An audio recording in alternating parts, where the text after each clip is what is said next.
right at the traffic light.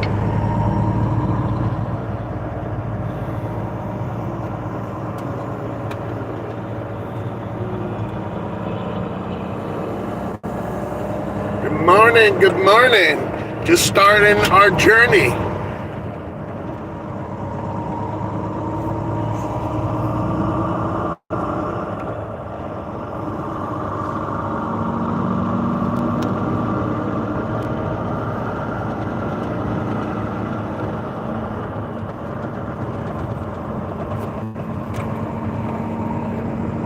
Hope you had a great Thanksgiving. I'm here in the Show Me state. Do you know what state I'm in? It's called the Show Me. It's a Continue on I-44. Oh, shoot. You got a clue. I'm on Interstate 44.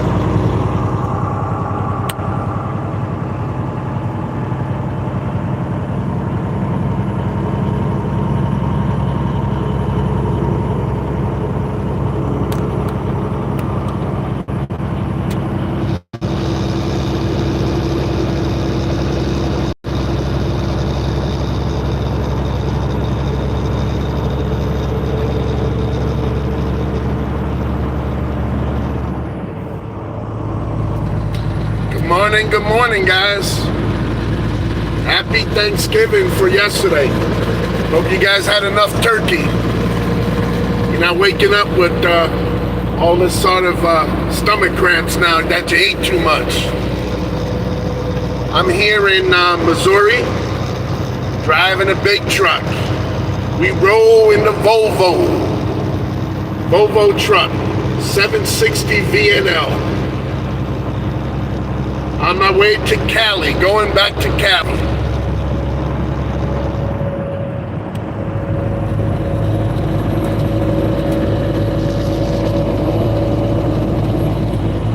Good morning. It's that Dark Lion. Good morning to you. I'm driving, so it's a little bit difficult to respond to everybody if you're gonna message, but I try to keep it entertaining here. I'm on Interstate 44. We're going west. Just left Cuba, Missouri. Going westbound. All the way to California. Got to deliver there for Tuesday morning, but I'll be there before. Trying to grow my channel, guys. So if you wouldn't mind and you enjoy the video, a thumbs up and also a subscription would be great. Trying to get the channel monetized and doing a lot of things and plans with it, so that would come in helpful. Oh, it was really cold last night. Right now it's 27 degrees, so I think last night it was about 20 or 25 degrees. I normally try not to run the truck, but I had to run it for two reasons. Number one, when it gets too cold, the batteries are maybe a little weak and it'll give me an issue starting. So I had to run the truck for a little while to keep the batteries charged up so it wouldn't give me a trouble starting. Other than that, it was a little bit cold, so I did put the heater on a little bit. Just bought a new comforter set, so I'm ready to switch it out. I'm thinking about buying a sleeping bag to use on top of my comforter to keep it even more warmer, you know?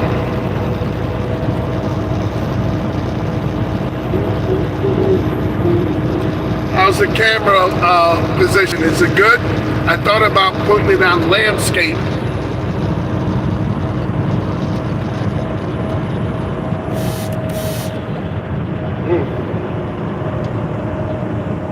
Got a long day ahead of us. Long day. Gonna try to crank out 650 miles today.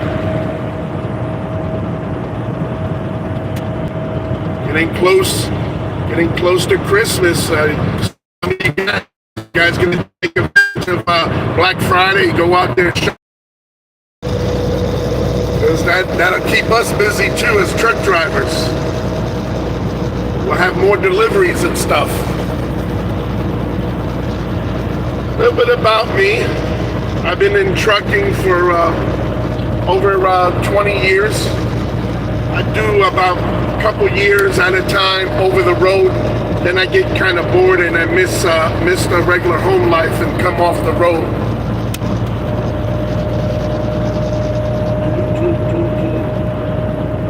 It's so exciting being all over the place, eating different places, seeing different things. I try to take videos every chance I get, and then review them later, and I kind of remember. I have a pretty good memory, so I can recall where I was or where I took that video at. It's nice because the sun's behind me, so I just have to adjust the mirrors so the mirrors don't put the sunlight in my eyes. I can see. Missouri, to me, it's a real beautiful state, but it's very hilly, a lot of hills, so your speed can change going up and down the hills and these turns and stuff like that. And mostly it's only 2 lanes across, so if there's ever an accident or traffic jam or bad weather, you get stuck in traffic real quick.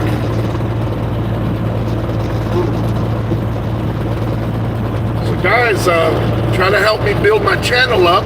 I got about 2,300 subscribers now. I'm trying to get to the elusive 4,000 watch hours.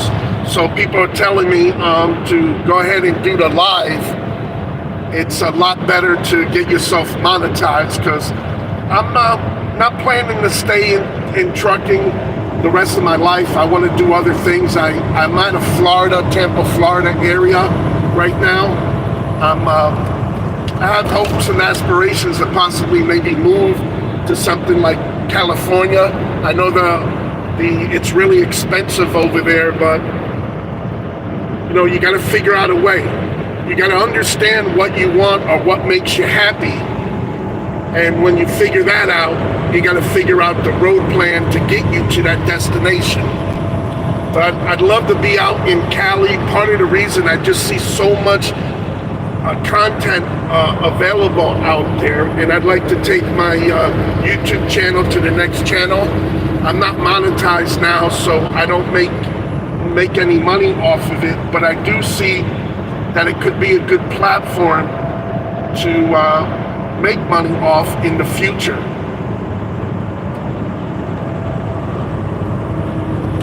So maybe one day I'll be one of those top YouTubers, being monetized, having million subscribers and all that.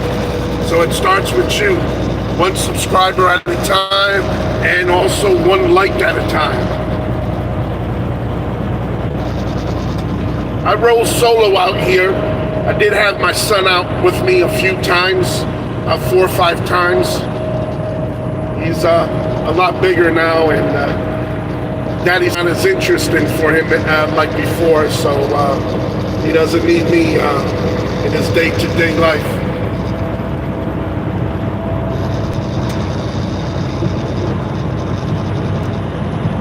So please comment below. Even though I'm driving, I'm gonna check out the video later, and if you post some comments, I'll be able to hit you back.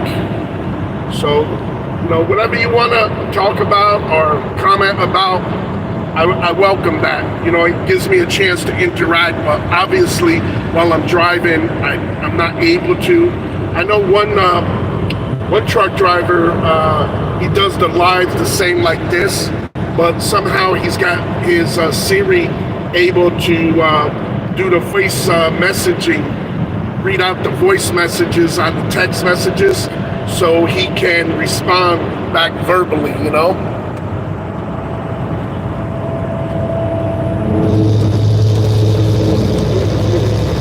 But it's about 27 degrees right here where I'm at in Missouri. Really cold last night. I had my Thanksgiving at the truck stop. They had a nice special there, and they stuffed the hell out of my plate. I ate it all, though. Had some turkeys, some stuffing, some yams, some barbecue beans. No cranberry, though. I think I got shortchanged on the cranberry. But it was delicious and memorable. You gotta have your turkey, wherever you are. I don't care how bad your situation is, unless you're homeless or something like that, but you gotta get that turkey in. Don't let that holiday pass by without you tasting some turkey like everybody else is doing that day. Tomorrow's a new day, so whatever you got going on in your life, push those problems off. I'm a real positive type guy, so I try to stay positive. Life is going to give you a lot of potholes, so you do what you can to avoid them, but just when you can't avoid a problem, pothole, just brace yourself and make the best of it, okay? Don't let it dictate the rest of your day.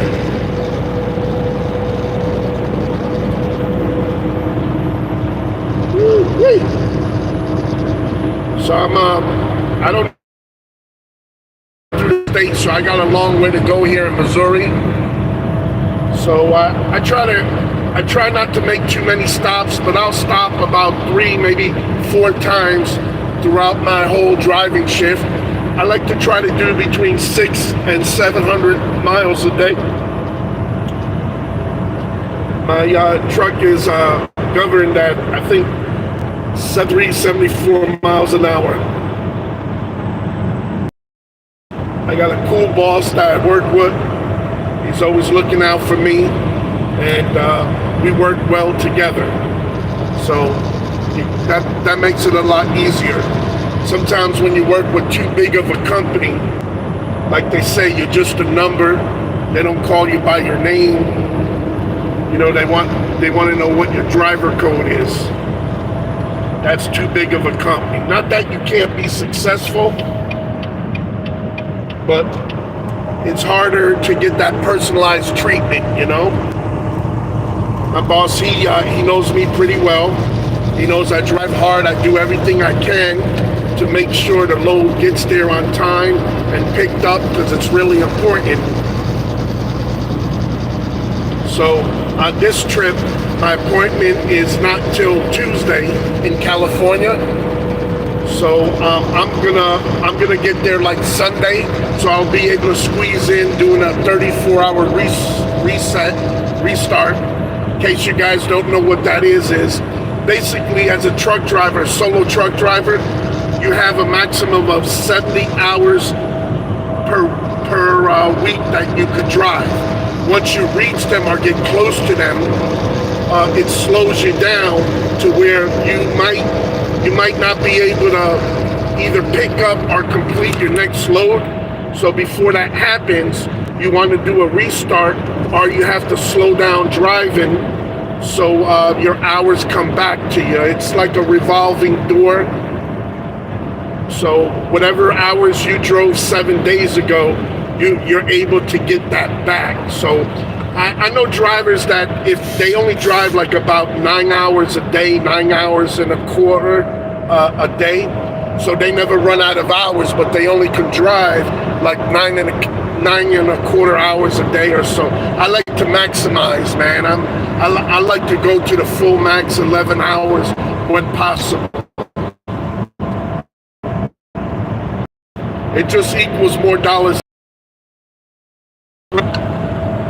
Anybody want to guess how many miles left I got till I reach my destination in California? Okay. Well, it's 1,729 miles. That's 1,729 miles from where I'm at right now. So if I'm able to do, say, 600 miles a day for the next 3 days, including today, that would give me a total of 1,800 miles, which will bring me there by Sunday. That's what my plan is. Now, unforeseen traffic or weather conditions, they may have different plans, but that's what I'm trying to do. Again, I'm in the state of Missouri. It's nicknamed the Show Me State. Like, show me the money. It's really cold out there. It's 27 degrees, and these roads are kind of like frozen a little bit. So you definitely got to be careful. You want You want to not make any sudden speed changes, and what I mean is hitting the accelerator or jamming on the brakes or switching lanes too fast. You got to do everything like a flow, easy flow. So I welcome all the new viewers. I know you guys not checking in and checking out real quick. I'm still trying to get my channel to grow. A little bit about me: I've been driving truck for about 20 years now. I got about 2,300 subscribers here on YouTube. It's basically the only platform I'm using right now, so I'm trying to get all the bugs and quirks out, and then maybe look to go to maybe TikTok or Instagram or Snapchat or whatever else is going on there. Who knows, maybe X as well, the old Twitter. I figured you got to refine the product, and once you get the product refined and polished, then you can carbon copy it and put it on the other platforms. No sense to have all that headache and worry about uploading everything to all the different channels. So I do a lot of videoing, and a lot of times I don't use the video at that moment, but later on in the future, somehow it becomes relevant or an opportunity to use it. So going westbound on Interstate I-44, just coming up to the 190, passing the Loves. It's too early to stop. I'm gonna warm myself up. We got about 3/4 of a tank of fuel, so we good for another 500-600 miles easily. The best time to get fuel though is in the morning, because the diesel fuel kind of like compacts, it shrinks a gallon. So like I'm gonna blow the numbers out of proportion, but 1.5 gallons will say freeze up to maybe 1 gallon. Not that exact number, but so when you buying your fuel that's really cold in the morning, you're actually getting more fuel for your price. As the temperature warms up, the fuel will expand. So the best time to get your fuel is actually in the morning. The worst time to get your fuel, obviously, is in a hot day where the fuel expands. So you're paying for 1.5 gallons, but you're really only getting 1 gallon. Again, I'm just blowing those proportions out, but I'm just trying to give you a better understanding of how that goes. Another bad time to buy fuel is when the truck stop or gas station is getting a delivery. As they're delivering the new gas or diesel into the ground, all the dirt that's in the bottom of that ground of the tank is getting mixed up. So it's stirring up. So when you're pumping fuel, you should at least wait a half an hour to after that delivery, because if not, you're gonna get a chance to get water in your tank, dirt and that kind of stuff, clog up your fuel injectors, that's how you get a bad tank full of gas or diesel, whatever product you're running. So that's my tip.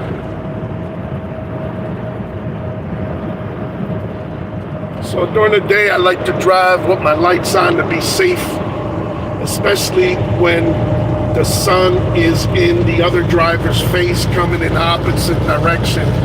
Those lights kind of, let you stand out a little bit and be safe, especially if you're either going under bridges in a tunnel or dark shadows and stuff. Try to be safe. That's what it's all about. Get in there arriving alive. So I hope you guys had a good Thanksgiving. Stock up on that turkey. You guys checking out all the Black Friday sales going on? Are you going to be part of that crazy crowd out there busting those store doors to get those door grabber specials? You can get some great deals. It's a lot of work or effort. I know some people sleep outside the store. The line starts forming right after Thanksgiving. Now Now's a good time for purchasing electronics, maybe game systems, that kind of stuff. Get a jump start on your Christmas holiday shopping. Make it a little bit easier for Santa.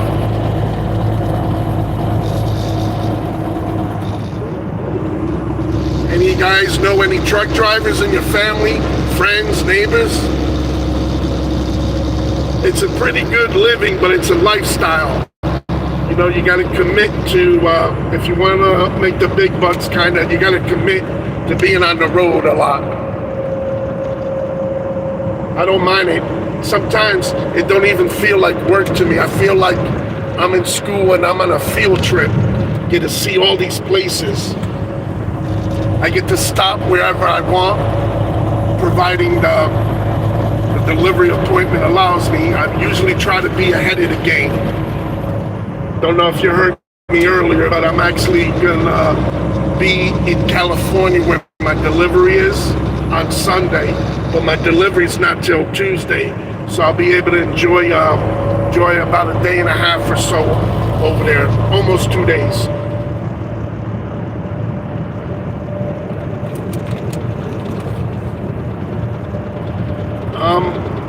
Almost halfway through the state of Missouri.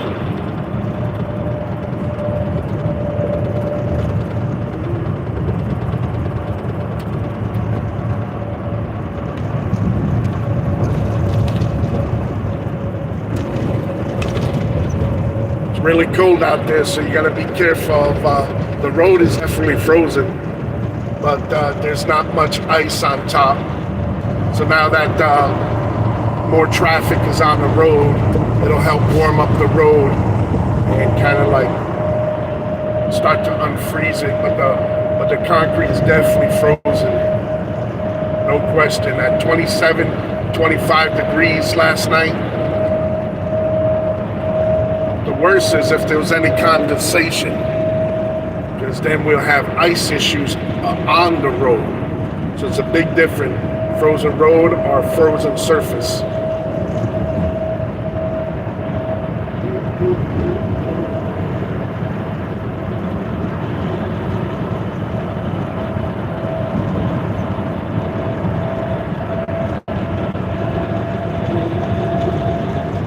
About 100 miles from Springfield, Missouri. I believe that's the capital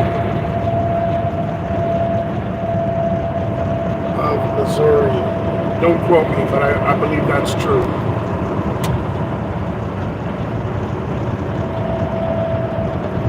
St. Louis is pretty nice. I able to go through there, man. I just hard to keep my eyes on the road. I keep looking off and seeing some of the old buildings, scenery.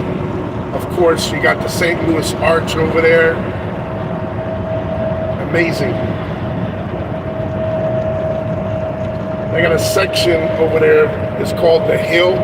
I've been hearing about, and I'm Italian, so it's a big Italian population over there. And my old hometown there in New Jersey, originally from Patterson. Just seems like the neighborhood split up. It changed. Everything changes, but not as many Italians over there like there were before. It's a melting pot. Being so close to New York, it's a lot cheaper than living in New York. So a lot of people commute to New York who have a job out there.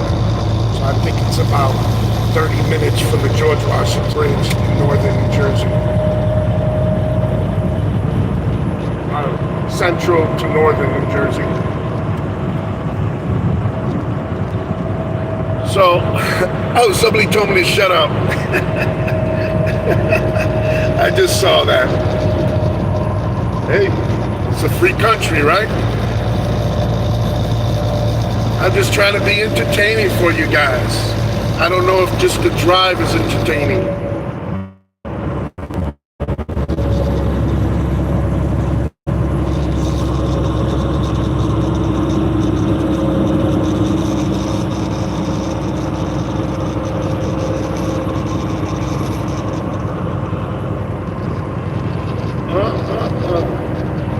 funny.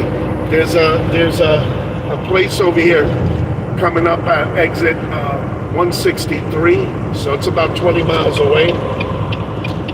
It's like a mini tourist trap over there, where it's called Uranus, and they sell like chocolate and stuff. So we're gonna see a bombardment of billboard advertisements. I know of like 2 of those locations, so one day I might plan to stop there and get some video or something so I can upload it. I got close to 1,000 videos, close to it, and I got about 2,300 subscribers, trying to make the channel grow.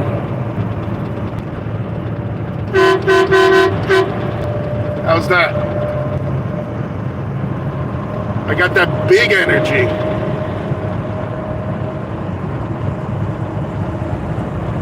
Fuel prices here, in case anybody's curious. Diesel right here at this exit is $3.09 a gallon, and for that regular gas is $2.64. $2.64 a gallon for gas. Not sure what the price is in your neck of the woods. Like to hear that. Somebody let me know.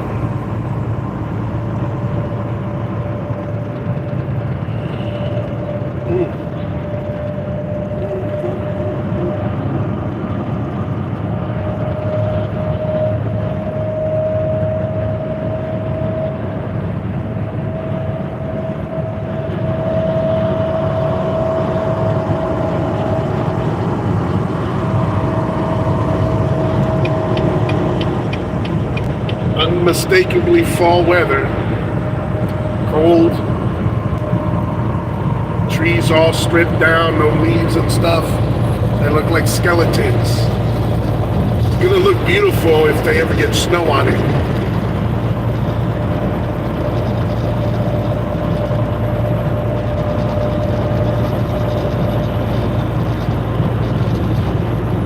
I think I can.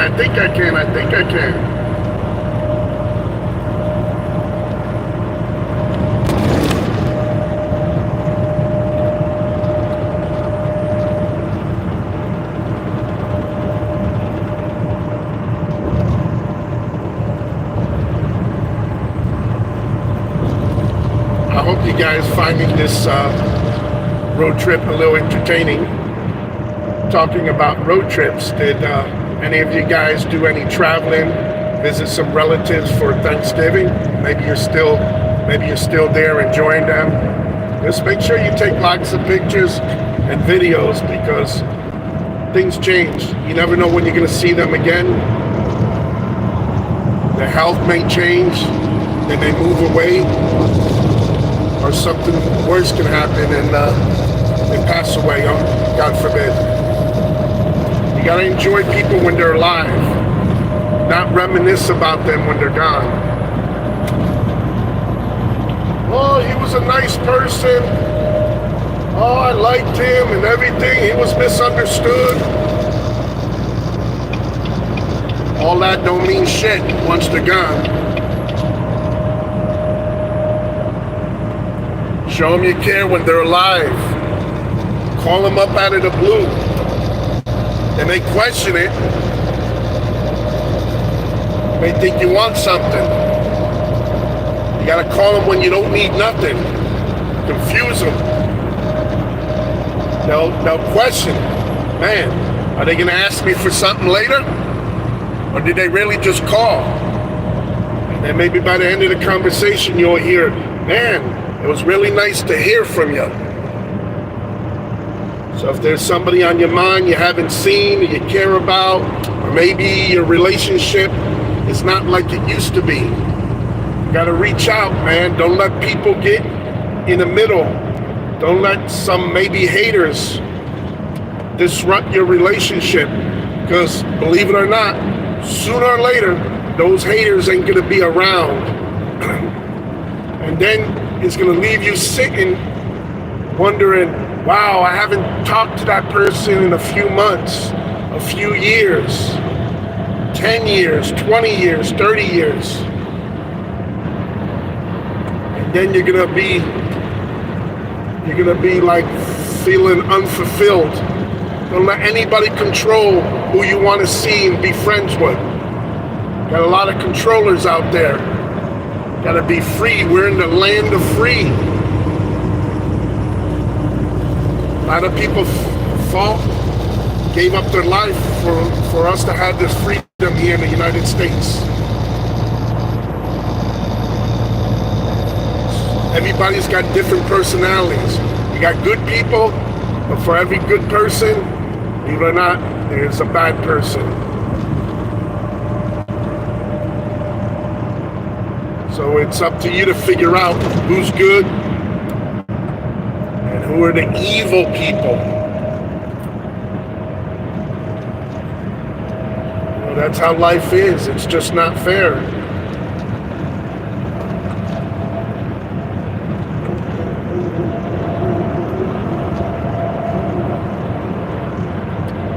Man, doing 75 downhill with the brakes on. I hope you guys wearing your seatbelts now, right? I don't want to get a ticket for you guys, you know? Everybody's buckle up now. We rolling in the Volvo.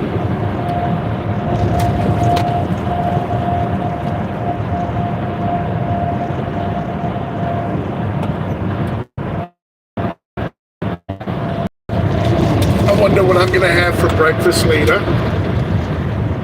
I know for dinner later I'm going to be passing the Big Texan. You guys heard about the Big Texan in Amarillo? That's the home of the 72-ounce steak.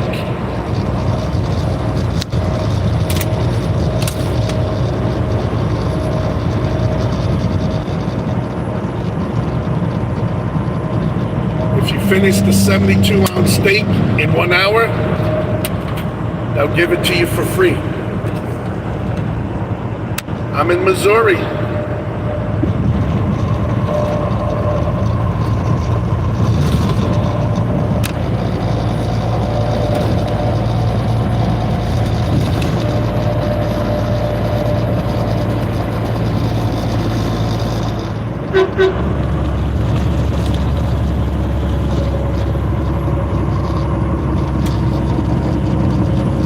The hookers, the lot lizards, the commercial company, they at the truck stops.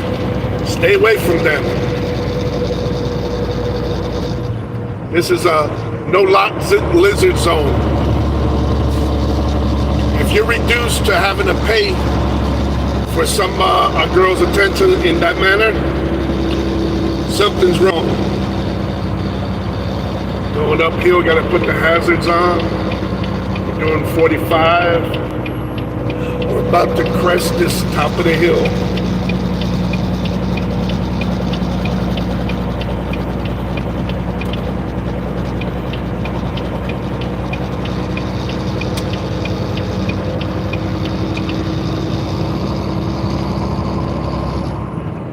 Going to Cleveland, I went through there, close through there. I had to pick this load up in Detroit. So I delivered, believe it or not, I delivered in Massachusetts on Monday. And the load that I had there was an issue with it. And it was supposed to be going to Kentucky. So we had to reject that load. It was not safe. That we're not able to secure the load. I guess that load was really meant to be on a flatbed truck and trailer. Somehow it got overlooked and it landed on us. So I had to drive empty all the way from the Boston area to Detroit. I know my boss wasn't happy about it, but that was the best option instead of sitting around, because right before Thanksgiving, it's a little bit hard to get loads, so you want to get a long load so the holiday food falls in the middle of your load, not the beginning or end. That's not a good pre-plan unless you want to be sitting around. So I like to roll. I do about 3,000 miles or more sometimes. This week, it's going to be more than 3,000 miles. Last week it was about 3,100 miles or so. So today's payday. You're going to get paid.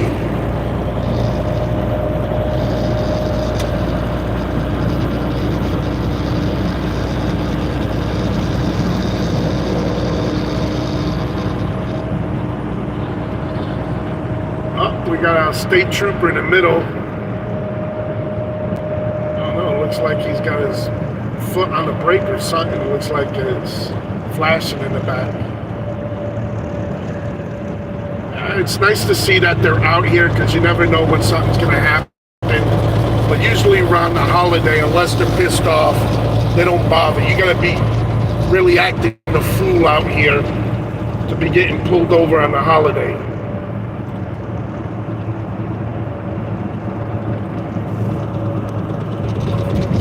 So, you're driving to Cleveland from where? Where did your trip start? Or you're already in Cleveland? Not sure if you're still in the chat.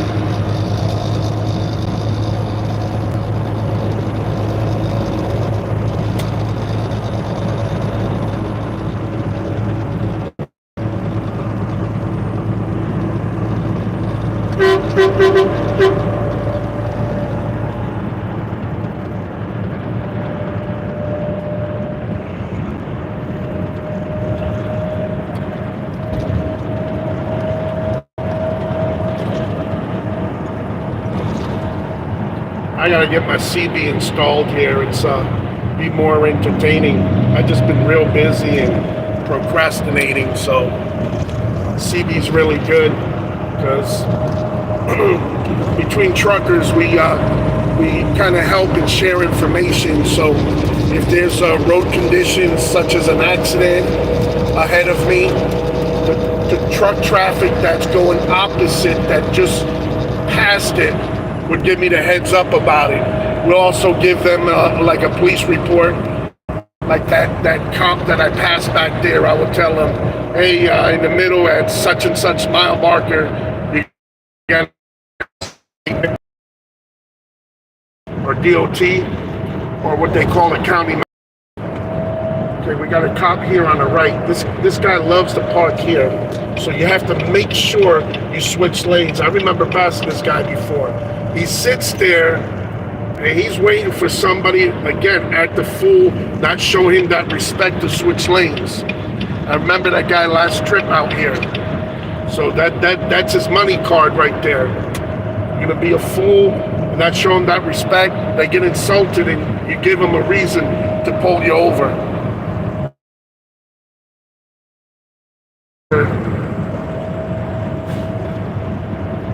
Keep an eye out for that guy. He's a habitual stationary patrolman there.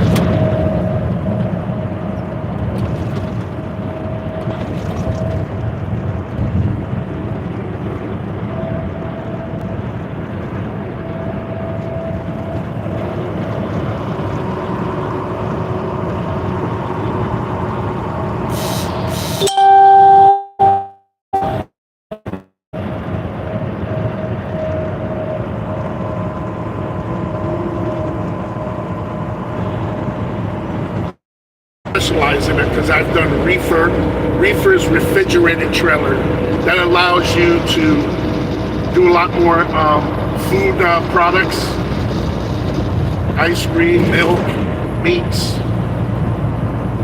dairy, vegetables. Heck, I even think one time I hauled Christmas trees a couple times. I actually hauled them in a dry van. Sorry about the connection. I think we just got it again. That's AT&T for you. So I was talking about delivering Christmas trees one time. But yeah, I got a dry van, 53 footer. So we do a lot of dry products. I'm not even sure what the hell the product is. I picked up an adhesive tape manufacturing. So who knows? This might be a load of tape for everybody for Christmas who's gonna do Christmas gifts and all that kind of stuff. Could be anything. Could be stickers.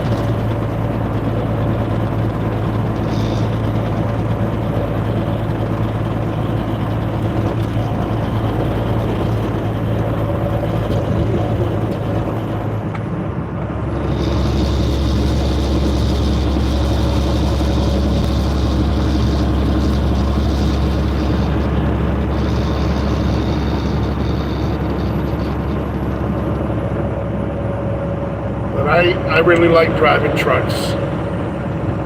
I'm not going to do this forever. In my mind, I have the game plan I'd like to hopefully put together and implement and come off the road.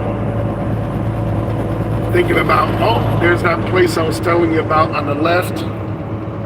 It's called Uranus Factory. It's a fudge factory. It's like a small Never Land over here, kind of. One day I'm gonna stop there and get some video. It's called Uranus Fudge Factory. So that obviously their billboards are kind of funny.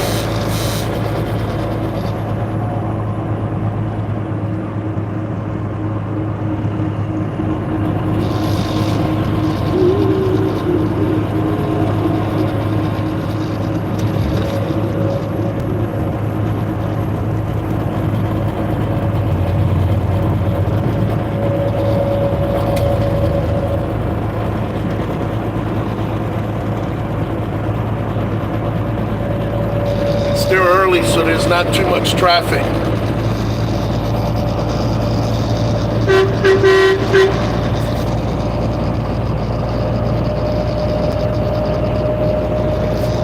Got my cousin Marinella in Sicily.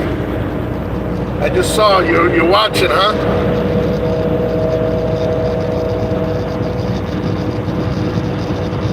I can't really read the messages too much, so I gotta keep my eyes driving, but my crazy, funny cousin, she left America years and years ago. She turned into a farm girl over there.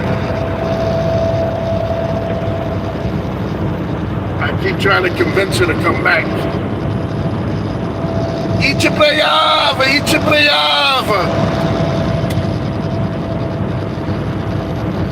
Little inside joke with her.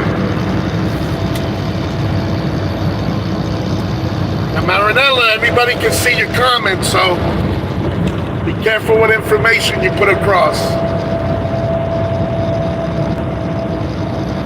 She loves to laugh. She laughs at the weirdest things. And when she laughs, she got like an Eddie Murphy laugh. She laughs real loud and proud. Her sister just as bad. It's funny to hear. It's funny to hear them laugh.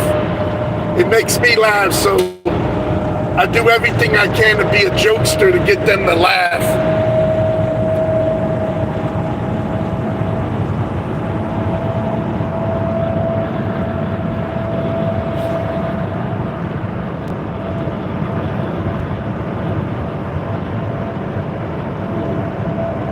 How was your Thanksgiving, cousin?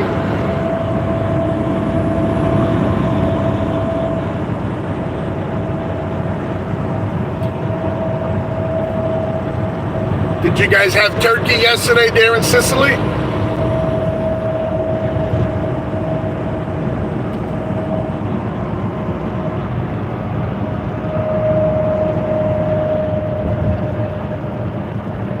How's your internet connection?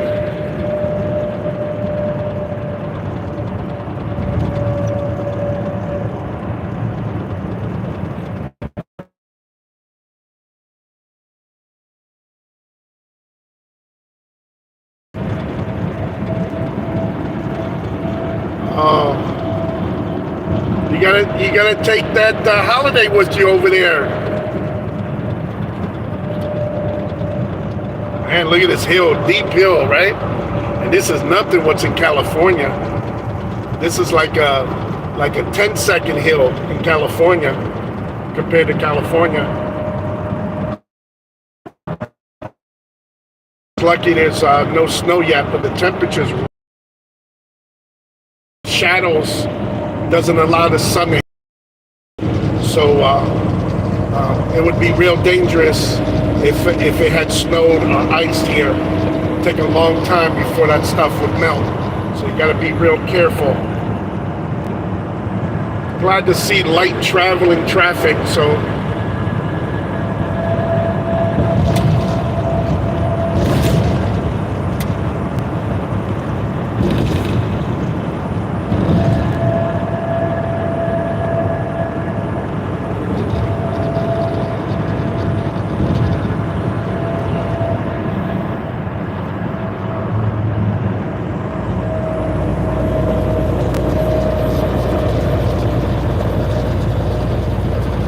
cousin, I don't know if you're still here, going out to California.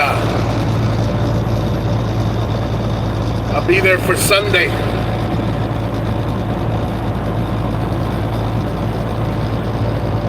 I don't deliver till Tuesday, so I have about almost 2 days. Gonna go enjoy myself a little bit over there.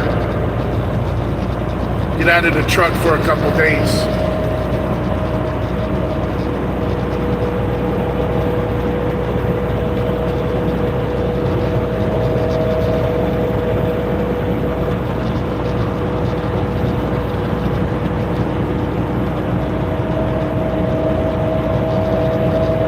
You always wanted to come with me on the truck. So this is close.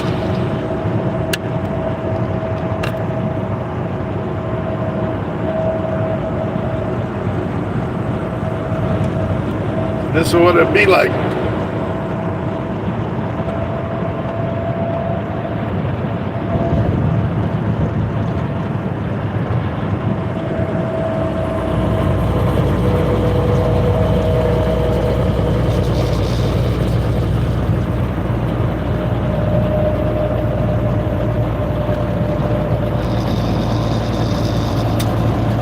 I got 1,700 more miles before I get to California.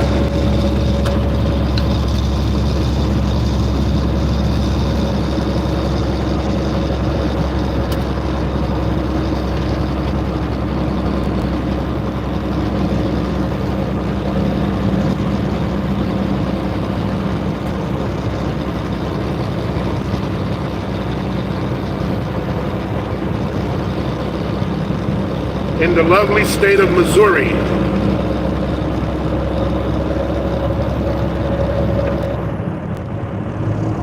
It is cold, cold, cold. It's about 27 degrees out here. It was really cold last night. I think it got down to 20 degrees. I was freezing my butt off. I had to run the truck to keep the batteries nice and charged. Because in the cold weather,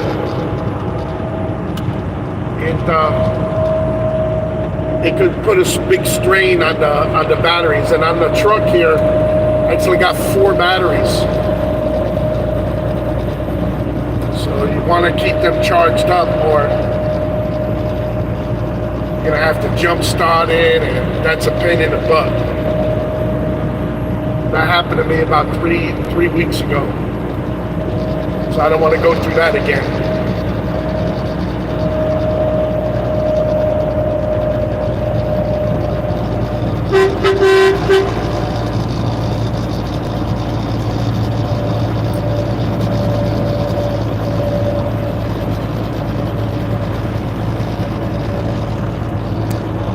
People walking along this service road here with the dog. I mean, there you go. Everybody wave but the dog.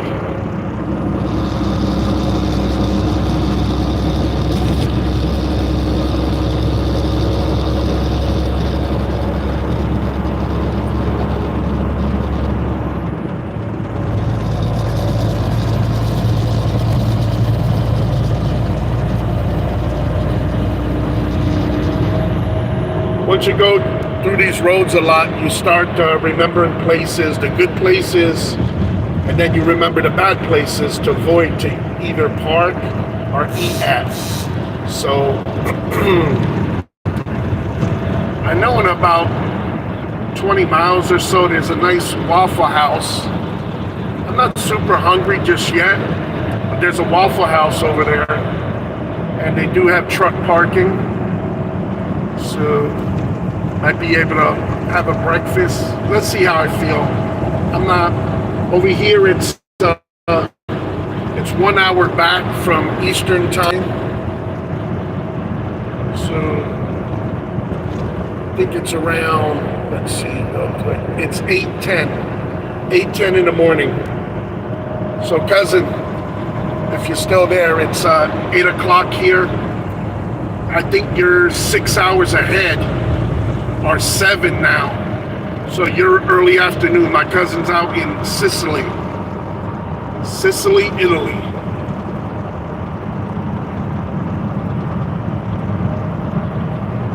She's single, got no kids, hard worker.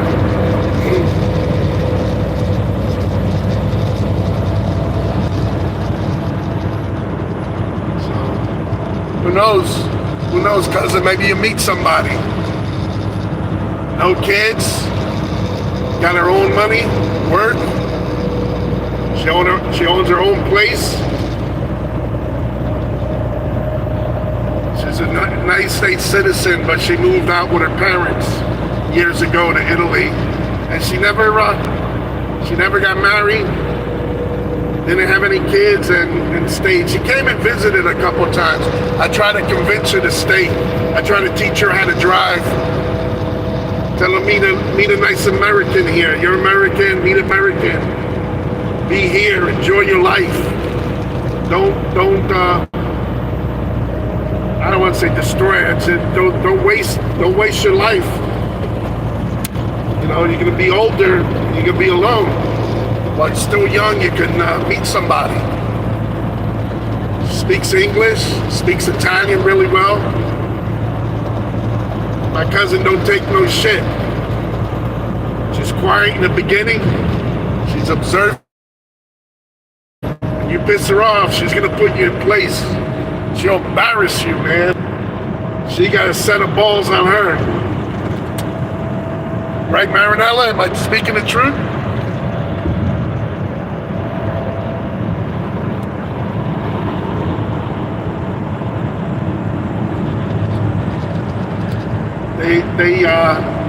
They're in a small village over there or something. I think all the neighbors like to gossip and that kind of living. It's kind of old school over there.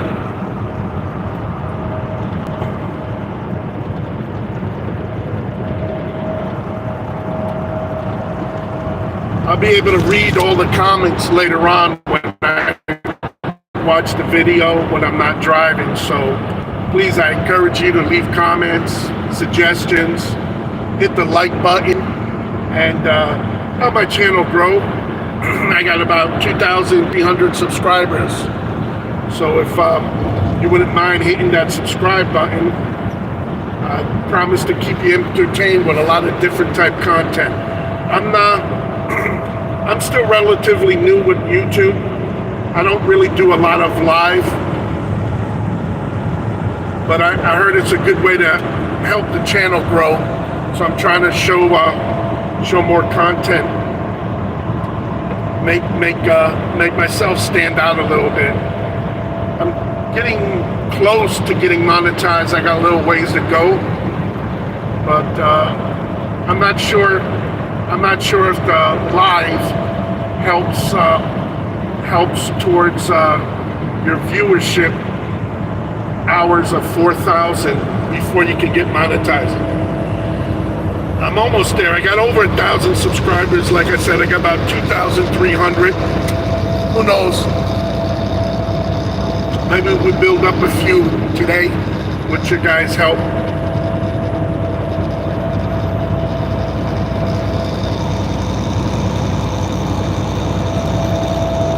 Naughty cuz, huh? I'm being bad? Because it talks too much, huh? That's what you're trying to say?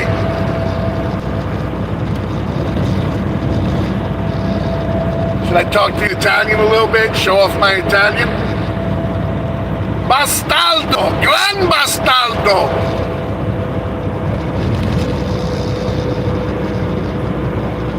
State zitta! Ma come parla? Troppo assai questo! Non si zitta mai!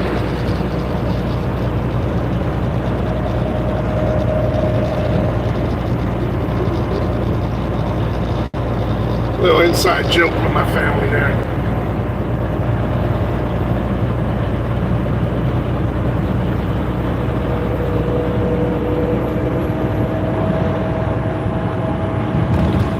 Part of the country is supposed to get a lot of snow. I hope I'm able to miss it. I usually try to catch the weather report in the morning. I didn't do that, so I'm kind of like crossing my fingers, and that's not a good way to roll. You want to know what the weather is ahead of you. This way you could either speed up to avoid it or slow down to avoid getting into it.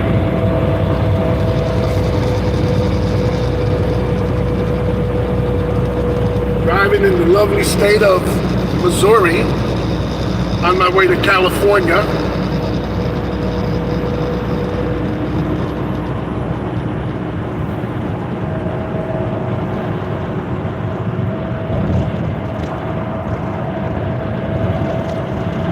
Just about halfway through the state, so we got another half of Missouri to go.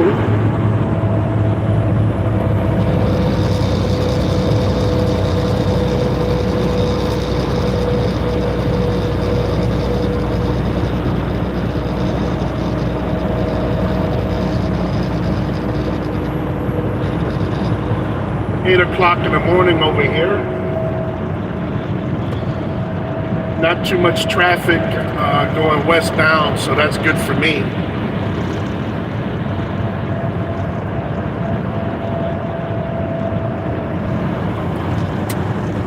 "67 miles from Springfield." That's the capital of Missouri.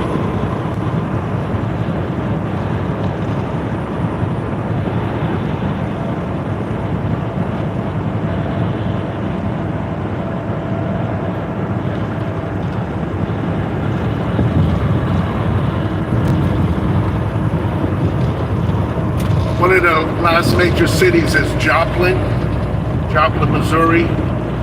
10 years ago or so back, there was a big, might have been more than that, there was a huge tornado there. And it like hit the truck stop there, it hit the hospital that had to totally rebuild. It took it down. A lot of people lost their lives, I'm pretty sure.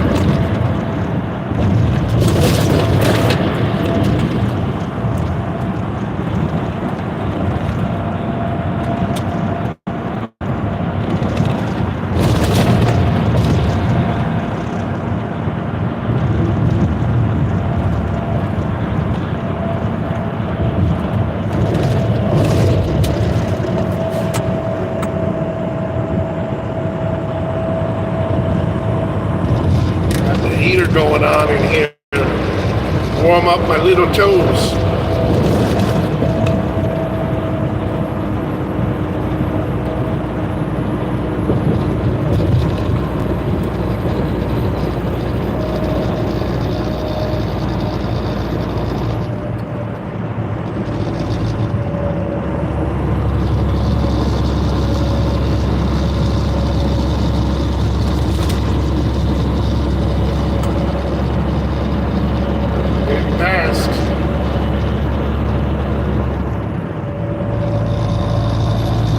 That's what I see all day long.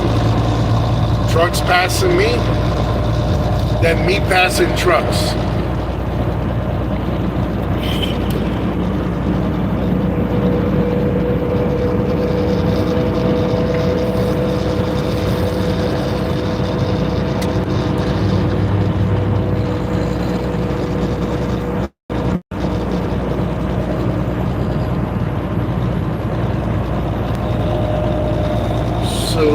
be going through.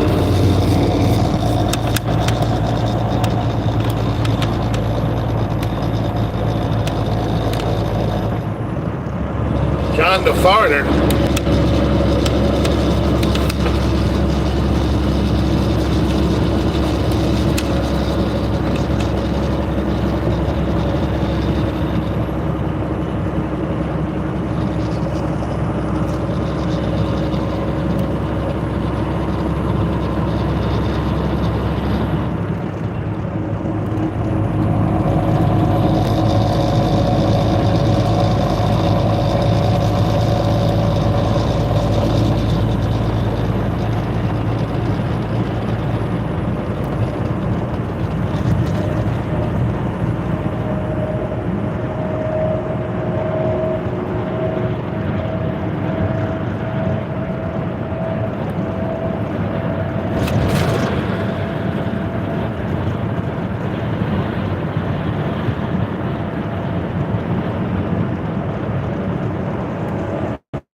On our way to California. Got a few more states, definitely. We got Missouri, we got Oklahoma, then we're gonna have Texas, New Mexico, Arizona, then finally California.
I'm in the show me state. Like, show me the money.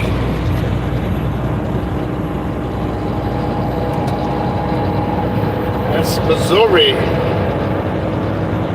Show me the money. That movie with Tom Cruise and the football player. He was the agent.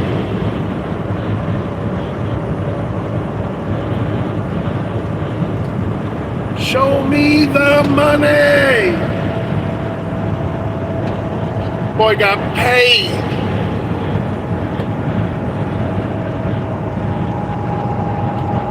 That's correct, Jerry Maguire.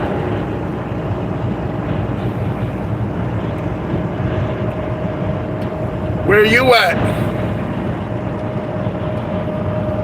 In Missouri. In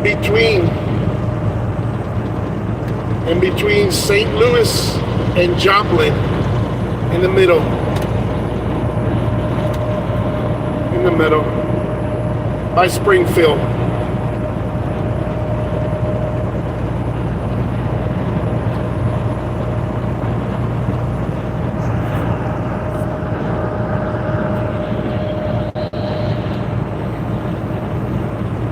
It's hard for me to read the comments, we're not supposed to be driving and texting and all that, but it's easier if I just, I guess, talk more.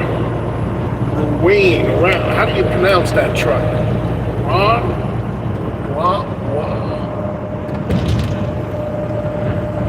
R-U-A-N. Rendezvous. Parlez-vous français?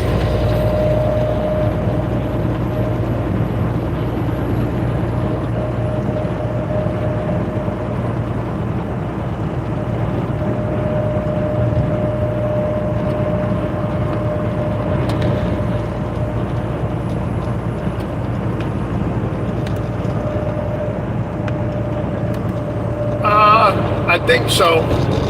Remember, I'm like you guys. I'm just on the road here. I don't pay attention to every city unless I'm stopping there or I'm looking for something. I'm headed out to California. I gotta be there for Tuesday. I actually have 1,670 more miles to drive. I'm gonna try to be there for Sunday. I should more than be there for Sunday. Some of these states out west, I could really open it up, average about maybe 70 miles an hour. So during the course of my 11-hour driving, I could get about 700 miles, 650, 700 miles under my belt. Since we're going up, I don't usually stay so close to trucks like this, but we're going uphill, so it's not as dangerous. But I'm gonna back off, get a little distance. But I'm going to California. So we got Missouri, Oklahoma, we got Texas, and there's a nice place over there I like stopping at. It's called the Big Texan. It's a steakhouse.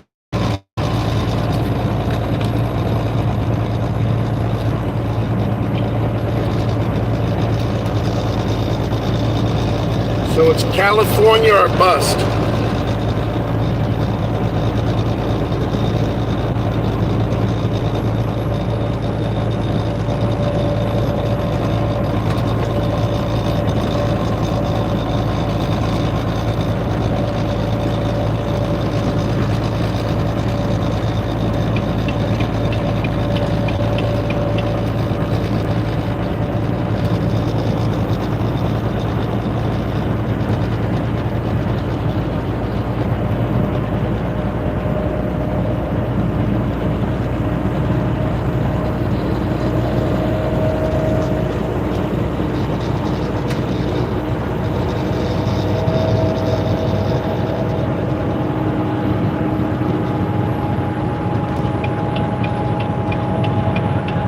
One of the many trucks I'll be passing.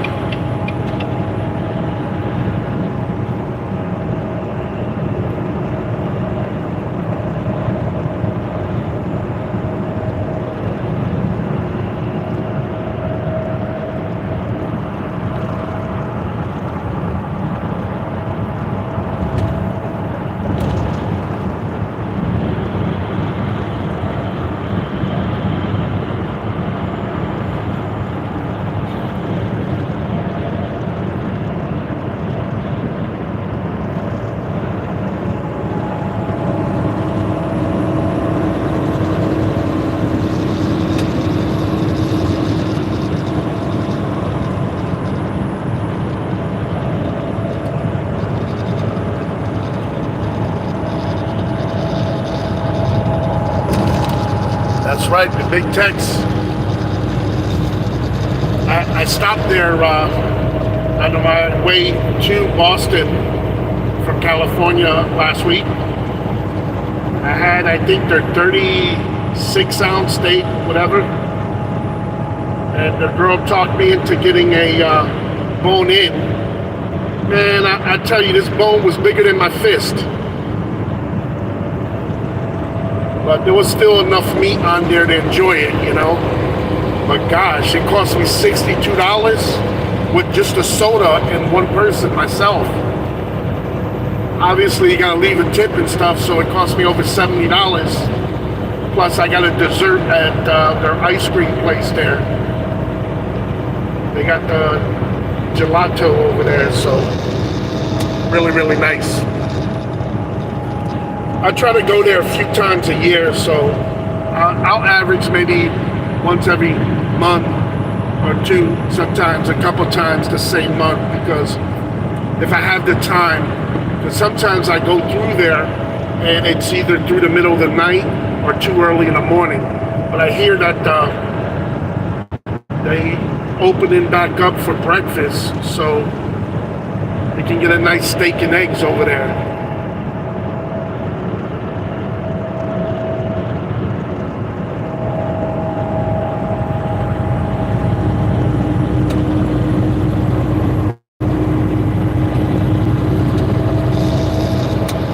One of my favorite spots.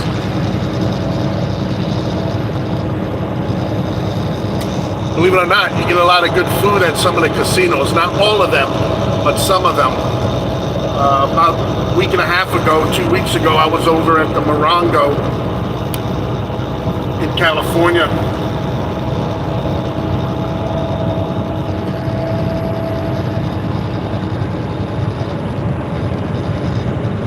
And they have a deal where you pay one price, $60 or so, and you get to go to 7 different restaurants.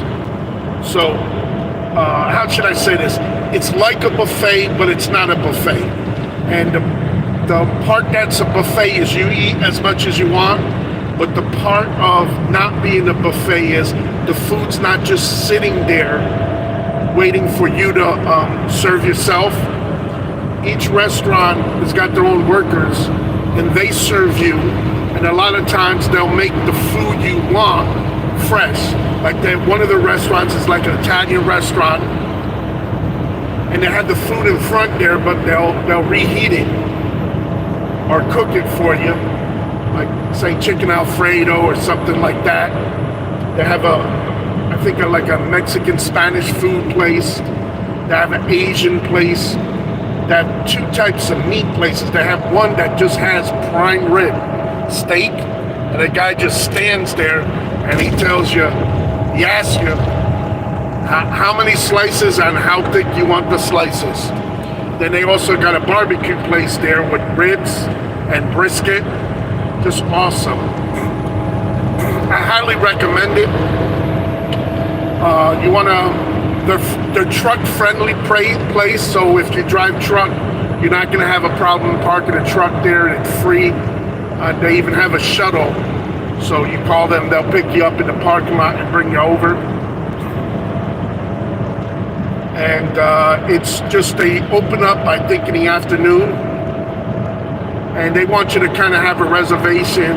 It's not nothing bad, but if you're going to go to a time when it's going to be busy, you might have to wait maybe 45 minutes, an hour, because they only do the reservations in person. You can't do it over the phone or nothing like that.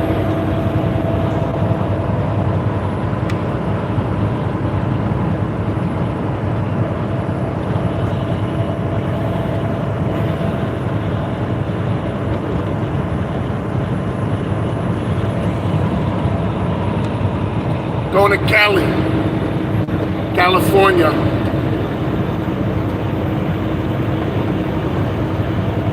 By Springfield, Missouri.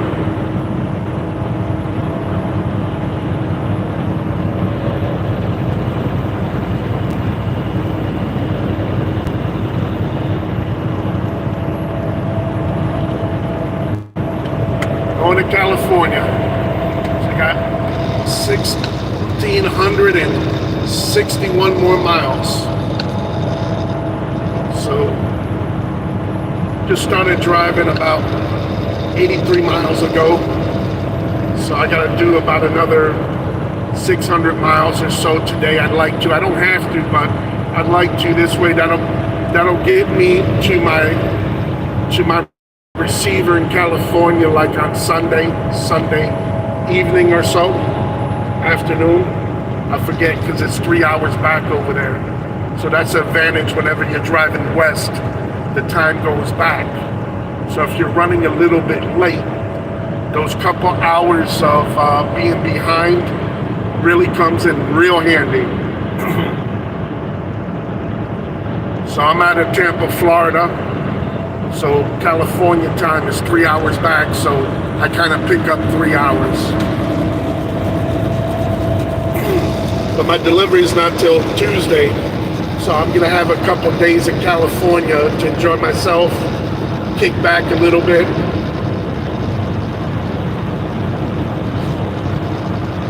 So how was your guys' Thanksgiving? I see we got 10 people out there watching, man. I want to make sure I'm being entertaining. Hope everybody had a blessed Thanksgiving and you got to forget whatever problems you normally have for a few hours or for the day. Hopefully you don't have to work. You got to see some friends and family and enjoy yourself some of that gobble gobble turkey.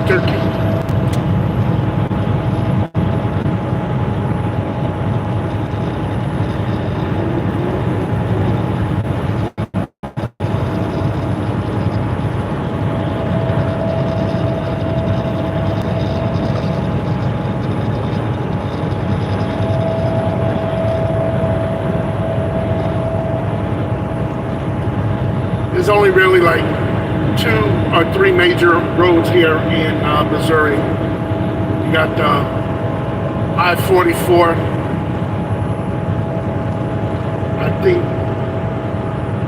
I don't think I-55 comes into Missouri much. You got I-44. You got I-35. That's more on the west side of Kansas.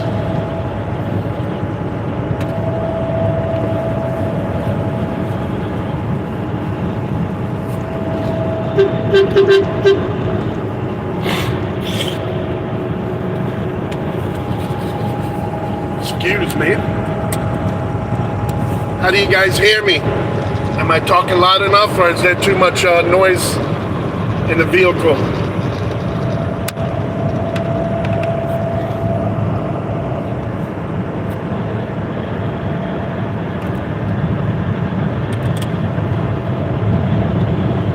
About 25, 27 degrees. It was down to the 20s last night when I stopped. I was in close to Cuba, Missouri.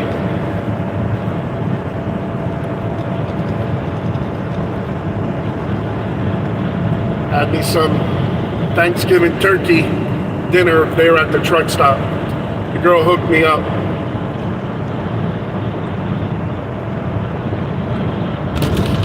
So I went to sleep real good. I had a belly full of a turkey dinner. I was so full, I said, you know what? I could have drove another like 200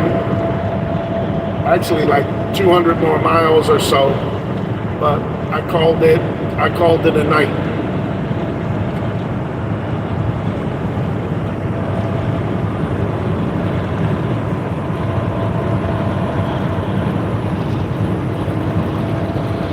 So very light traffic here in Missouri. That's good. Less chance of road rage.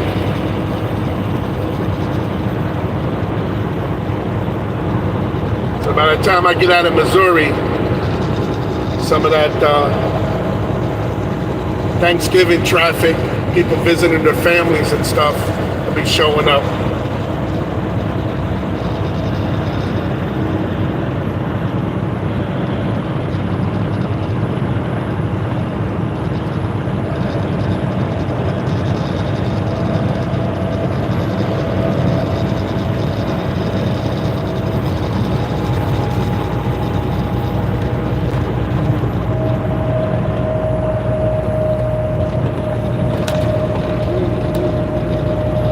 We're in the show me state.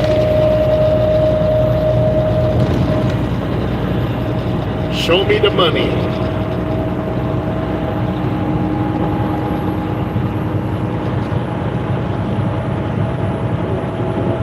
All right, candy factory over here.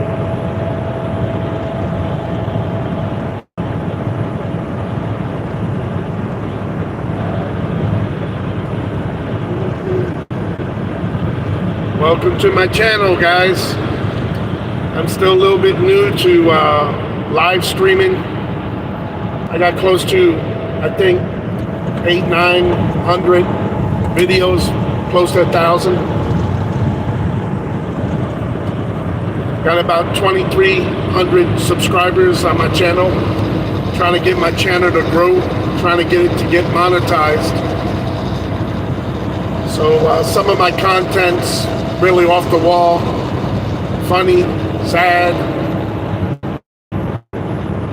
newsworthy. Try to mix it up a little bit.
I'm supposed to deliver in California.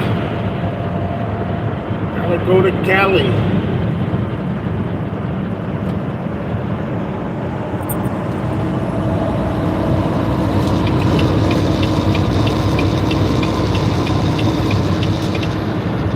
Gotta give way. Vehicles on the side of the road.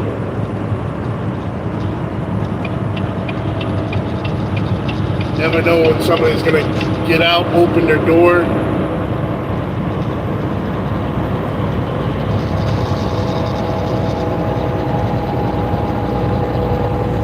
Gotta play it safe.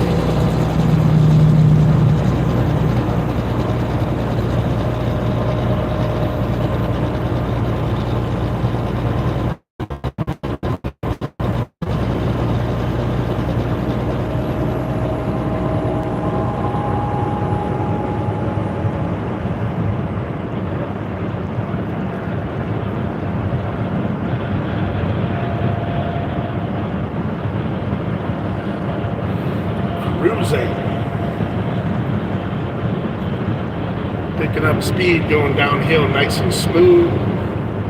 Better fuel economy. Hit the big truck, you gotta be lucky if you get 8 miles to the gallon. Some people can do better. My truck could do better. But some of these big trucks, they got all those big exhausts, loud, always running the Jake brake, long no speed or something. Some of them guys do like 75, 80 miles an hour, sometimes even more. The big speeders, believe it or not, are those cattle haulers. They trying to bring the pigs and cattle, beef to market, and they get paid by the weight. So the longer they're in their trailer, the more chance they got to poop and stuff and lose that weight. So as disgusting as it sounds, they try to rush to get them there before they lose any of that water weight.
Hello to everybody.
having a bad day.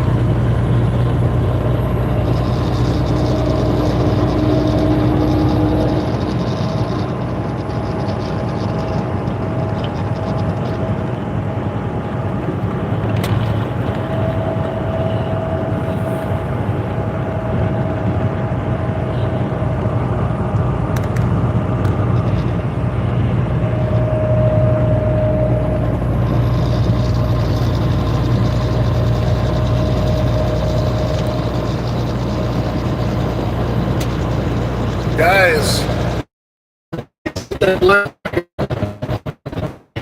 subscribe to this channel.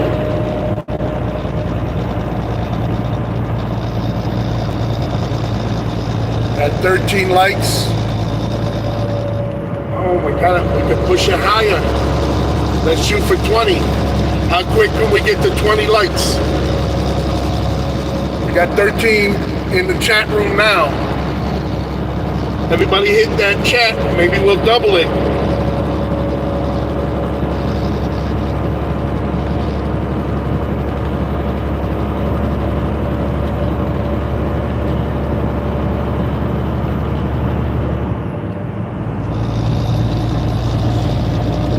Come on, somebody's got to be generous. Hit the like button. Tap that screen. Just tap the screen. It's easy as that. Who's going to get us to 14? There you go. Thank you. Appreciate that. How about subscribing now?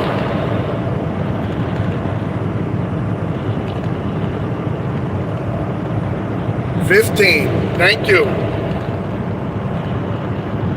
Makes a difference, you know. You try to be entertaining. You know, keeps my trips interesting and stuff. I go to a lot of different places. I try to video when I'm stopped and it's safe. Here, you know, I'm not holding the phone or nothing. And just put it in a stand there. Just turn it on and let it do its thing. If I could be entertaining, awesome.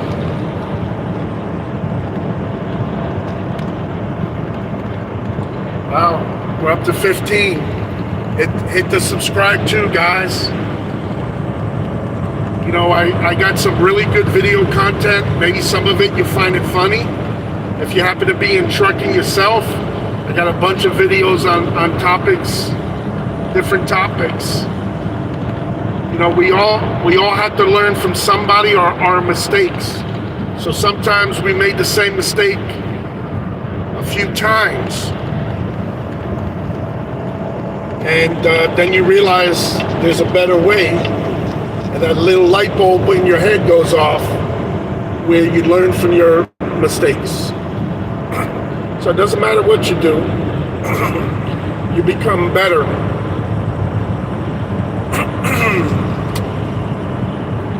We're up to 16. Nice. I hope you guys having a blessed day. I hope you guys not having to work today. I'm at work, but it doesn't feel like work, to be honest with you. I enjoy this.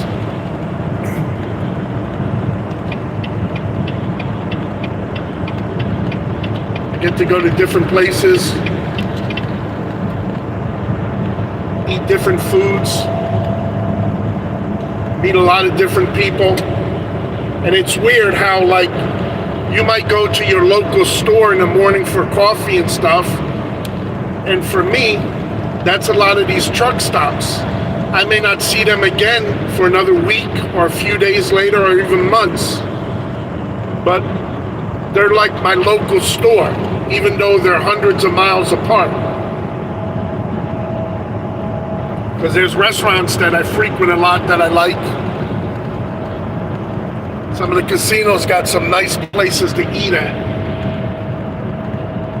Some of the truck stops have the same employees, and you happen to go by and bump into them. That's really cool. Plus, you get to meet some of the drivers. It's funny, you might You might be riding with a driver next to you that maybe you're not even talking to, but they're going to the same place you're going to. Or you're delivering to the same place. I've had that happen to me a few times. That's a nice welcome to the house. Mi casa, your casa. Hit that like and subscribe. Don't forget, hit that subscribe. Let's get this sucker going in the right direction. Again, for the people just tuning in, I want to wish you a happy belated Thanksgiving. I hope you guys enjoyed your turkey dinner with loved ones and family. And for me, I was on the road, so I was solo. But I did get to have my turkey dinner last night at the truck stop.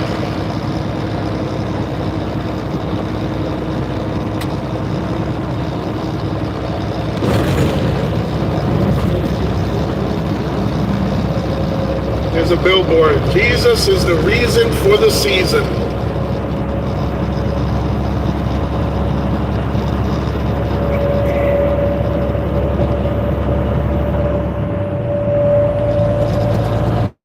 Traffic's starting to thicken up a little bit.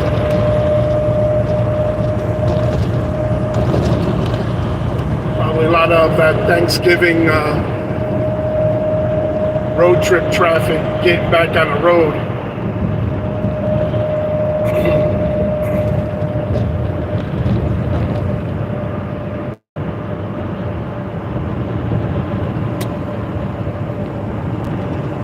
Guys, we up to almost 30.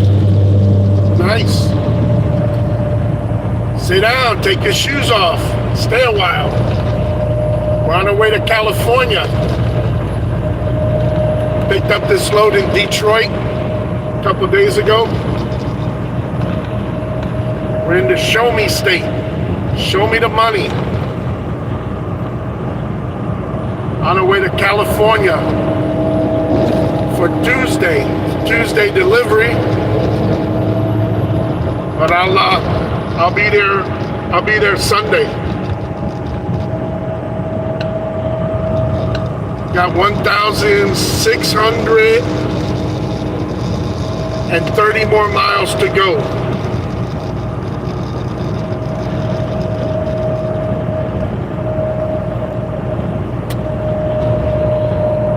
Guys, chat it up.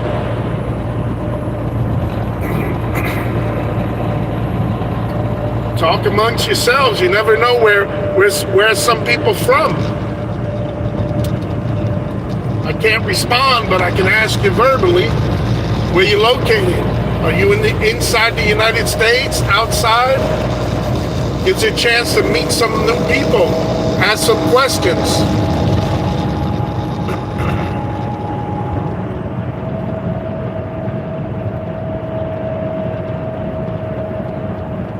At the end of the day, we're all people.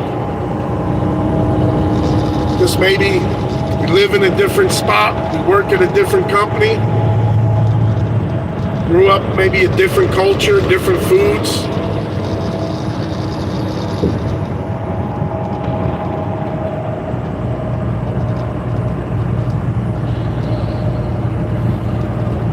Yeah, getting a little too close to that guy in front of me, so I'm gonna back off a little bit. Sometimes that's the best thing you can do. Give yourself cushion room. The more cushion room, the more reaction time you got.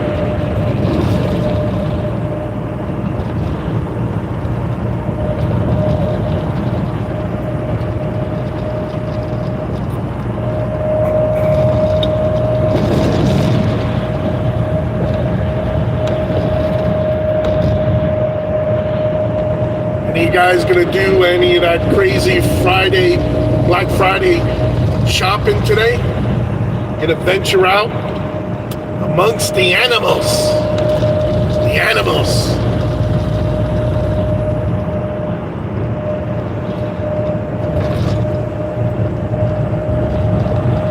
I know today's a good day to buy electronics. You're gonna have some good sales. I just, I don't know. I'll try to remember the prices, and then if I'm gonna go buy something, try to gauge how close to that price. Because fighting those crowds today, you know, I know it gives a lot of people who are off today a reason to get up early, go out, and do that Christmas shopping.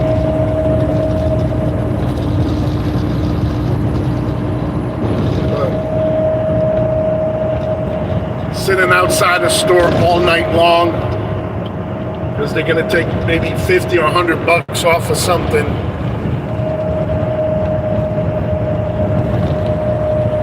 I'm not sure how worth it is.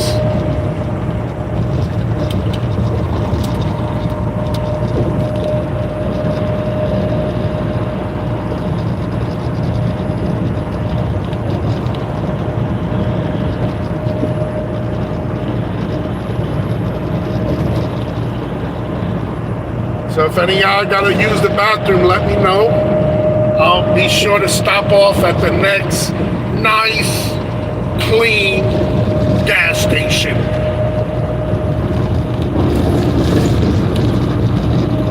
Might be a little bit, might be a little while.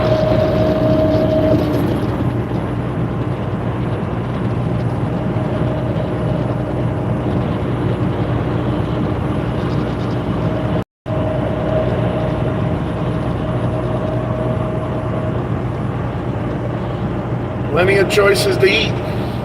McDonald's, Taco Bell, Subway.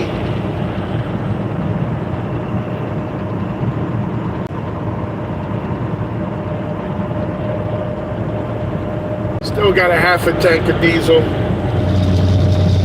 Probably do another four, maybe 500 miles before I have to stop. I may stop before that, but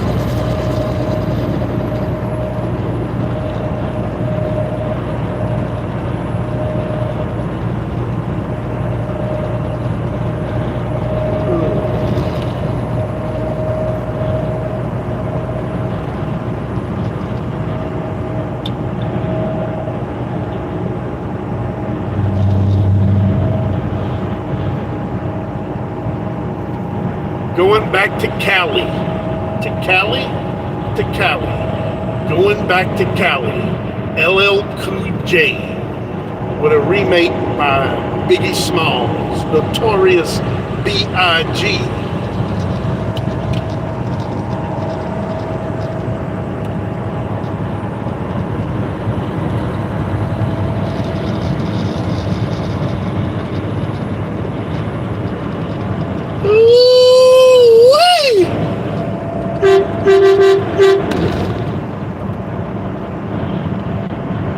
That's for all my peeps. We're at 17. We go to 18, I blow the horn again.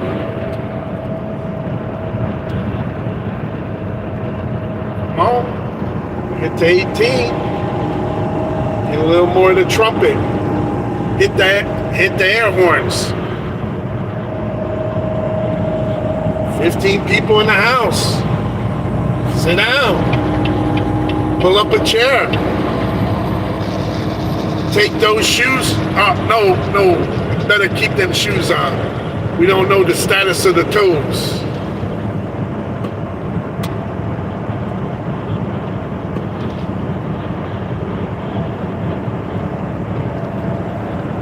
Cha-ching, cha-ching. Get to 18. We hit the air horns. Come on. Give me the 18. Somebody hit that light. Double tap the glass. Tap the glass. Tap the glass. Tap that glass. Hit the light and I hit the air horn. Got 17. Let's get it up there. Come on now. Don't hold back, homie. Somebody be generous with the light. Tap that ass. Tap that glass. Double tap. 22 in the house. Just need one of y'all. Come on. Takes a lot of energy to be funny, entertaining. God damn. Run me a little bone. Come on.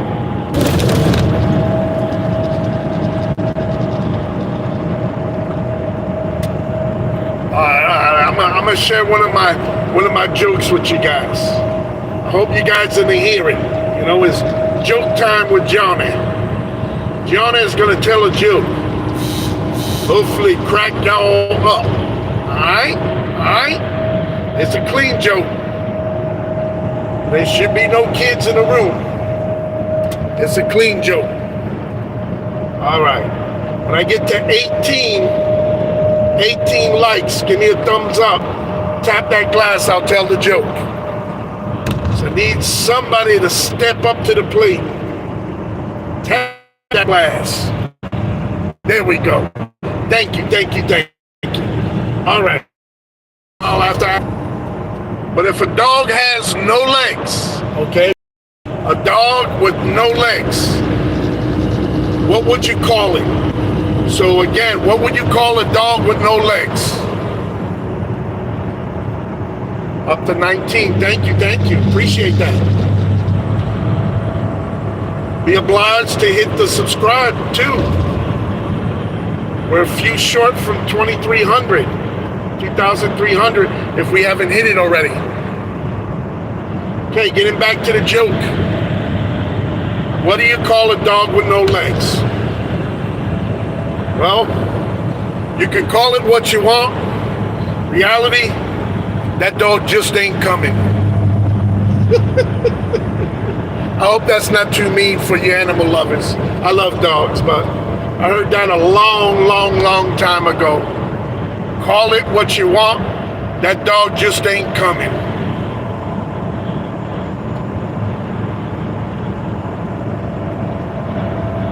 Anybody find it funny?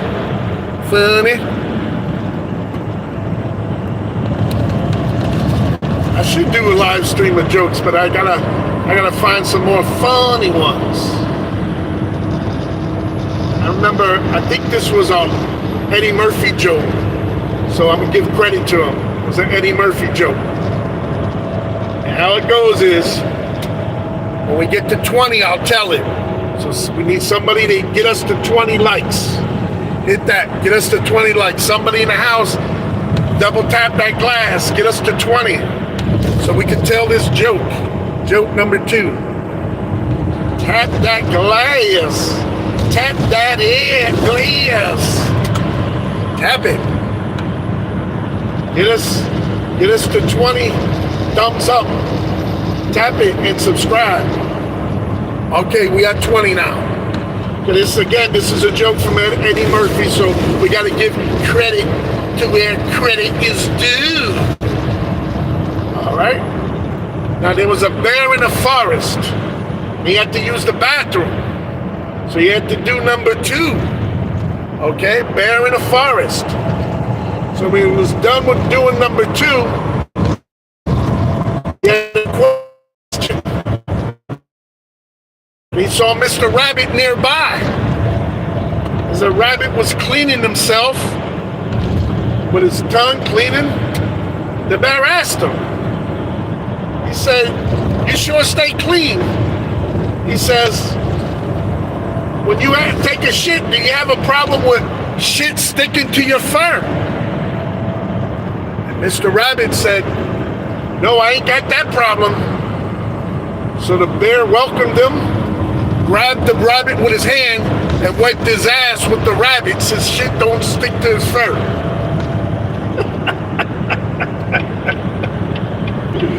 So I hope I didn't butcher it up, but that was a nice, clean joke. So the bear grabbed the rabbit and wiped his butt with the white rabbit. Woo-wee! Happy post-Thanksgiving! Happy Black Friday sale. Guys running out, getting ready to buy all them gifts. Get in early. I said early. Start on the Christmas shopping. You got all that money. You guys probably still got some of that stimulus money socked away under the mattress. Where you hiding the money? Under the pillow? In that old shoe? Where you hiding the money? I need some. I gotta come find it. You don't need that new PlayStation 5. I think they're coming out with a 6. Unless it's backwards compatible. Don't buy it. They're gonna get you to buy all the new games all over again. To buy a big screen TV, 70, 80, 90, 100-inch TV. Do you really need it? You gonna buy yourself a new pair of shoes? What are you gonna buy? Some furniture? Gonna buy a new computer, new laptop? You got all kinds of sales going on.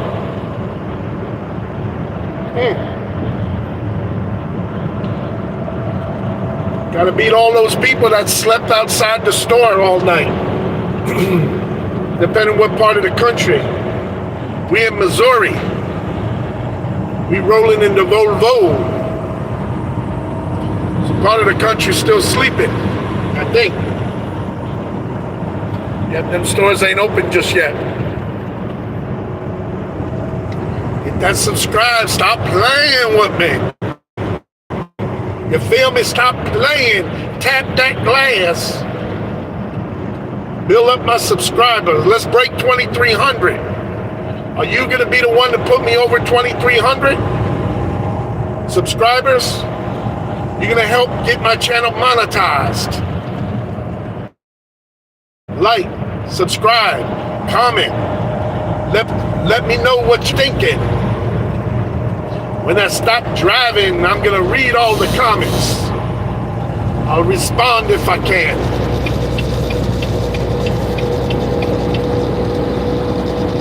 Make sure you put a comment on one of my videos, and I try to respond back to most of the comments, as long as we ain't a troll. This is the no troll zone. No Troll Friday.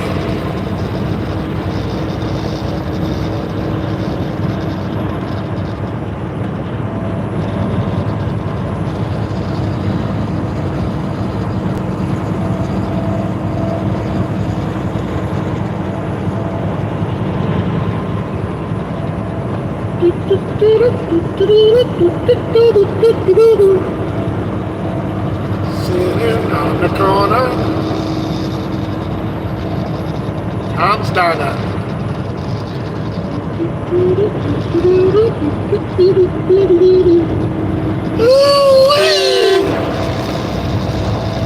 Wake y'all up. Y'all falling asleep on me. You know? Don't get too comfortable in the house, in the crib.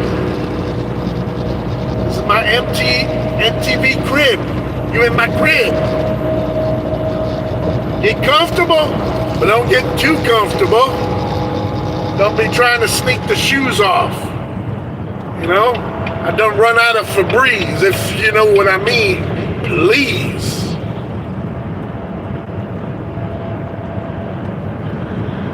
Got to 21. Thank you. Put us over the top. Like and subscribe. Hit it when it's hot. We're going to California. We're driving a semi, 18-wheeler, plus the spare. So I'm a 19-wheeler. Don't forget the spare.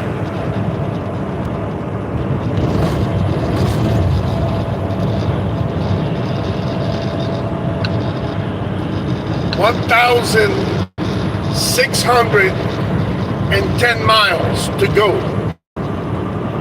We're gonna be there for Sunday, but we don't have to be there till Tuesday. Like Wimpy said, I'll gladly pay you Tuesday for a hamburger today. Wimpy from Popeyes.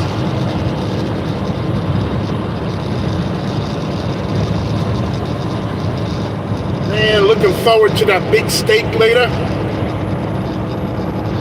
at the Big Texan in Amarillo.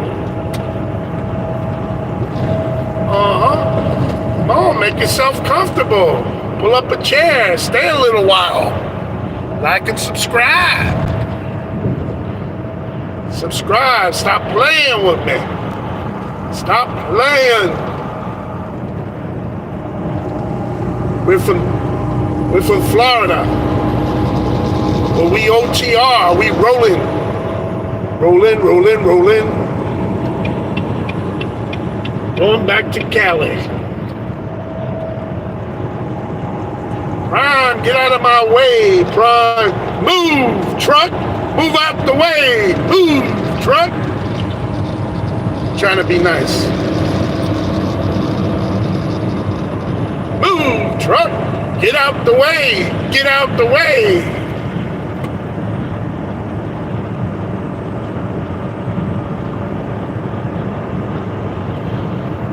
Going back to Cali.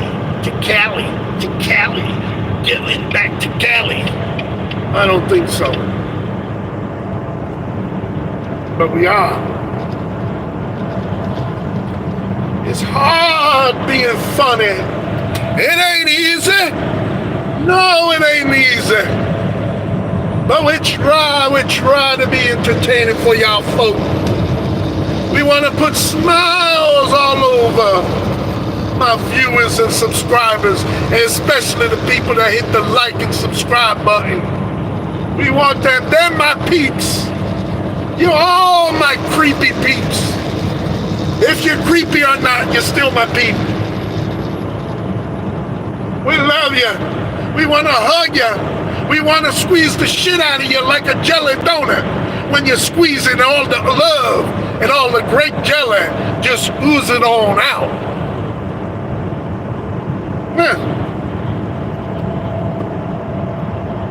We like bread and butter. You're the bread, I'm the butter. And I like to lay it on real thick now. You hear me? We like to toast the bread, but we don't like to burn it. Because when we burn it, all you gotta do is take that knife, fork, or spoon, and you scrape it. You scrape all the soot off the toast. Because we don't throw away the bread. It gotta be really burnt. And be throwing the bread away. That's not nice. God don't like that. I pity the fool. Don't get God mad. Ooh-wee. You guys got some leftover turkey? You gonna have turkey all week long? All those leftovers are gonna be turkey sandwich, turkey salad, turkey soup, turkey pot pie.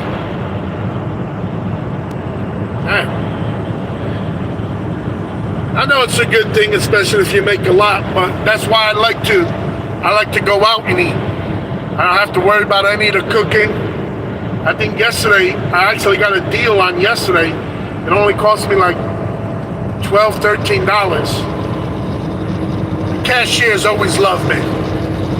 They pity the fool. They laugh at my jokes. They make me feel funny. I'm a funny truck driver. But anyway, they gave me a good deal. They gave me a little, extra when it came to the turkey slices. They gave me a little extra when it came to the yams. Nice. So you gotta be ready. See that guy coming on in? To the right side. Traffic getting a little thicker now. You feel me? Gotta pay attention a little bit more. We in the lovely state of Missouri. It's called the Show Me State. Show me that money. That Jerry Maguire money. Show me the money! Damn! We're getting close to the Chrome Shop Mafia. Now's a chance to pass some of these. Move, truck! Move out the way! Move, truck! Get out my way! Move, bitch!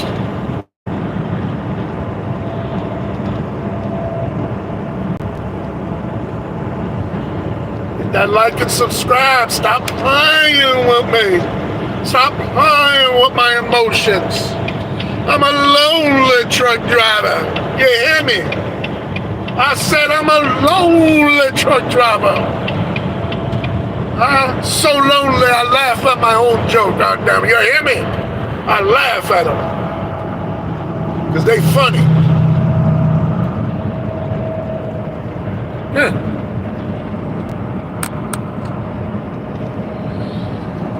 So how many of y'all know a truck driver in your family? Maybe you had an uncle. Maybe you had a cousin. Is he still driving trucks? Is he running ragged, coast to coast? Visiting all those places. Having all them girlfriends all over the place. Had a West Coast girlfriend. Got an East Coast. Got one in Tampa.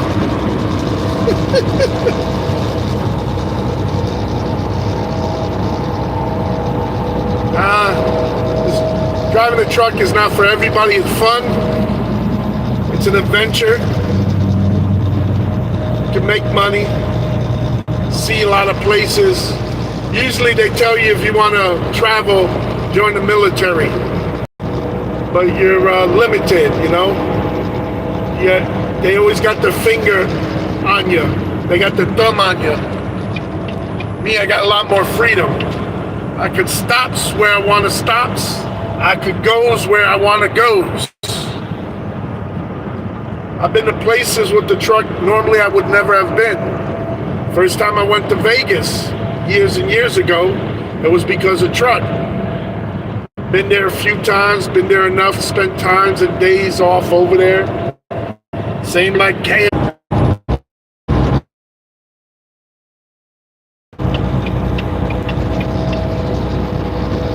We might still be going through them now. Hang on, don't leave me, don't leave me. Like this is the story. The kid got his tongue stuck to the basketball court pole. It was frozen.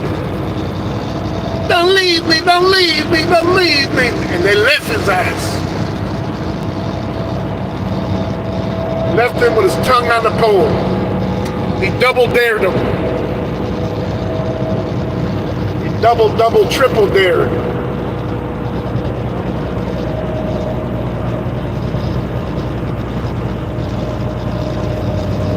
Sorry for the connection issues. That's part of the nature of the business. We drive, we rolling. We keep it going. So they claim the largest 5G network and all that bullshit. Ain't nothing but bullshit to get you to subscribe to their service. Ain't no one cell phone company got all the coverage in the world. They tell you, but they don't. They just gotta out bullshit the other cell phone carriers.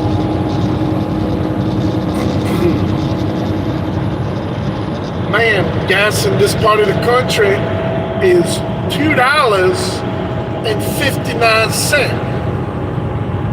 That's right, folks. I said $2.59. Now for the diesel, the number 2, that costs you, that'll set you back to $3.04.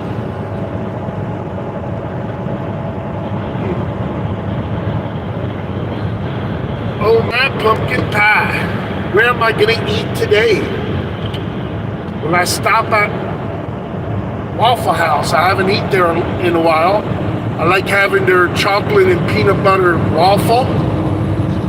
I like to order the pork chops. I usually get 3. So I get that protein and fat. I try to be on that keto diet. But lately I've been still sneaking in too many carbohydrates, which is not good.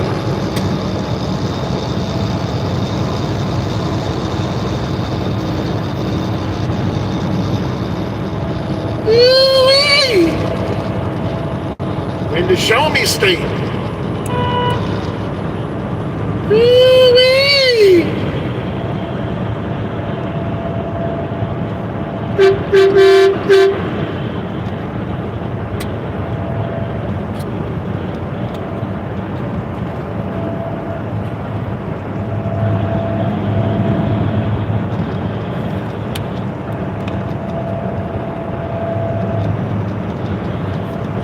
Yeah, this one's an automatic though.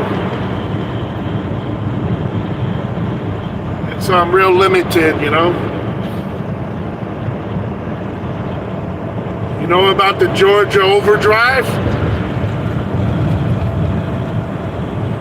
Woo-wee! I used to do the Georgia Overdrive, but I didn't know it was called the Georgia Overdrive till about a week ago. Somebody broke it down for me. That's why you're never too old to learn. John the driver learned the Georgia Overdrive.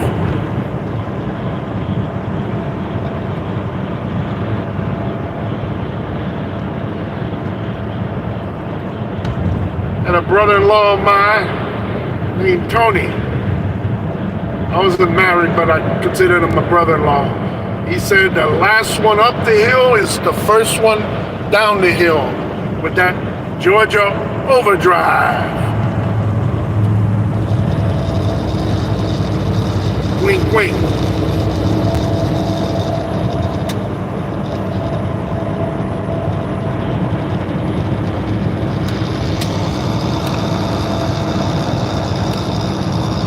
Yeah, it's pretty nice. It's pretty fun.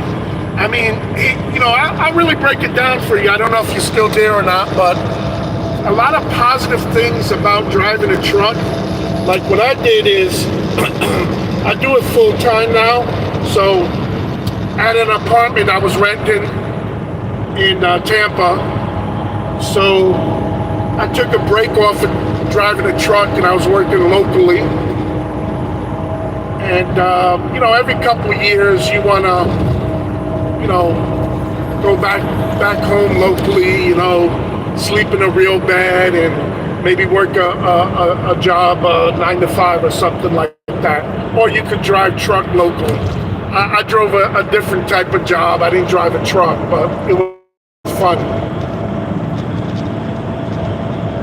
And I took about 6-7 months off of driving a truck on the road. But what I do, this was a lot of drivers too also do, but a lot of them, they may not tell you. What we do is we give up our apartment. So number one, you don't have a physical location anymore, and you don't pay rent. So you don't have a cable bill, you don't have an electric bill, and maybe a monthly maintenance or a condo fee. You do away with that. So right there, you're saving between $1,000 to $2,000, maybe even more, depending what your lifestyle is when you're living. Anyway,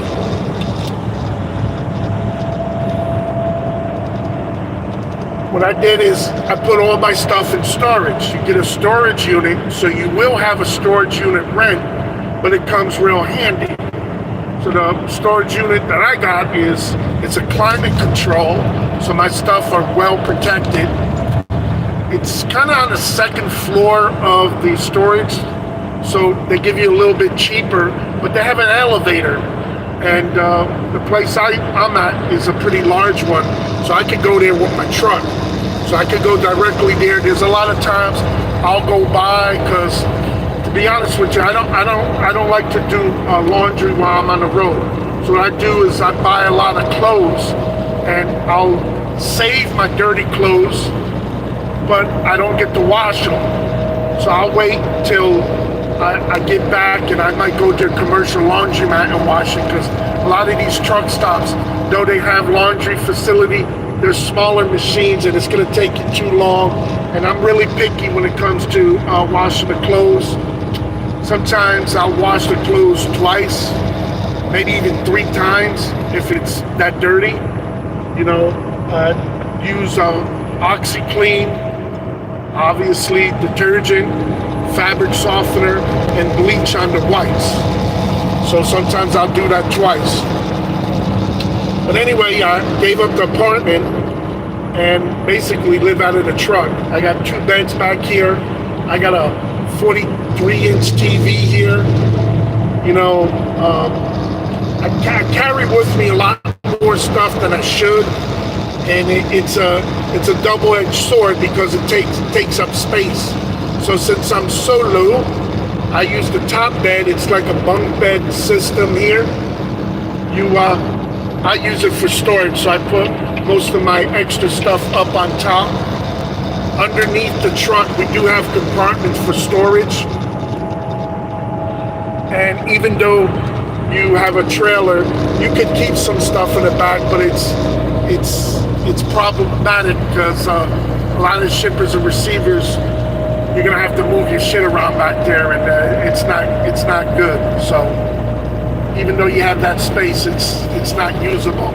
I've seen some drivers use the catwalk behind the truck and put some type of container back there or something. Passing Warner over here. Warner. In front of them. Got Move. GRT Move. So you save a lot of money by not having to pay for a physical place. And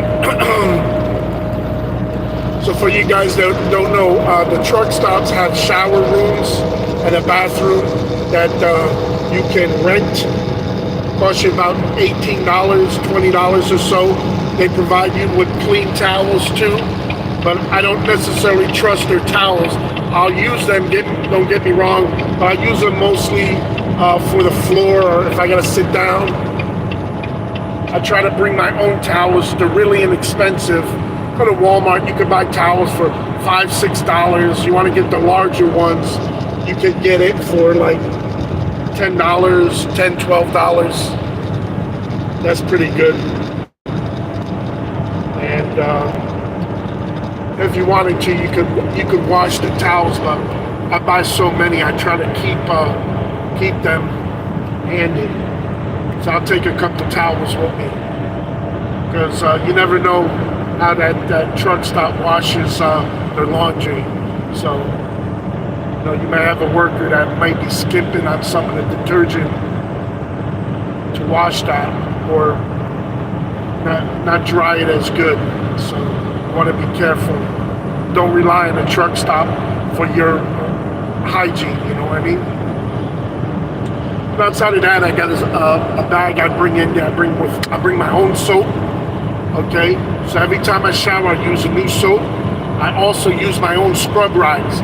I buy them by the pack at Walmart. I buy the white ones. They're about $18 in a package.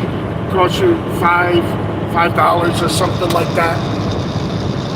And that's what I use to scrub the dirt off my body. I bring my own shampoo, and every time I'm done with the shower, I leave that scrub rag. I don't take it with me. I leave it there. I have a garbage in the bathroom. Some of my videos I've shown what the shower looks like, but I think I'm gonna do another one come up. There's a nice truck stop up in Flagstaff, Arizona. It's up in the mountains. It's like log cabins type atmosphere. So they got like a jacuzzi, a shower, toilet, sink, and all that. So I'm gonna give it a shot. Get a little video of it so you guys see what it's about.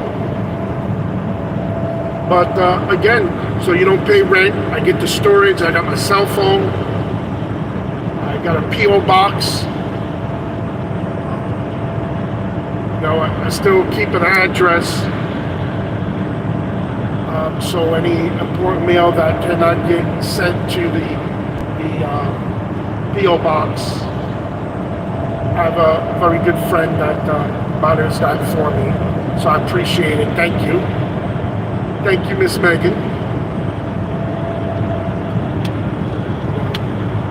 and live out of the truck, so you ain't got no electric bill. I somewhat have a cable bill. There's a couple channels that I subscribe for, pay monthly, annually. I just bought one package that I paid for the whole year.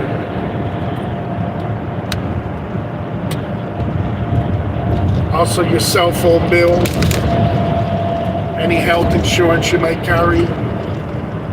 I got a nice burden of child support. My ex don't let me see my kids, but she takes the money. They fight over it. They fight over the child support. They fight over the income tax money. Her parents moved in the house. They fight over to clean my kids. It's pathetic, man. When your parents gotta move into your house, what does that say?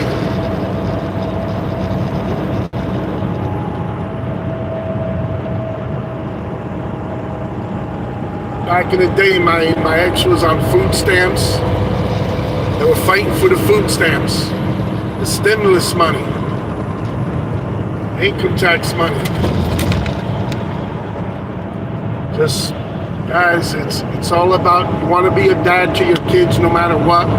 When you have a bad ex, envious, foaming from the mouth, your life moved on, and they realize your life is better than you were with them. So you gotta recognize when you're in the wrong situation. Give them the old hee-ho. Get out the way, move out. But it's not as simple as that. But when you with the wrong person, you'll know. She was the wrong person, but not like a whole lot of arguing. I have to say that, even though her head was thick, she was very stubborn. But for the most part, she listened. Problem with her was she was lazy. What I mean by lazy is like to sleep late in the morning, had to watch all the TV, movies at night. I'm trying to be the early to bed, early to rise guy. I like to seize the day. You know, get up early.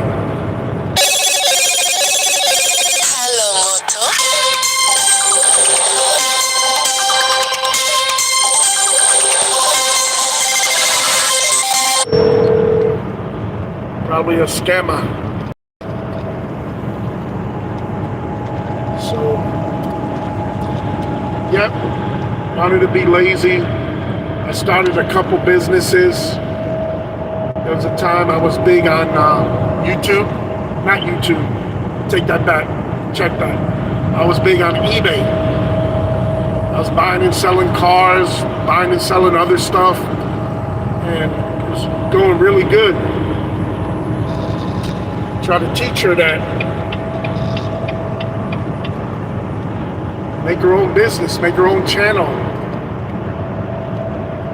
her own account. Just too lazy. She, like I said, we didn't really argue a lot, okay? But it's more beyond that. Her issues was she was not reliable to get up early. You know, I had to wake her up. I had to be the bad guy. So I broke it down one time like, hey, if you ain't ready at a certain time, I'm out rolling. I'm out there seizing the day. Used to hustle. Used to have a limousine, my own limousine. I bought a box truck, had that going.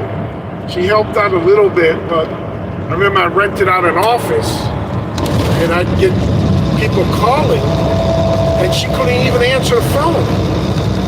She didn't know how to answer a phone professionally. These are customers calling, want to get rates and stuff, and just, she's kind of like ghetto. So you are a product of your environment and how you grow up.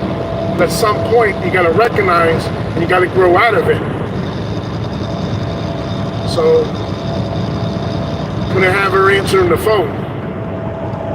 I had her helping out with some of the packages on eBay because I was selling so much that I could have used help packing things up, and I didn't have faith. I was scared she was going to put the wrong product in the wrong package because I was selling different stuff.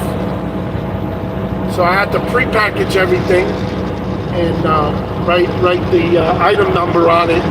So when it got sold and we got paid, and I was old school, man. I never used to take PayPal or anything like that. I was scared of fraud, so I was a pain in the ass as a seller, but I used to force people to go get me a money order. When I mean money order, I only took postal money orders. So these people, I apologize because I can understand how inconvenient it could have been going to the post office to buy a money order, but the reason why I used to get post office money orders is I could cash them right at the post office. So I was there anyway, shipping the stuff out. So I would check my P.O. box, and the people would have the money order there. I'd be able to take a picture of it as a receipt or make a photocopy and go ahead and cash it. And there was no way they could scan my bank account. And with the post office, they have a postmaster. That's like mail fraud. You get the post office come after you. So I knew the real scammers would know that, and I never got scammed out of a payment that way. So there's other ways now to be able to accept a whole different way of more opportunities of collecting payment. But back then I didn't want to deal with it, because I like to ship my stuff out quick. So if people sent that payment that day, I try to have the package already sent out.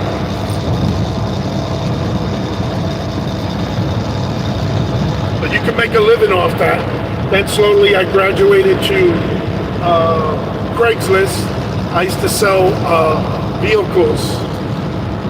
Did really good because I took care of everything, the buying, the selling, also posting the ad up, handling the phone calls, took real good pictures.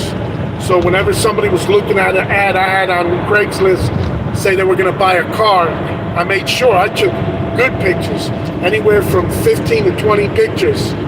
I took one of the inside of each door with the door open, took a picture of the dashboard so they could see the mileage, took a picture of the radio, and it was an automatic, so literally the picture of the engine.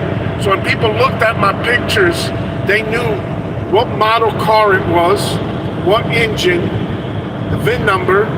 I would also put the specs on it with all the options, cruise control, power windows, if it had a sunroof, all that kind of good stuff. So people already knew what the color of the car was, what color the interior was, whether it was cloth or leather or whatever the interior could be, how many doors the car was. They knew. So a lot of times when people came down to see the car, they already fell in love with the car. All the car had to do at that point was drive good and go down the road straight. So I had a high closing rate on selling cars. Able to speak Spanish, Italian, so I was able to deal with people with different language gap. And one of the smartest things I did, this is a big tip, is very rare I brought people to the house if they sound a little shady. What I would do is I would drive the car a few blocks away. There was an apartment complex, and again, I was doing this in the mid 2000s. So, but I'd have them meet me at the clubhouse over there where the parking was. I didn't always tell them that I didn't live there, but that's a meeting spot. It was easier for them to find.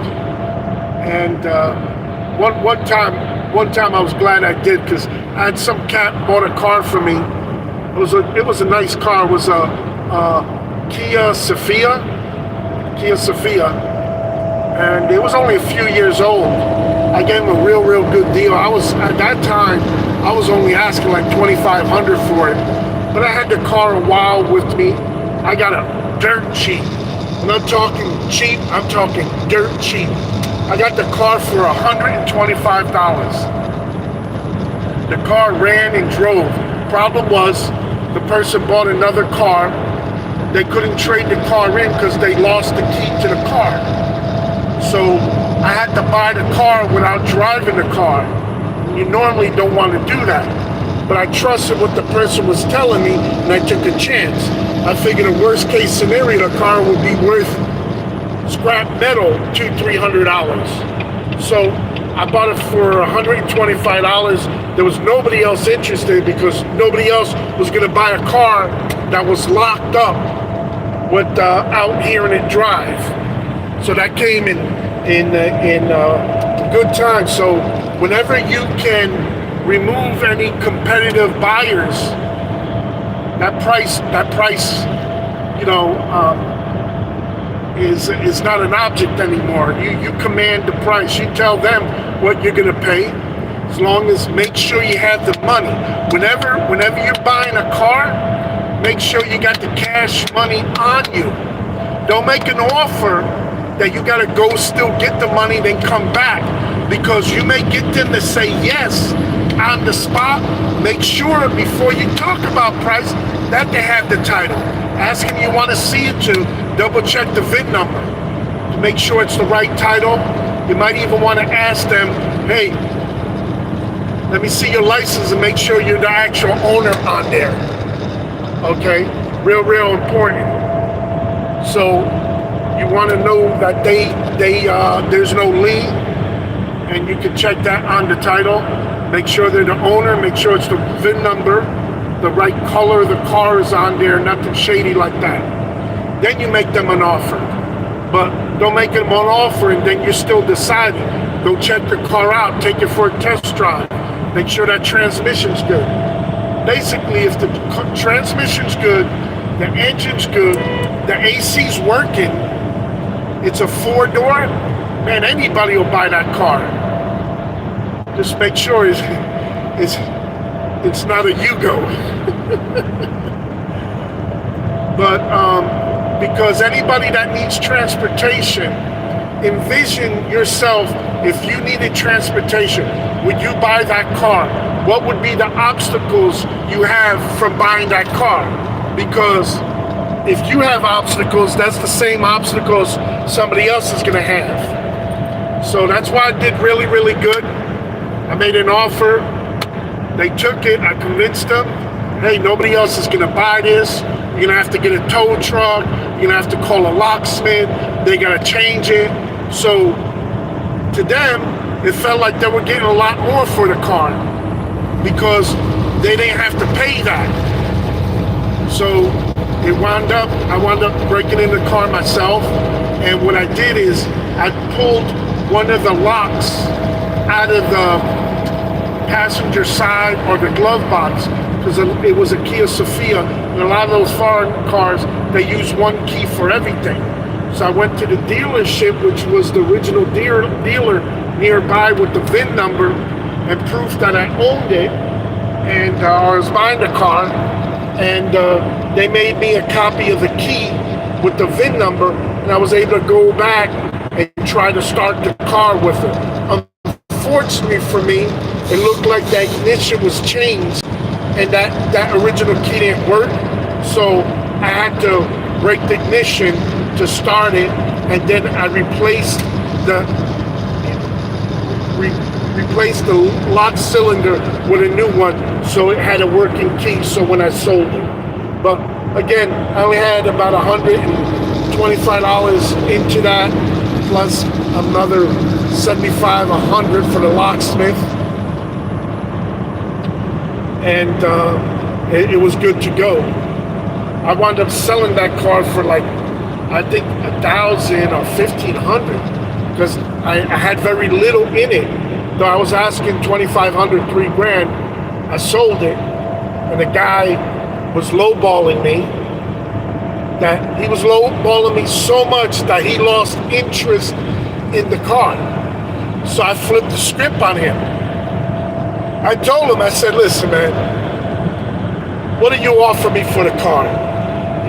He knew I wanted 2,500 or 3 grand. He wound up offering me, I think, 800 for the car, and I took it.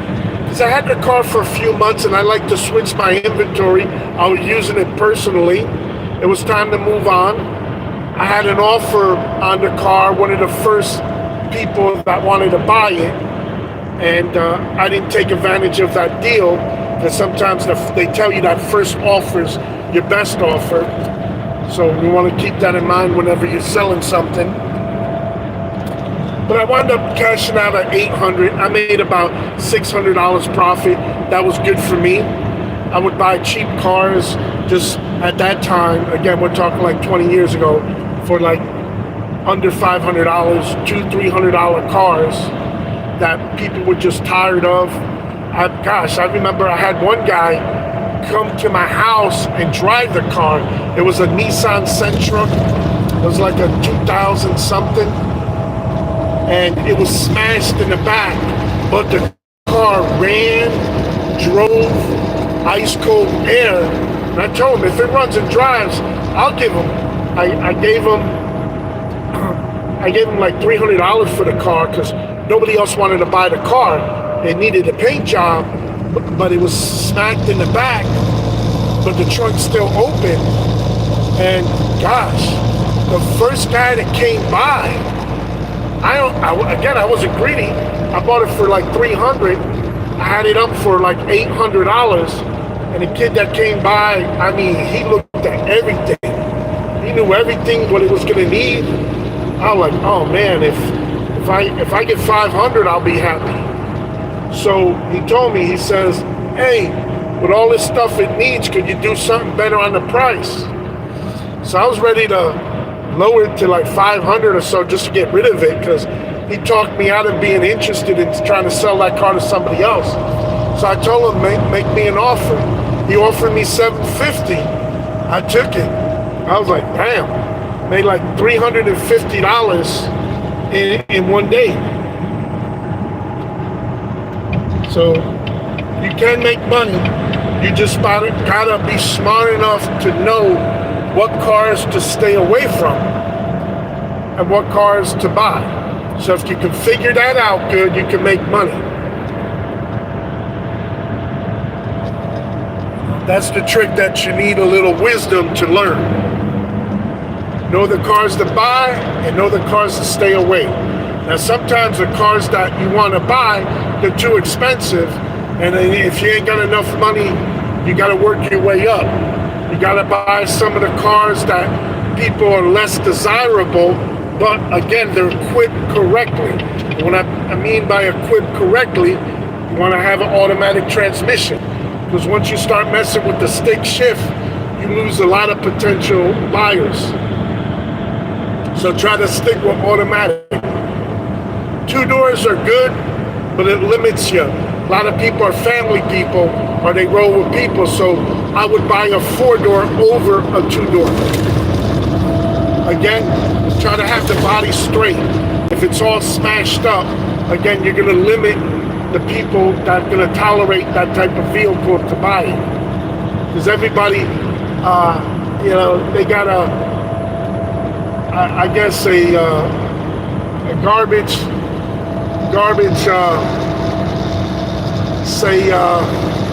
amount of money, a low amount of money, a low stack, but they have high standards. So they may not put up with a car that's all dented up and stuff. So if it needs a paint job, that's not bad, because they got Earl Scheib or those, for a few $100s you can get a paint job. I wouldn't do it. I wouldn't put the money in it, but you can tell them, hey, you're buying the car so cheap, you could afford to get it painted any color you want. And you don't have to do it now. So you buy it for cheaper. But make sure that air conditioning works. I live down in Florida, so Florida, if it ain't got an AC, it could be $1,000 to fix the AC.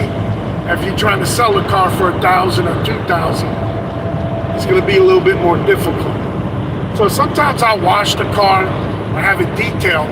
That can make a big difference. Details can put a frown on a car and turn it around into a big smile. So I've seen cars, man, really turn more attractive to somebody. I used to work for Buy Here, Pay Here, and at the time, my ex, her brothers used to detail. And I had one of these guys come by. He really did a good job on it. Personally, turned out, we didn't get along so well later because he had a different way of life, and he tried to intrude and question my life with his moral standards, and I didn't like that. He lost my respect. He was trying to make himself better than me. Meanwhile, I was there. I got him a job doing some detailing for the guy that I worked for, and at that time, a detail rate was going for like $50 or $75 a car. I was getting him. I think we charged $200 on that one, and worked out a deal to where it was going to be about $125 a car. My boss was willing to pay him, but a lot of those car detailers, they're not consistent. I'm not knocking everybody, but you have a lot of them that they can work hard on a couple cars, and then it gets boring for them, and then they start not performing the type of work that they used to do, So they get tired of it, they get burnt out. That's why working for private people is a little bit more, maybe their cup of tea and interesting, because you're working with a private individual and they get a nitpick, where when you're working for a guy that's buying and reselling cars, he's going to let a lot of things go so you can cut corners. He mostly want to see that car shine, clean interior, maybe shampoo it and stuff like that. When these private individuals, they want you to wax and buff. They want to see that water roll off the hood. But really good. You can make money buying and flipping cars. Everybody needs a car, and cars are getting really priced out. If people buy from a car dealership, they're getting crazy. I don't know if all parts of the country go a little crazy with that dealer fee.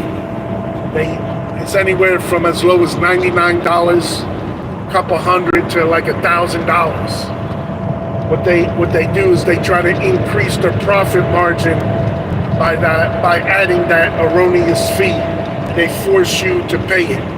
So if a car costs $2,000-$3,000 and you're getting a deal on the car, that dealer fee could take away that good deal. I mean, I'm not saying don't buy the car, but that dealer fee could really, that could be your registration money, insurance money,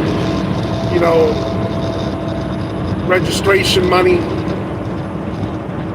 renewing your tag, or putting a full tank of gas in that car. But that's why selling cars privately, you can work around a lot of stuff and make it a lot more favorable of an income outcome. Guys, I see we got a nice group of guys in the chat, in the live stream. Please, if you're liking the channel, please hit the subscribe, hit the like channel button. Let me know, we on the right topic here. Now I'm driving a truck here. I'm in the lovely state of Missouri.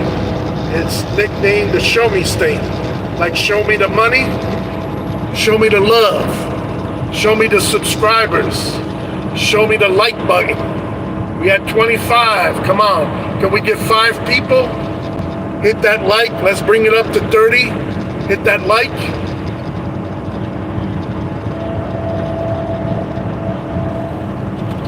Oh, we stuck on 25. We need to double that to be 50, like 50 Cent.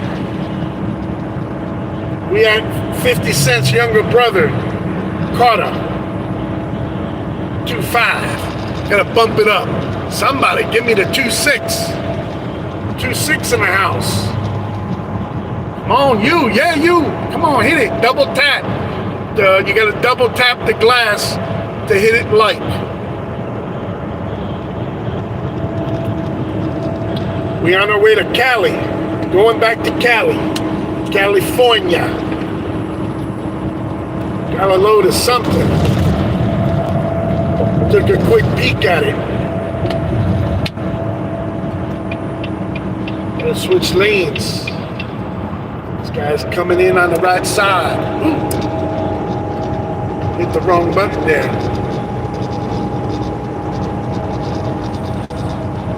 Oh, we stuck on 25. We got Heartland Express in front of us. Heartland, are you in the chat? You in the live stream? Huh? Reflecting quality with that mirror chrome on the back doors. Roll in, roll in, roll in.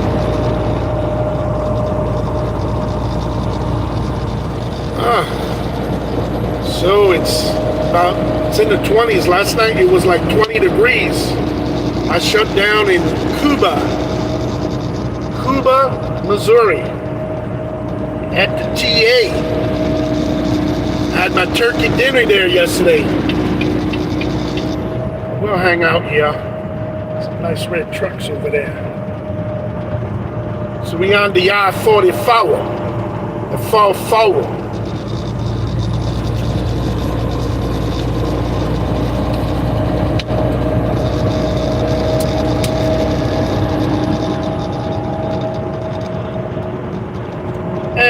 Extra, read all about it. Tractor trailer on I-44 going westbound. Westbound in the Greyhound.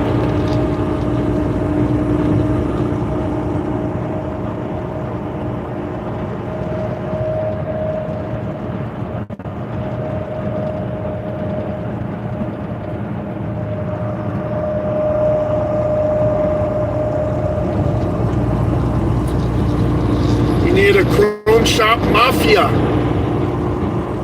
Guys hear about the Chrome Shop Mafia? They used to be on TV. I don't know if they're still on there. They used to do big rigs, big trucks. They would steal a truck, trick the owner out of their truck, and then redo it.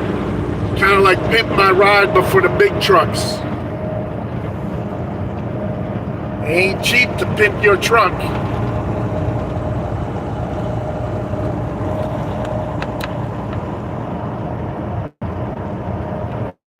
Oh yeah, definitely 50 Cent loved Trump. I actually met Donald Trump. No bullshit. I shook hands with him. Y'all want to hear the story? You want to hear my Donald Trump story? Well, it happened a long time ago, back in Atlantic City. For y'all that don't know Trump's history, he used to be in the casino business. He owned the Trump Plaza, the Trump Castle. He owned another one or two. I think he had like 4 at the same time. So he was big in the casino business back in the time when Atlantic City was one of the few places on the East Coast. You didn't have casinos up in Connecticut, New York, none of that, in Pennsylvania or in Delaware. So back then, Atlantic City was the Las Vegas of the East Coast.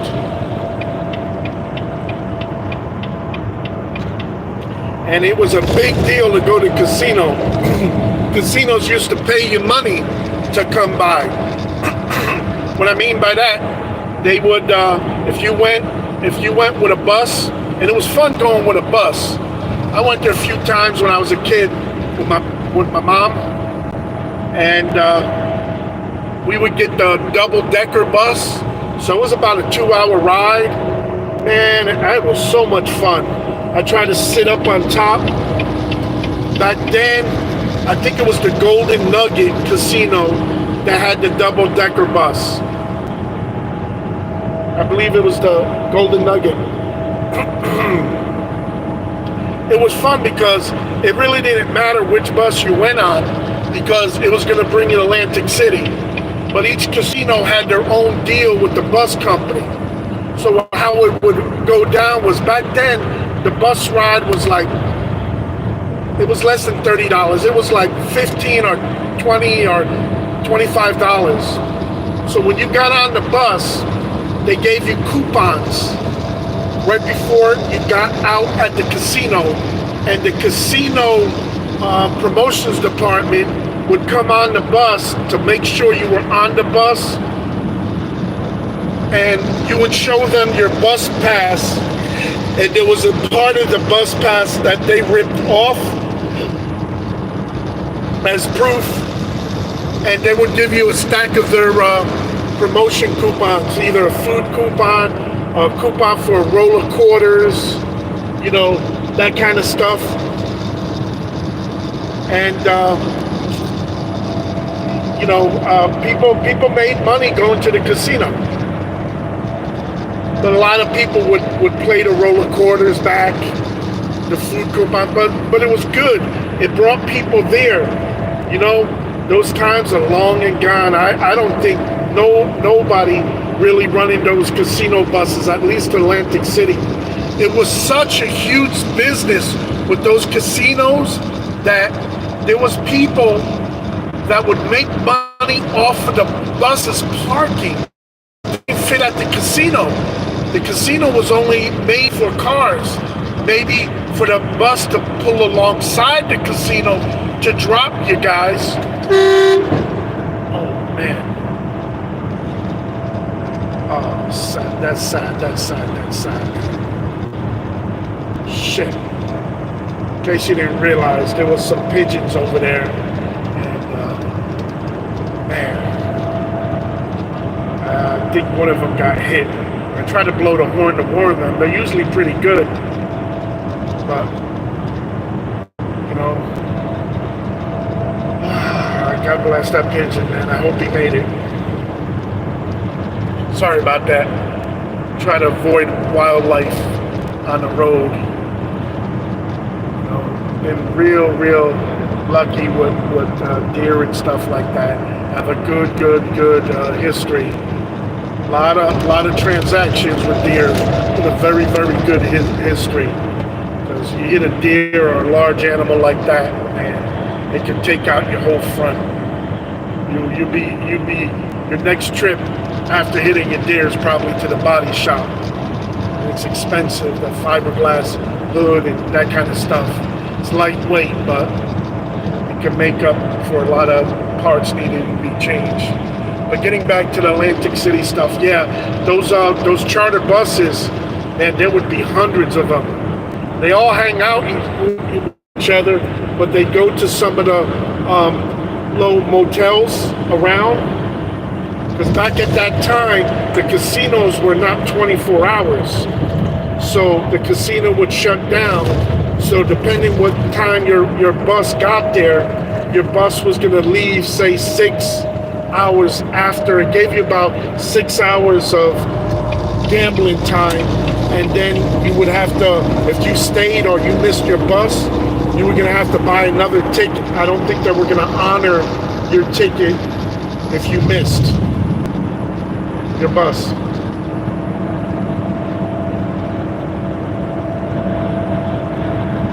So you made sure you didn't miss your bus when you were leaving, when you had to leave. Because they really wouldn't wait for you. You had to be really good friends with that bus driver if he was going to wait. Back then, there was no cell phones. So everybody, your clock was your gauge. So they would tell you what time and where. So a lot of people got left. And a lot of times you'd have to come up with money again, and if Atlantic City slot machine didn't treat you right, you were kind of on your own. So you want to stay away from that from happening. Let's go to the left side. Let's be interesting. The road is splitting up here due to construction. We go to the left lane, the high five, the hammer down. The hot Lana lane. So yeah, they made a lot of money, man. Atlantic City fed a lot of people. A lot of people ate off that. You had the bus drivers, and even the Roach motels were making a living off that over there. The motels there, because like I said earlier, if you heard me, the casinos were not open 24 hours. They would close about 4 o'clock in the morning. So at 4 in the morning, it was a ghost town inside that casino. There's a lot of people, they were sleeping in the chair or sleeping in the car, or they had to leave town.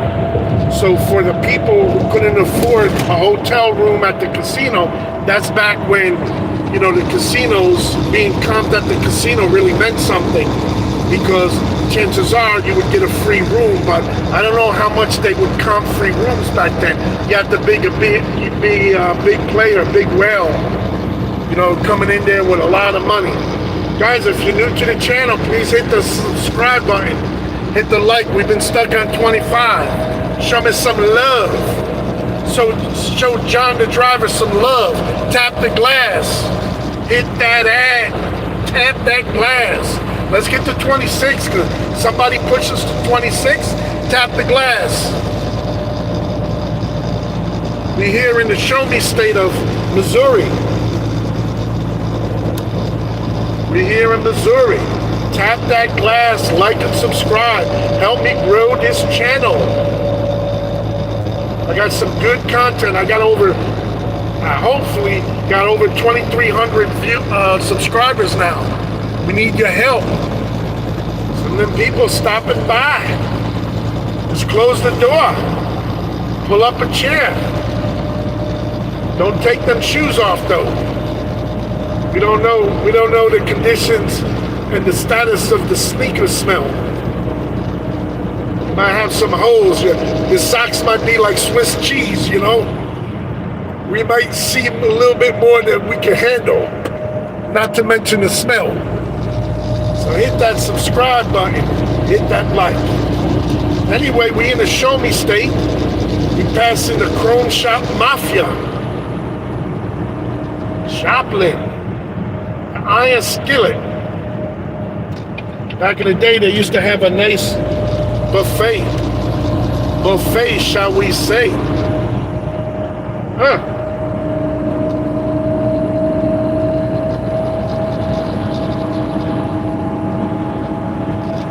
So wondering, come on, hit that like, double tap the glass. Where you guys from? You guys from the United States? Anybody outside the country?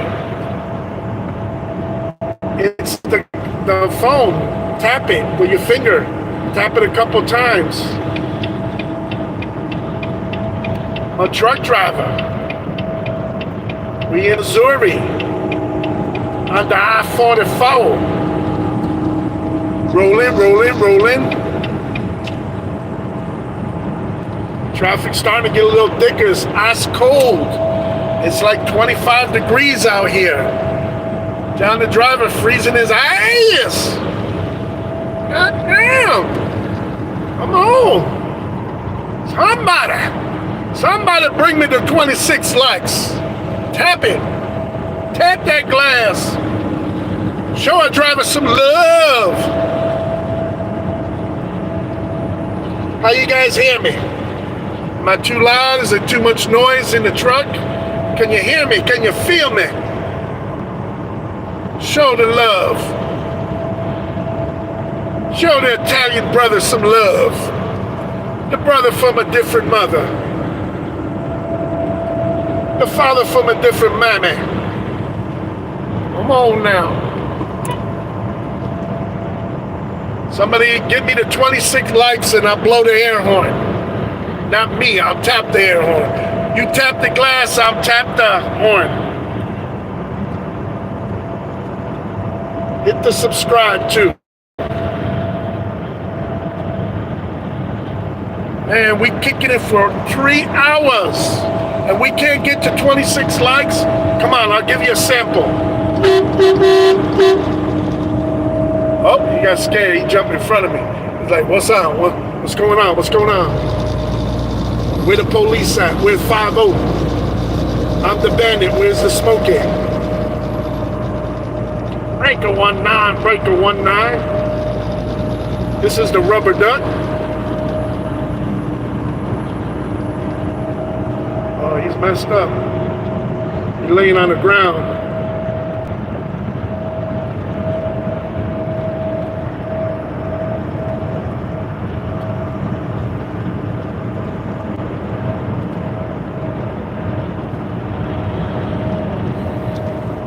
Sitting in the corner.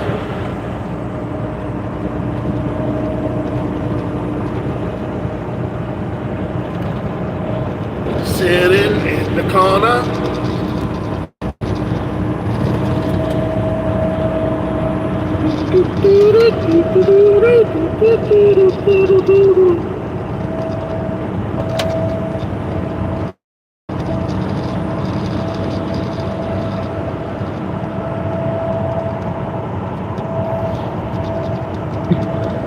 What a good human being. It's normal. Yeah.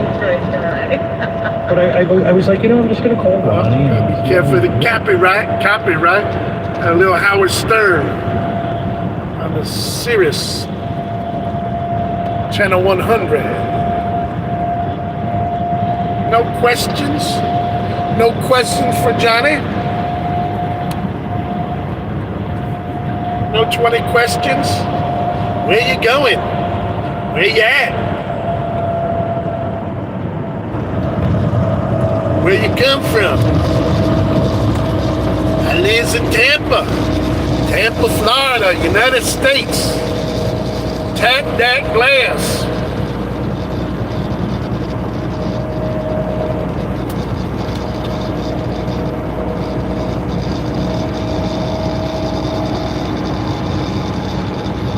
Picked up in Detroit.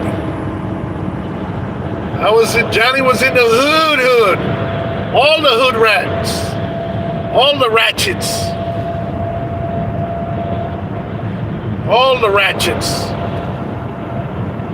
I was in the streets of Detroit during daylight hours. God was watching over me. He said a prayer. He said, leave John the driver alone. He said, all you people who in the chat, in the live stream, God said for you guys to hit the like button. Have pity on your souls. Who do we appreciate? The truck driver. The truck driver. 2468. Who do we appreciate? The truck driver. The truck driver. Come on, man. Take a lot of energy to entertain you folk. Come on in.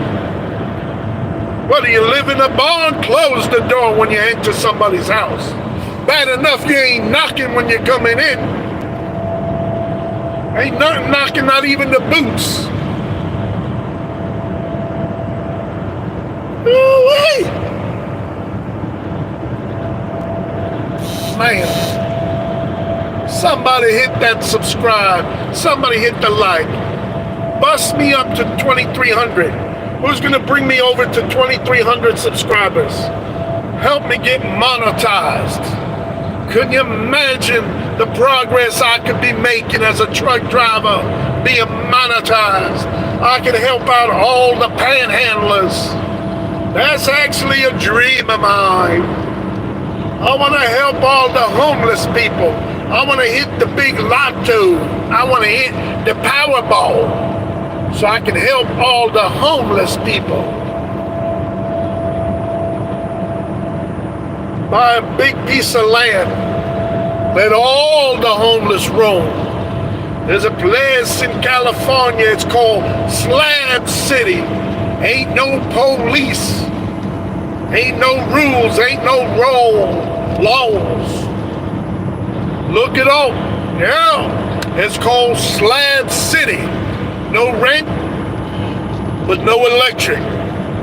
It used to be a military base.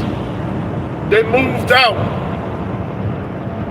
I guess they knocked down the buildings, and all remains is the slabs from the concrete foundation. It's called Slab City in California. It's in the desert, I think, by the Mojave. You hear me? It's by the Mojave Desert. I think there's an Air Force base not too far away.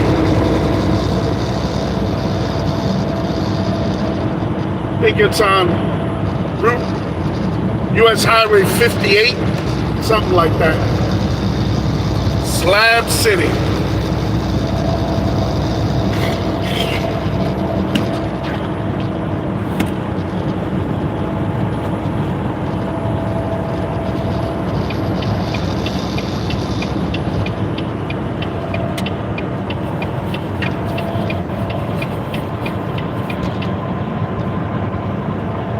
We still at 25? Come on, push it up. Push it up 26. You gotta tap the glass.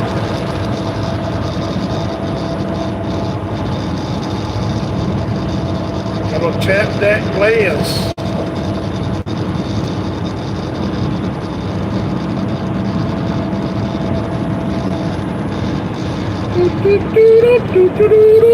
Oh, thank you. I appreciate that. We're up to 26 now. Thank you. I got 3 hours continuous live stream. So you guys working, man. We got 1,529 miles to go. We on our way to Cali. Going back to Cali. Done did 216 miles already today. In the 3 hours, you guys helped me. You guys entertained me. You guys made me go into character. So I do about 600 miles a day, sometimes 7, if the weather conditions permitting, traffic. As you go out west, there's less and less traffic, so I'm able to maintain maybe 70 miles an hour, though I'm governed at about 73, 74. There's a lot of hills, and when you're going down a hill, you know, you use that Georgia overdrive. Anybody know what that Georgia overdrive is? I used to do it myself, but I didn't realize there was a name for it. An old timer broke it down for me about a week ago.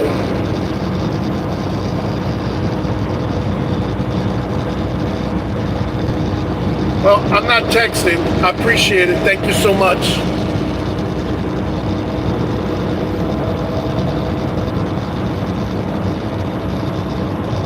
Thank you. I appreciate it. You gotta be safe. You're absolutely correct.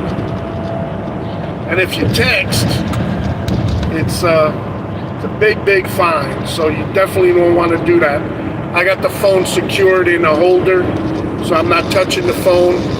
I set it up before I started driving, so I haven't messed with it much at all. I'll try to just adjust a little bit to the right so you see a little bit more.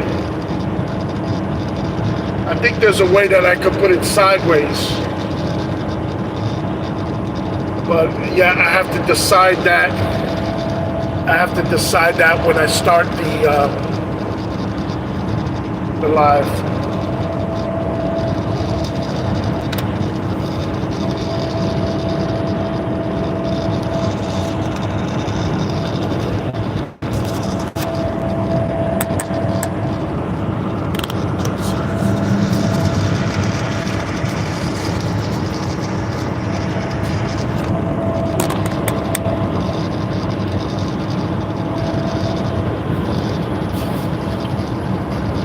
just found out. I dropped my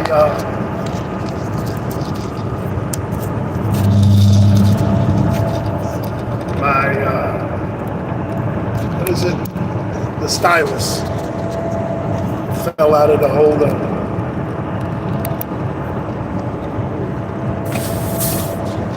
Let me fix that phone. There we go.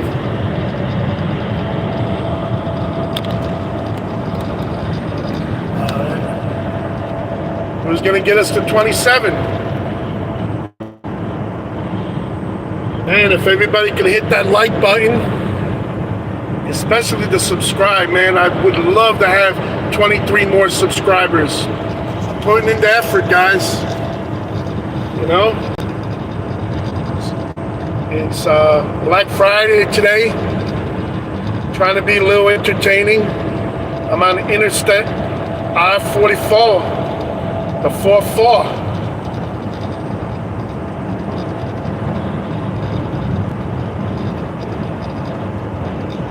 Trying to get to Cali. I'm like chitty chitty bang bang. Trying to make $1 out of 15 cents.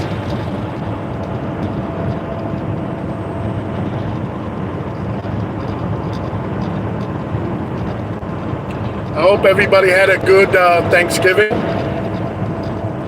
Everybody was safe, warm, had a nice hot meal.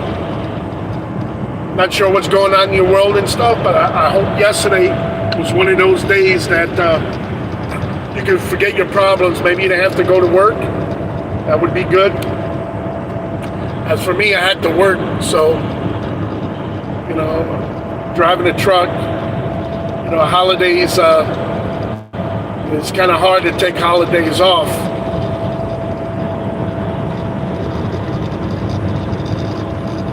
But I could if I wanted to. I'd rather make the extra money. My ex, she loved her them child support payments. You hear me? So we can't deprive her. She loves spending that child support on everything but the child. You know what I mean? Spend it on her boyfriend. She spend it on gas in her car. She spend it on the light bill. She spend it on the cable bill. Gotta have, she's got like a $200 cable bill. Oh my God, there's a dog on the side there. Big dog too. Somebody's missing that dog.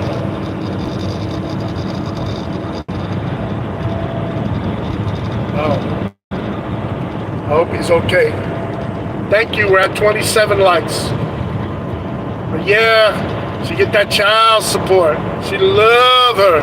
She get that stimulus money. You hear me? Yeah, oh yeah. Oh yeah, I get that extra stimulus money. Getting that, at one time she was running that food stamp scam. Getting the food stamps. Parents moved in. Now we're all eating good off the food stamps, the stimulus money. I wonder if she was on welfare too. I hope not. I don't want my kids raised on welfare. But you can't stop her. She got her own brain. She got her own brain. Bought herself her boyfriend or her last boyfriend, I don't know what's going on. Bought him a brand new pickup truck. Nice Chevy pickup truck. She was driving around in a piece of shit at the time. Probably still is. Windows don't work on the electric. AC wasn't working. Man, if she would have bought herself something new, I'd have been all right. I probably gave her more child support money. But she didn't give a shit. One of those narcissists. Only care about her. Neglected my kids. One of my kids for the birthday, I told her 3-4 days ahead of time, go ahead and order him the birthday cake. Get it right. You know? I love my kids. Always, when it comes a birthday, man, I was over the top. To me, growing up, I was deprived. I didn't always have a birthday cake, man. It wasn't like that. My birthday was towards the end of the month. Too close to that rent. It was either the rent or my birthday cake. And a lot of times the birthday cake didn't win. So for me, that's one of the reasons the birthday cake means so much. I did without it. I didn't want my kids doing without it. Even my ex, when it was her birthday, man, I don't know how much you guys know about birthday cakes, but you can order a cake to have made. They'll tell you a quarter sheet, a half sheet. Fuck that. I used to order a full sheet. A full sheet. You hear me? That's right, a full sheet. And it wasn't, at that time, it wasn't that much money. Back then, I think it was only like $50 or $60, 70 maybe. Man, I used to order the good food, the good cake. Down in Florida, it was Publix or don't bring it home. I'd order what half chocolate, half vanilla pudding, vanilla cream, chocolate, fruit in there. Oh man, I would look forward to everybody's birthday because I knew for the next 2-3 weeks I was having birthday cake.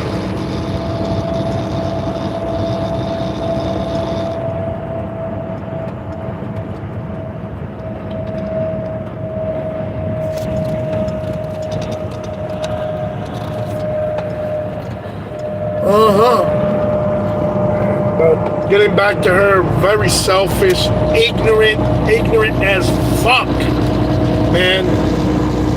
Ignorant as fuck.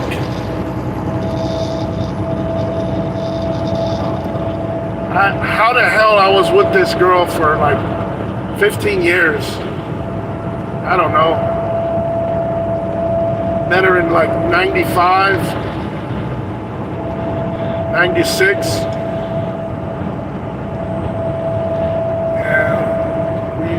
And she moved out of my house back in 2009. My son was 1 month old.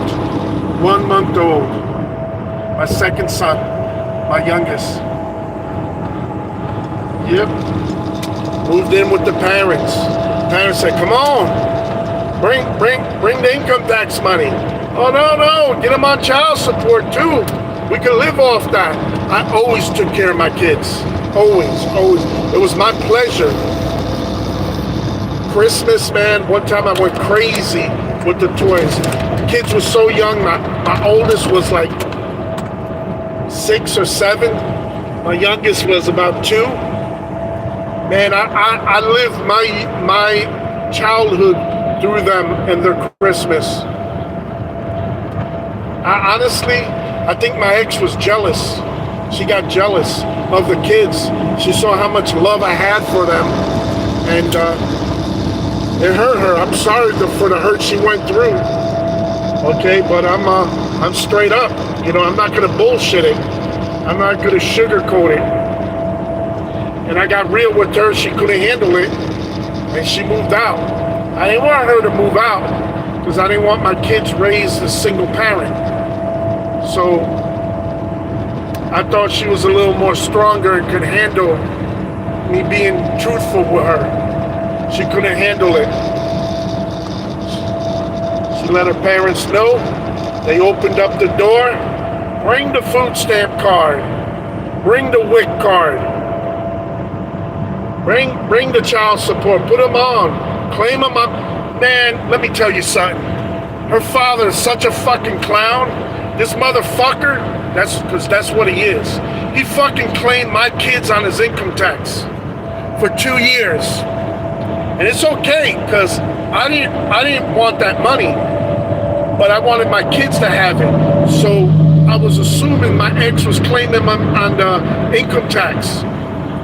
But when she moved in with the parents, the father wanted some of that, you know, that easy money, that dependent money. Motherfucker claimed my kids for 2 years that I know of on his taxes. He's a fucking, excuse my French, fucking cocksucker. He took money away from my kids. You know? So you gotta be careful when you're hooking up with a girl. You know? Thank God I was never married to her. Thank God. She'd be getting alimony money. Fuck that. I got my oldest is left the house. He ran out. He moved upstate. He got out of the state. He joined the military. He got the fuck out.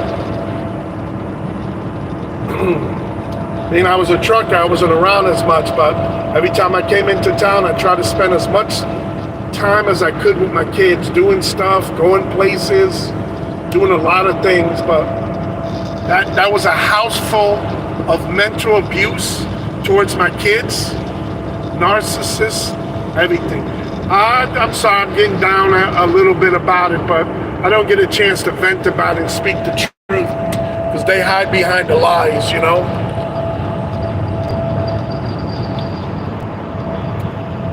You know, I was a good father, and most of the people in her family knew it. And her father, her mother, they didn't want to acknowledge it. They even got my kids to go against me.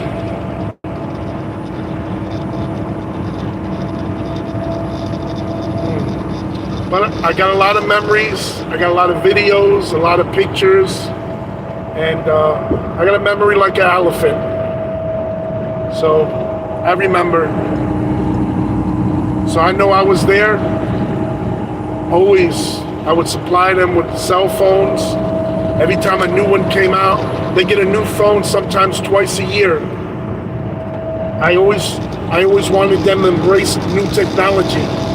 iPhone, Android. One of my kids, I got him both. He had an Android and an iPhone. He said, Daddy, he liked the iPhone. It was a status symbol for school. And he got a nice Android stylus, so it was easier for him. So I did what I could for my kids. I don't regret it, you know. I just regret that my ex allowed her parents to get involved and dictate their dislike and over control of my kids. They're okay. They're in their 70s and stuff, so they're about to drop off, you know. So it's a shame. I have to view from afar till they drop off. Two things gonna happen. When they drop off, man, I'm a piss and shit on their grave, right off the bat. Piss and shit on their grave. I did so much to help them when they moved down to Florida. I helped them move. I helped them find a place they were gonna buy in the wrong area. I took them to Hudson, Florida, waterfront, water in the backyards, dolphins. You had a boat for less than what they were gonna pay being inland of 10, 15 miles away from the water. They maybe forgot, they want to forget, but you know, just you gotta be careful. There's a lot of people, they're gonna use you. And if you're a nice person like I consider myself, I don't mind getting used if you're helping people and they merit it and they feel thankful. You know, so I help a lot of that family out as I could. I don't mean to throw it up because you do things because you do it out of the kindness of your heart. You know, you don't do it for a motive. That's not good. It's just when you've been kind and you've done things from the goodness of your heart and they took advantage of and they exploited your kindness as a weakness and then get involved between your family and your kids. I don't give a shit about her. She could drop dead tomorrow, okay? She living her life. You can have whatever boyfriend or married guy or whatever you want to live your life. But when you come in between me, being a father to my kids, I never raised a pinky to my kids. I never hit them. I know a lot of people that say that's a soft way to raise your kids. My kids had the love and respect for me that was next to none. I mean, if I was upset, all I had to do was talk to them, and they hear the disappointment in my voice, and they were in tears. But I didn't use that. I didn't use that against them. My ex and my ex-mother and their father, they saw that I was bringing too much joy and respect to my kids. Okay, when they were in a car, when they were asking where we're going, they were part of the plan. Not shut up, close the door, get in the car. They wouldn't tell them nothing. They were making plans for them. They didn't care what they wanted. That's sad. My youngest, he's 15 now. He's still going through this. And there's not much. I don't want to drag her to court. I drag her to court. I got to drag my kid to court. So it's suffering for me now. But I'm thinking about it. You know? She's making too many plans with the kids' money. I had a settlement a few years back, and I sent her an extra $6,500 on top of the regular child support payments, on top of her income tax where she was claiming the kids. You know, I bought my son his first car, his second car, his third vehicle, all within a year of him getting his license. 3 separate vehicles. And the last one was brand new, right off the showroom floor. And her father told my son to give the car back to me because the car wasn't in the payments weren't in his name, the insurance and stuff. He was 18 years old. Okay, 18. How is he gonna afford a car payment to get approved? He was working at Wendy's. But they're envious and they're jealous because they didn't want to see my kid enjoying their father and their father being there in their corner, being at the graduations, being there the last day of school, being there the first day of school, providing new clothes. When they started school, they had new clothes. You know, when they were graduating, always have a suit, a jacket and tie, dress pants, shoes. Easter, having an Easter basket, new set of clothes, complete, everything. Socks, underwears, t-shirt, shirt, pants, shoes. You know? One day she got me. She tricked me to send her money on Easter, and I told her, take the kids out to the movie, take them out to eat. There's a franchise barbecue place in Florida. It's called Sonny's Barbecue.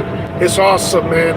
It's one of my favorite barbecues, and one of the reasons is simply it's an all-you-can-eat barbecue. So you pay one price, and you eat real good. I wanted her to take my kids there. Also, get the Easter basket, because I was on the road. I'll never forget where I was. I was in Texas. And I sent her the money, Western Union at the time, because we're talking back in 2012, 13, 14. My kids were young. I always wanted them to have a nice Easter basket, filled up. And when I said she tricked me, my son called me back after I sent her the money and she picked it up. And my son was asking about the movies. And my ex told him the movies is gonna be on TV. She picked up the money, put it in her pocket, and then she tells me, oh, I'll take him to the movies on Tuesday. Easter was on Sunday, okay? You know, she took the fucking money for herself. What a fucking bitch. I apologize. She's a fucking bitch. She took the joy out of me seeing my kids with an Easter basket, new clothes, going to eat at the restaurant and watching a movie and seeing the pictures. You know what she gave me instead? My son called me up crying on the phone that his mother stole the money. That's sad. That's pathetic, man. You know, nowadays, and I don't knock it because I know that there's a lot of fathers that their heart is in the right place, and maybe they have issues with their ex, the baby mom. and they don't know where their kids are or that kind of stuff. But I was involved with my kids. When I was home, I'd run there. They were one of the first things I'd do to pick up. But things change. You have a lot of evil people. They're not making money off of you seeing your kids. They make money off of you not seeing your kids. They're scared you're gonna claim them under income tax. That's my kids' money. I never wanted, I never thought of that. My ex was so ignorant. This is how ignorant she was. When I told her to spend some of the income tax money on the kids, you know what she would say? Oh, that money's hers. She worked for it. I try to explain to her, you're getting extra money on top of your money for the kids. She would get like $6,000, $7,000, $8,000 income tax checks and would refuse to spend any of it on the kids. How ignorant, right? Man. She didn't deserve having the kids with me. Oh man, it just blows my fuse about that one. Well, let's switch it up a little bit. Enough talking about that. It's just, I know you guys probably have your own set of circumstances going through exes and stuff like that. It's just, they don't tell the family the truth. They twist the script. They tell the family something different. Why is John not around? Why is John not seeing his kid? Oh, John's not a good guy. John's this, John's that. But they say lies, because if not, they'll ask him, are you stopping John from seeing his kids? Grandpa, are you stopping John from seeing his kids? Grandma, how dare you? He's paying child support? You're stealing the income tax money? You're stealing the stimulus money that was stealing when she had him on food stamps and WIC? Man, they had a good appetite. That's when I never heard of before. My ex would tell me, oh no, I bought monkey bread. I said, monkey bread? What the fuck is monkey bread? She says, oh, that's my mother loves that. I'm like, monkey bread? Eating, taking food out of my kid's mouth.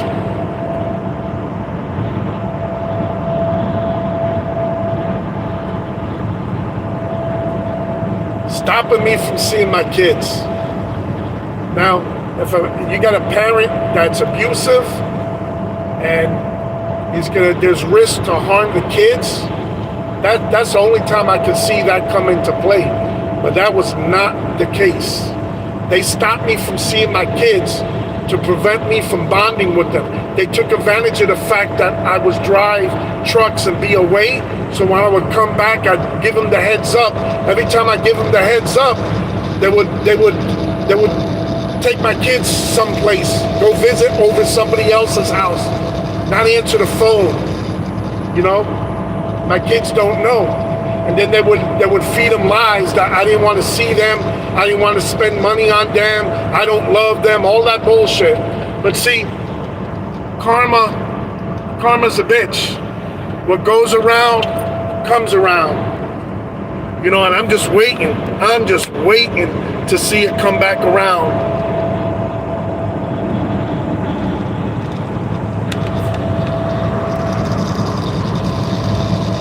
You know, and when I talk about the grandparents, I mean her parents, not mine. My mother's 90 years old. The last time she saw both the kids, it's about 3 years ago. Doesn't go to visit them. You know, my mother, she has all her wits. She's definitely a fighter, a survivor. She's 90 years old. And my ex deprives her to see the kids. You know, like I said, wicked. One day, I know it's gonna come back. It's gonna come back to how the kids are gonna treat her. They're gonna realize and understand that dad was always good. He didn't do nothing bad. Why did you stop him from seeing us? Why wasn't he allowed? My son had a graduation over a year ago, 8th grade. She didn't let me go see my kid graduate. I had to watch it on Zoom. They only had 2 tickets, and she took both of them. It's all right.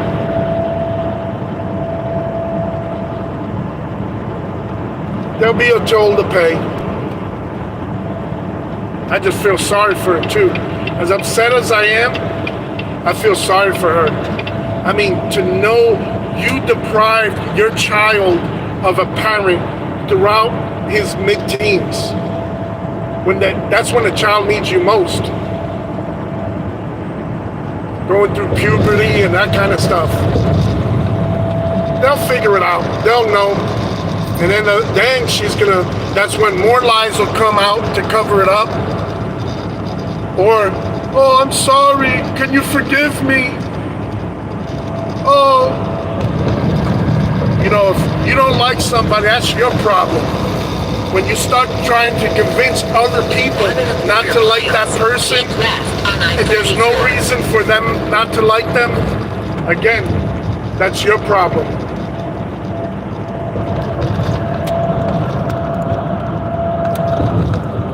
And anybody that's going through that themselves, I'm sorry to hear that. It's a tough thing. Because the kids will believe it for a while because you're not around. They're going to think you don't love them. They think you hate them. They think you want to hurt them. They think you don't want to spend money on them. They don't think you love them. You know?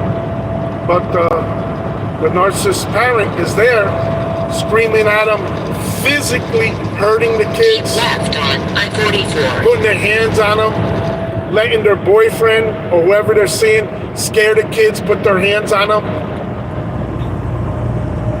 Just wonder why. My oldest left, man. He left the state. Any further north, he's going to be in Canada. Continue on I-44. She used to tell him a story that when she got older, she was scared that they weren't gonna see her and visit her. And not to do that, she told him a story of an old lady that had a lot of kids, and the lady wound up dying alone in the front porch because the kids didn't open the door.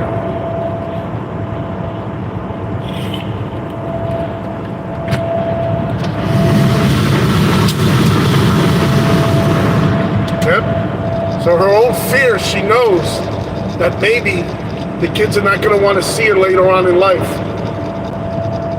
Putting her boyfriend in front of the kids, putting her pleasures in front of the kids, allowing the grandparents too much access, power, and control. Even the grandmother, she abused my kids, I know, mentally, yep. I caught her one time when she was babysitting my youngin'. Went out with my ex when we were still together with the oldest. And I can't believe, I would never, listen, you better be careful whenever you leave your child with anybody. You hear me? Anybody. Don't assume because they're a grandparent that they're gonna take care of the kids. They could be playing shit behind your back. She had my son in tears crying. I told my son told her now that he's older. She didn't deny it. She said that the situation was different than what I'm saying. So she knew I don't lie, and my kids know I don't lie. So she wasn't gonna be able to win that one by denying it. She was just trying to change the circumstances. And the circumstances was she left my kid outside in one of those tall, I forget, those table chairs where you feed the kid so the kid cannot get out. She left him outside the front of the house, about 10 feet, 15 feet away from the window, with the sun in his face, crying, okay? And she was in the window whispering through the window because I think my son was upset and was calling for mommy and daddy, and she was trying to brainwash him to say, call grandma because mommy and daddy's not coming for you. You know, I know, something along the lines of that. When we got there, the grandmother and grandfather were both in the window seeing that happen. She didn't expect us to be rolling up, and what we did, so I saw it from my own eyes. So with that said, imagine what I didn't catch her doing to my kids. She used to call me up when I had my kids with me for overnight. Oh no, bring him home. He can't sleep at night. He doesn't sleep. Bring him home. She didn't want him getting bond with me overnight because I wonder what the hell she was doing. She was, in Spanish, they have like a boogeyman in Spanish, and she would, I'm pretty sure she would use that to scare him at night so he would stay with her and make him think that he can't sleep at night, that if he's not home there, that the boogeyman was gonna come and get him since he was young. Yep, my friends, that's called mental abuse on the child, so that's child mental abuse. Oof.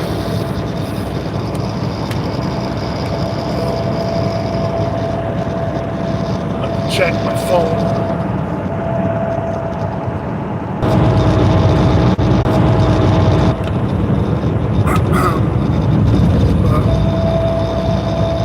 Hope you guys doing good.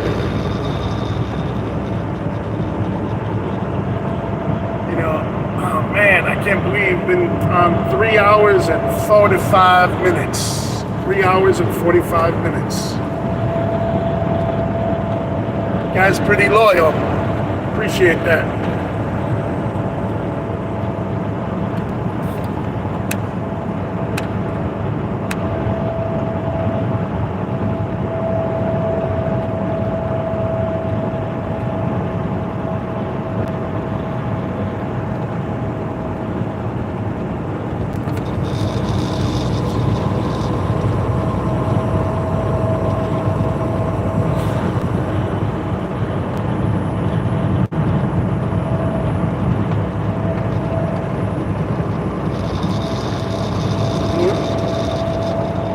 We're on I-44, Interstate 44,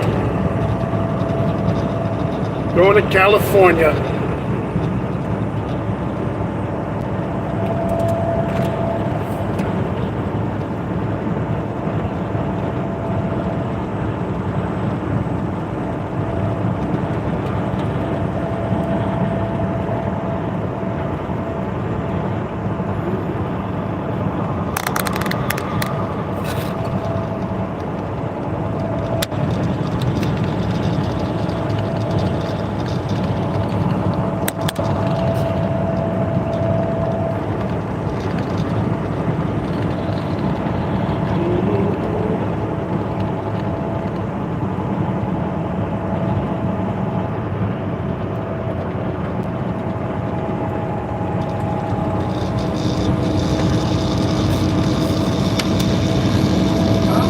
We got 28 likes.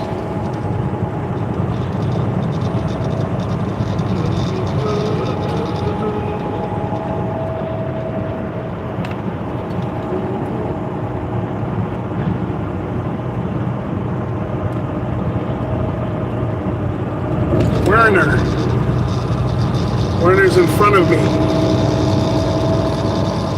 They're one of the top 10 mega carriers, top 15.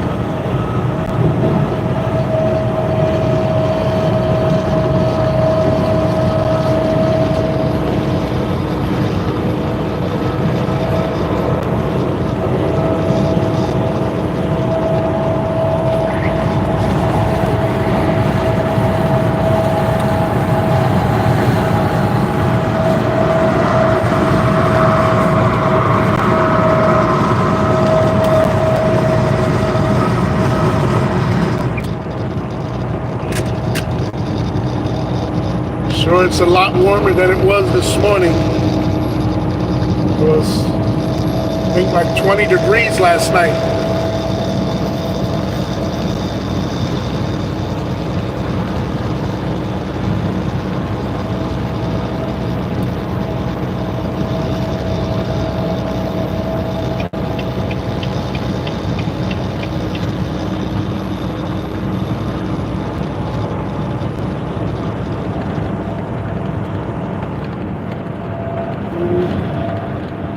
Ooh-wee!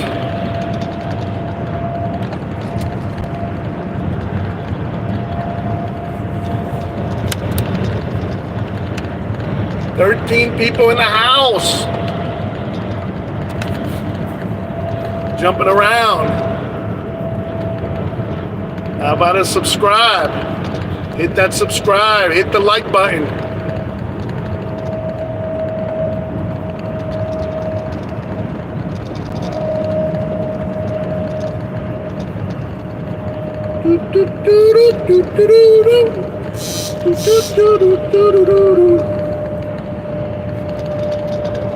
Guys taking advantage of any of those Black Friday deals today?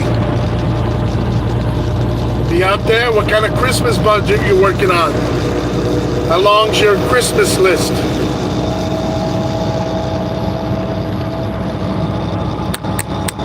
Anybody from outside the United States?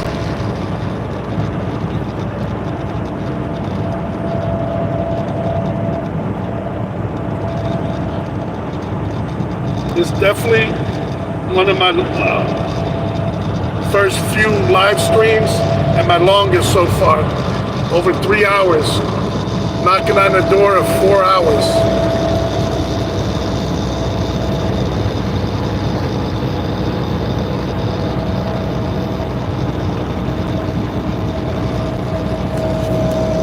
In the great state of Oklahoma.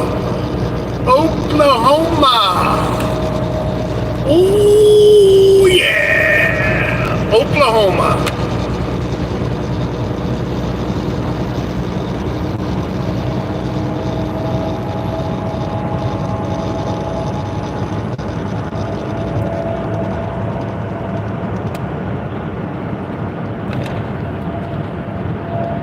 Oklahoma's a lot of land,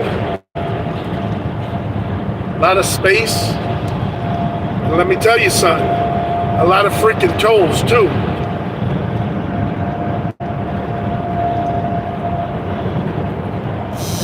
This is the old Route 66 road.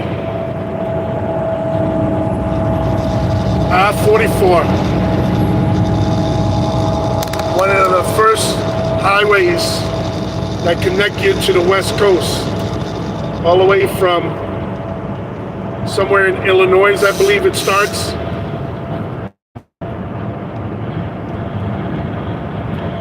All the way down, goes through so many states.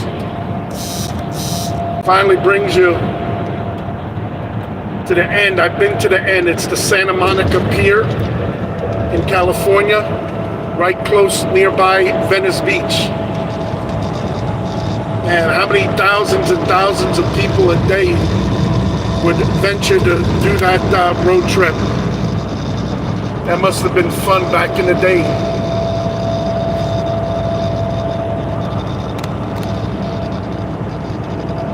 Sure, the roads wasn't as smooth as it was today.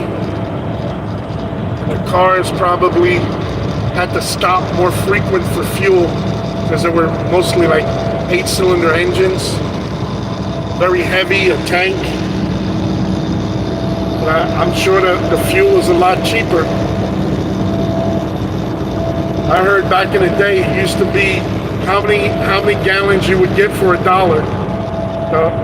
The gas stations would compete. One would give you like 13 gallons, one would give you 12, whatever. So that's how they were fighting for your business. Oklahoma on our way to California. We're going to California. We're driving a big truck. Got 28 likes. Can we get to 29? Who's gonna push the thumbs up button to get us? I think you gotta double tap the glass. Double tap the glass and it'll equal a like. Thank you, I appreciate that. If you want to be even more so kind, tap on to subscribe. You'll be able to check out my channel later. Got a lot of different videos. Tap that glass. Like and subscribe. Stop playing with me. I'm working real hard. You know, I'm a hard-working steering wheel holder. That's what they call us in the truck driving industry. We're the one-arm steering wheel holder.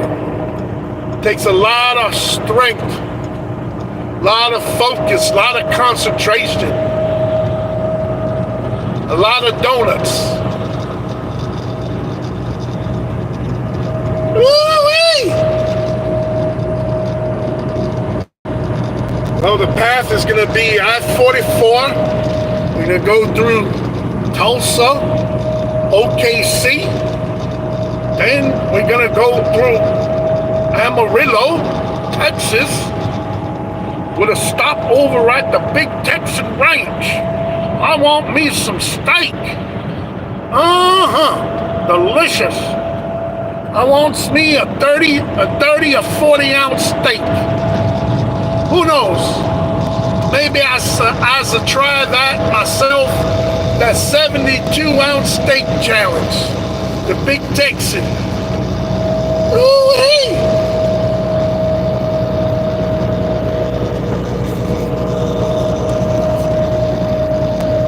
Now please comment and stuff because I'm going to review it later. I'm just not able to as I drive in the big truck. I'm steering wheel holding the big truck. So I can't text and hold the steering wheel at the same time.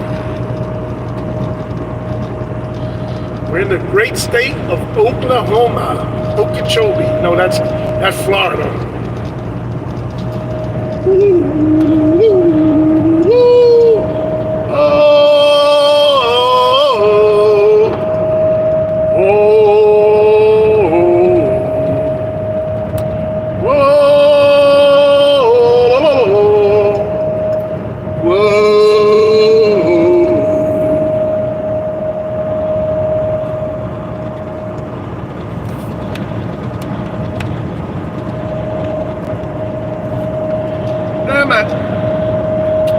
I gotta get my CD connected because that could be real entertaining and I won't be as bored. Might be interesting for you guys to hear the CD too.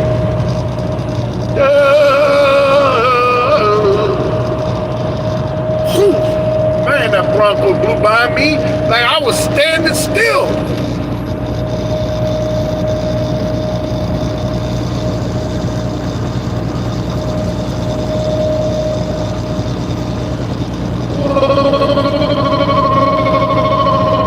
Beautiful skies, a little hazy,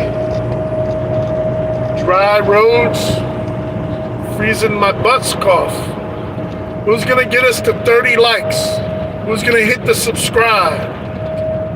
Who's gonna double tap the glass?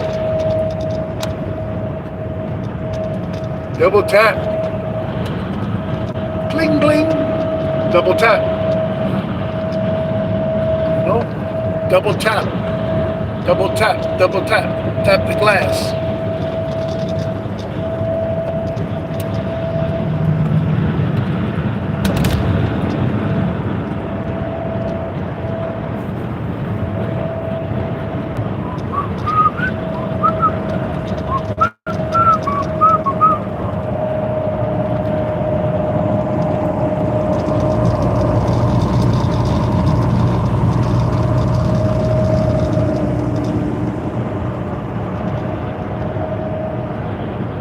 Westbound on the 44 in the Oklahoma state, the great state of Oklahoma.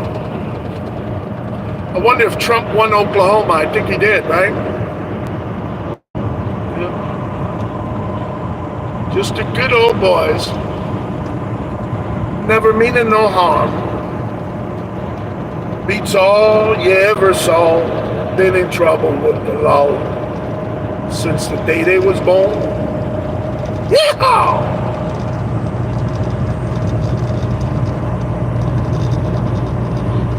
Daisy and the Daisy Dukes.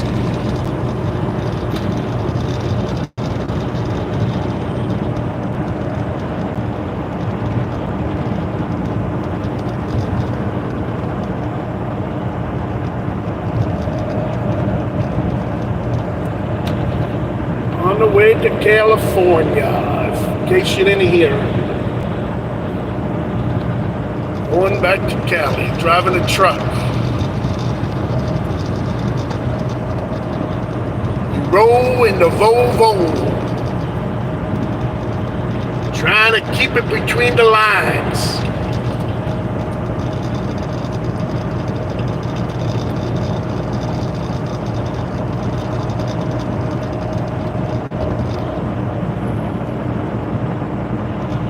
Who's gonna get us to 30 likes? Double tap the glass.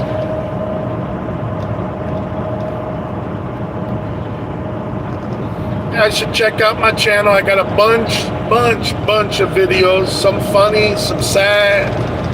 Some of them let me vent. Some about the trucking industry. If you're interested in getting into the trucking industry, you can learn a few things there. It's a good business. If you got dreams, hopes, and aspirations about maybe getting your own business or something, believe it or not, trucking is not a bad way to get into. Whether you stay and that be the business you want to do. But if not, you can make a shit pile of money and then come off the road and then get into the business that you want. Maybe you want a laundromat. Maybe you want to make your own food. Maybe you want to have your own barbecue place. Maybe you want a hair salon and nails. Maybe you want to open one of them cell phone stores at the mall. Maybe you're an artist. Whatever your dream is, don't give up on it. Put it on pause. Take a slight detour. Get into trucking. Save up the money. You could do it in 6 months, a year, 2 or 3. Maybe you just want a nice fancy car and you want to pay it off.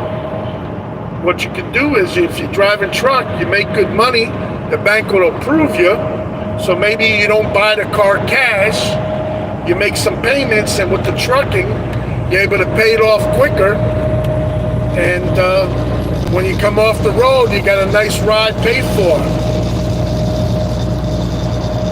But the trucking industry is a great vehicle for income, build your credit, getting a house, getting a business. It's really, really good. So, give it a thought. If you're single, or if you're in a relationship, heck, if your partner is interested too, the two of you, get out of the career you're doing, go to CDL driving school, get your license, get a job. The two of you can work the same truck, you be together, and you double your income.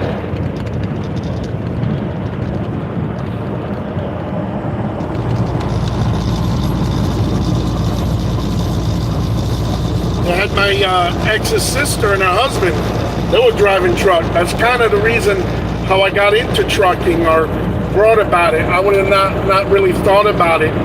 I saw that they were making good money. They were, every time they came back off the road, they was always throwing a nice party, a barbecue, something, you know. But it's a double-edged sword, because if you don't manage the money right, you could make good money, but if you're not saving it or just spending it too much or running to the casinos or whatever your vice is, you're just a slave.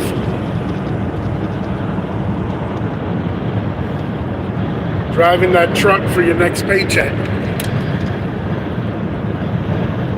So, but if you got a little bit of discipline, you're able to manage your funds and manage your expenses, I think it's great because you can take what you make and roll it into. Man, I have dreams sometimes of even starting a food catering truck, a roach coach, or even a vending cart somewhere. So you can parlay what you're doing here into something else. Maybe you want to open up a car dealership. Or you want to continue your school. You can drive a truck and do online schooling. So you got a lot of ways to go. Up, up, and up. Hopefully, like my subscribers. Click. So we go up and up. The likes goes up. Maybe we'll hit 30 likes if somebody taps the glass.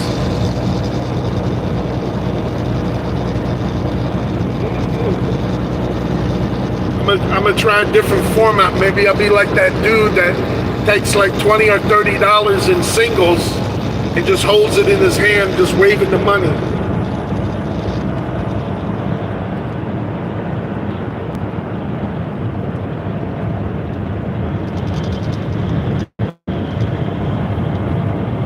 What a gimmick.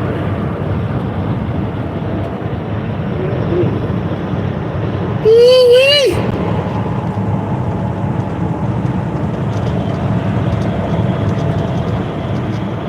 Will Rogers out of this. Old cowboy. Will Rogers. Roy Rogers? Will Rogers? I don't know. From Oklahoma. Okie from Muskogee.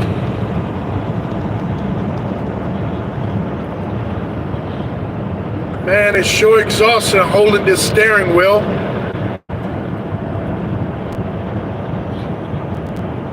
Trying to keep it between the lines.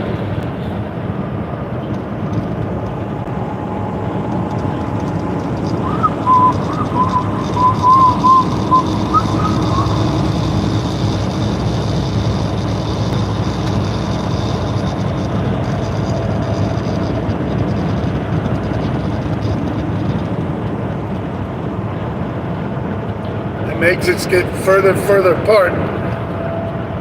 Man, you want to be selective if you ever have a breakdown. Might be a while before you could get a tow truck, mechanic, policeman, a po-po, gas station. Woo-wee! Here's the QT. Right here. It's not saying diesel.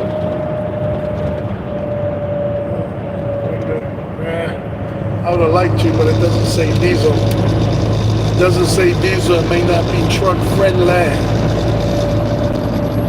They have some good sandwiches. It's a good spot to eat and run.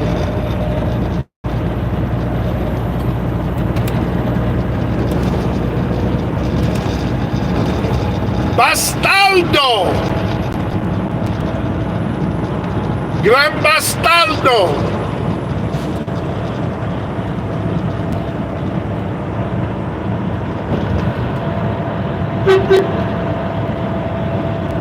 Ooh-wee.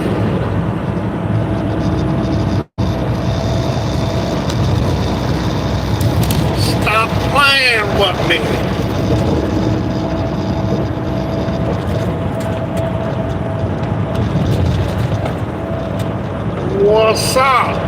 Wasabi. Butts up, butts up.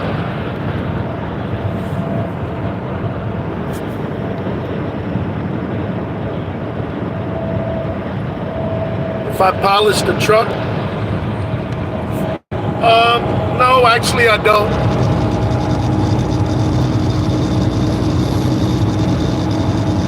It's a good idea though.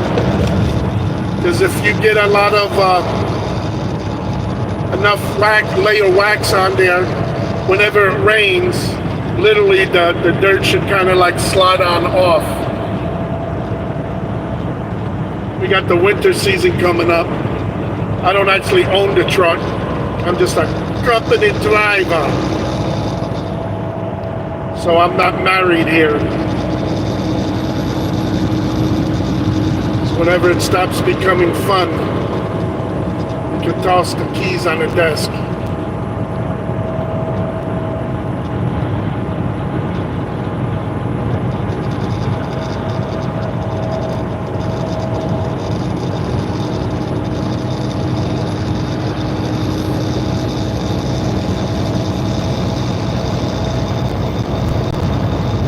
How do you guys hear me?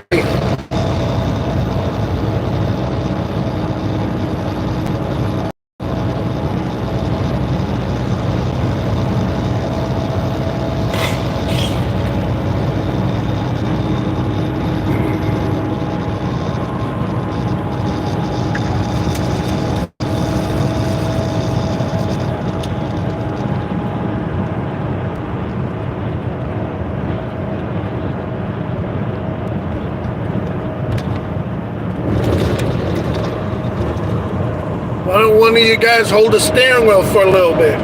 Give John the driver a little break. You know? Don't worry, it's an automatic. You handle it. I got trust in you.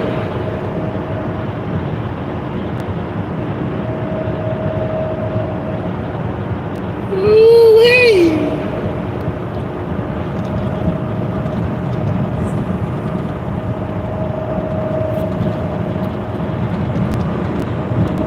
Guys got all scared.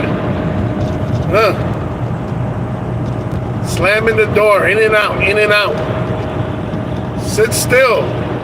Sit back, get some popcorn. Relax. Put on some cartoons.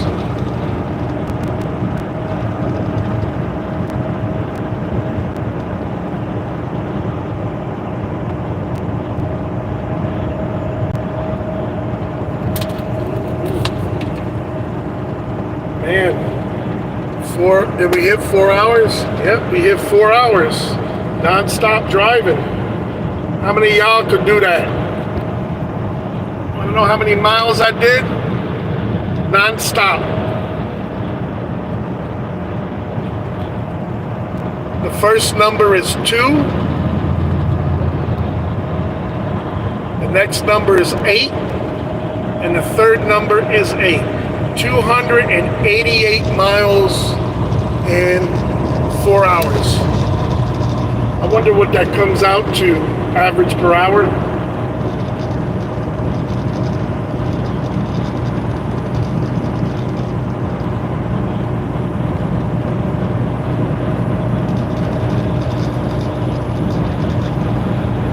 Four into 27.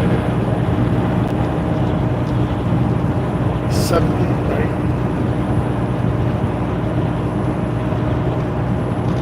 A little bit over 70 miles an hour. Nice. Those are some good numbers. Them some good, strong numbers.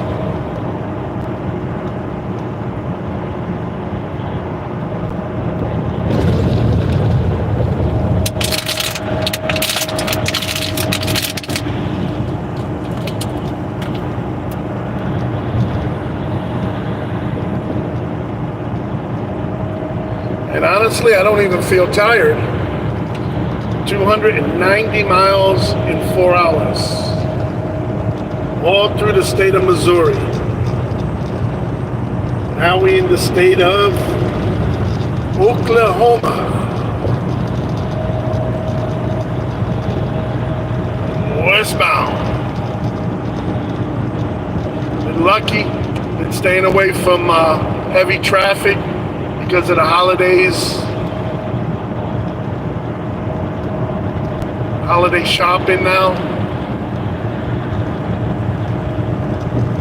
All that Black Friday deals out there.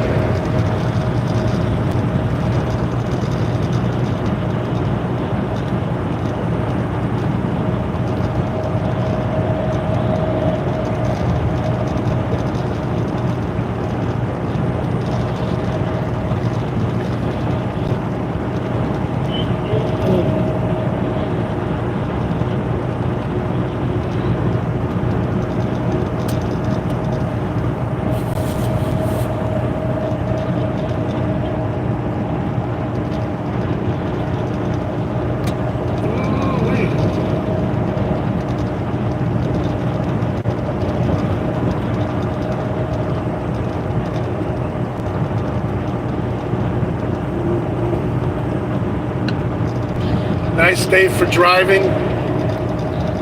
Though it's freezing out there, the temperatures is pretty cold.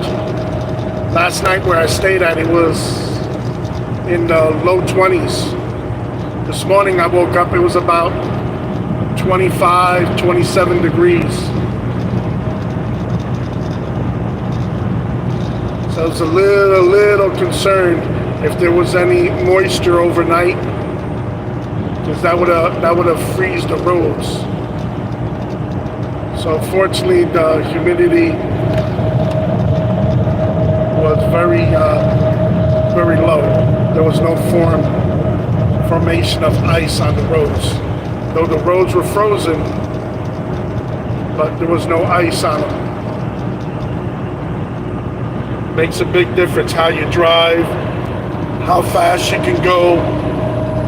Sometimes you gotta even change the route where you're going because of the weather.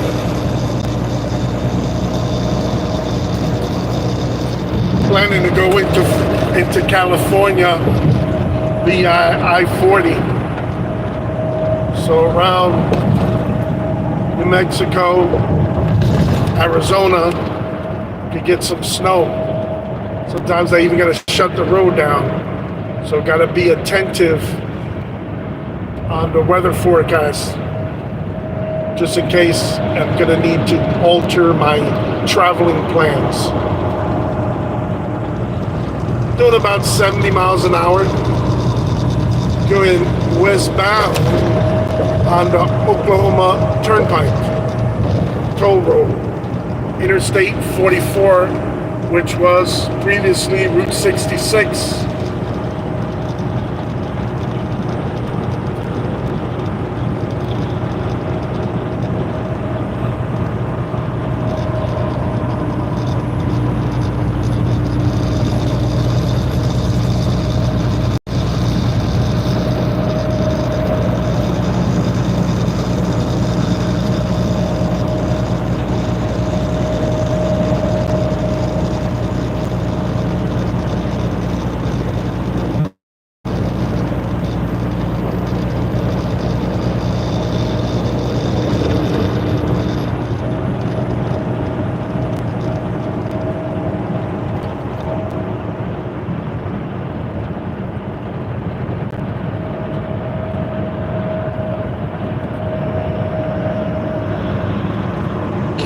In 1.25 miles, take exit 34 on the right to I-44 West. I think the GPS trying to trick me. No, actually, it might be right.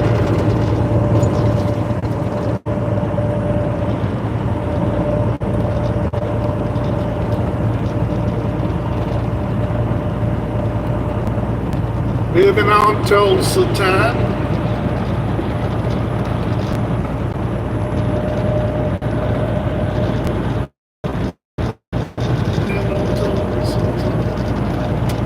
If you're new to the channel, hit that like, hit that subscribe. Try to do my best to keep you entertained. We're driving a truck. We're on the way to Cali. Interrupt route 2, right lanes. Then take the exit to I-44 West.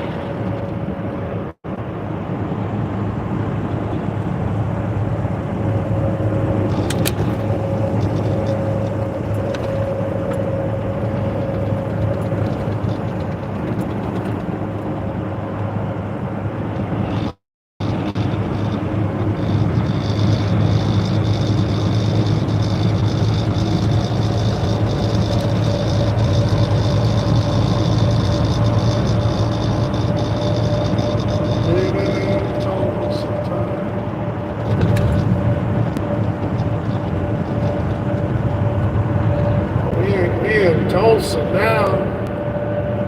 There's a Hard Rock Casino coming up on the right side. Continue on I-44. Living in Tulsa town.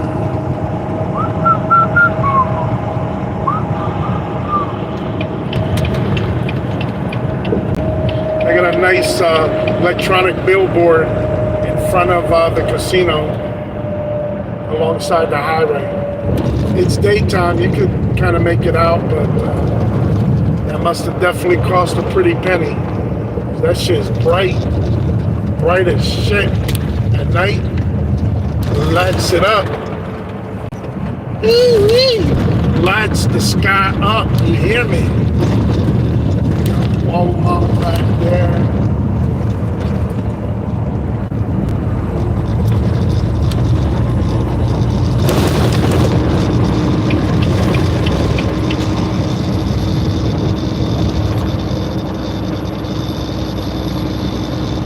Hard Rock Casino. Right there. See it?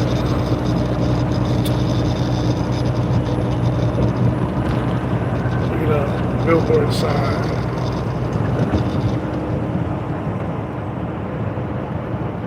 Travis LeDoit, Elvis impersonator.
might stop,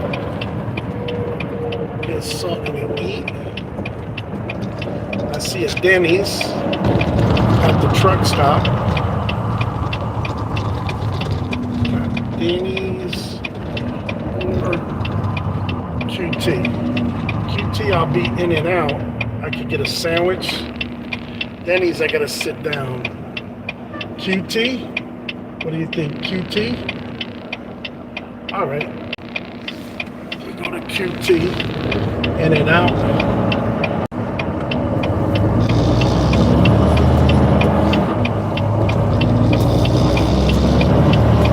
What's the next Take the exit? ramp on the left to I-44 West.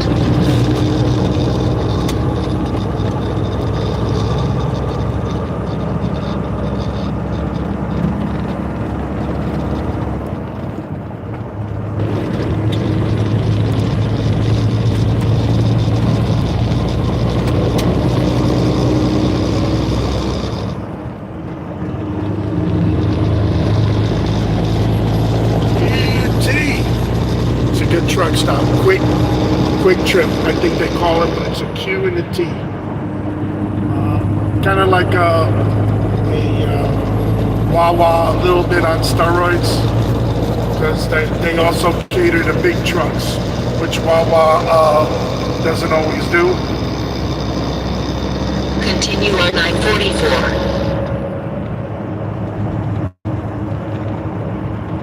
I think it's this exit right here. Exit right here. I know I've been to this one before. They got truck parking in the back, so it helps out. Yeah, the Jake brakes going on. It's all that rumbling.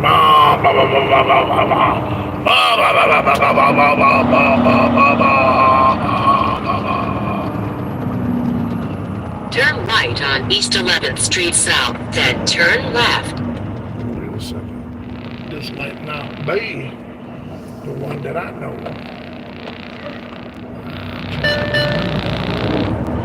Right, remember. This is the QT that I know.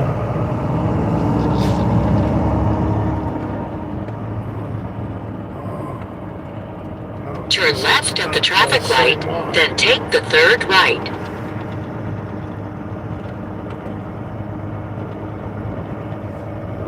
Well, not the same one.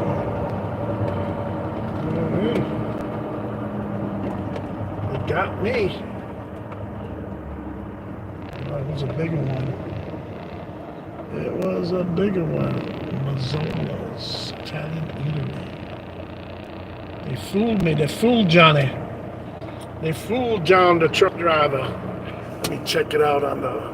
Hang on. Don't go nowhere. Don't go nowhere. I'll get back on. There's actually a QT not too far away. Another one. Turn right on I-44 West, then take the ramp on the I was left. surprised that one wasn't here.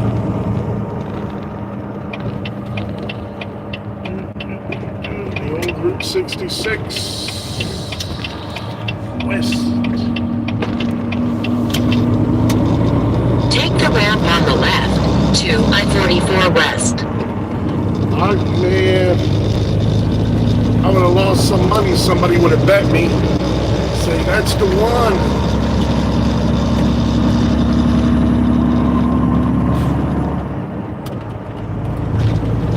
I would have lost money. You guys would have gassed me.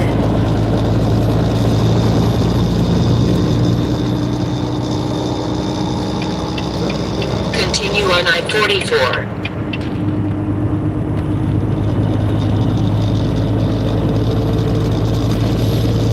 I was a couple exits away from the hard rock. I drive a little further than I thought I did. The last one too, they had a lot of truck parking. I guess we lost the train of thought.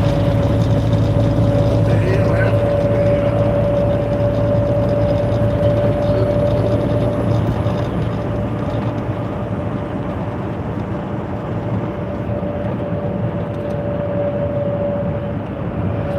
I didn't think it was this far down. I don't know how I overlooked it.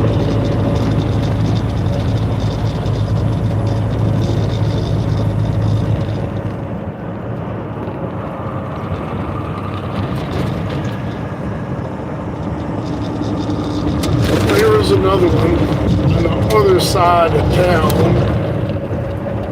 And they also got truck parking. And there's also a Waffle House available because who knows, maybe I go to the Waffle House.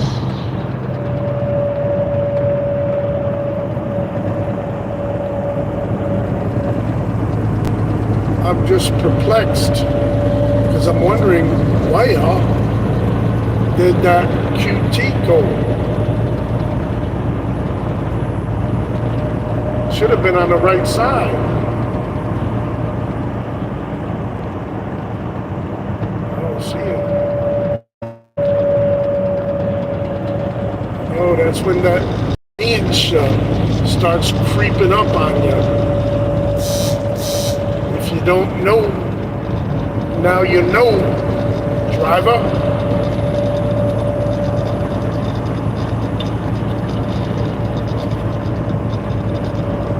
In Oklahoma, driving a truck, looking for a spot to eat, shower down.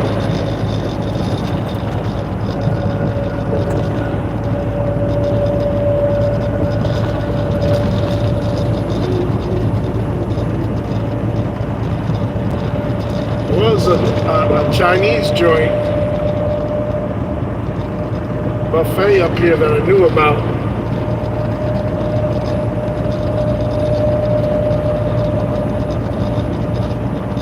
But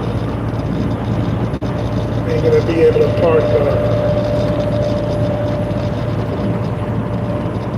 a big truck there. Back in the day when I used to work for JCT, John Christner Trucking. They're out of Sepulpa, Oklahoma.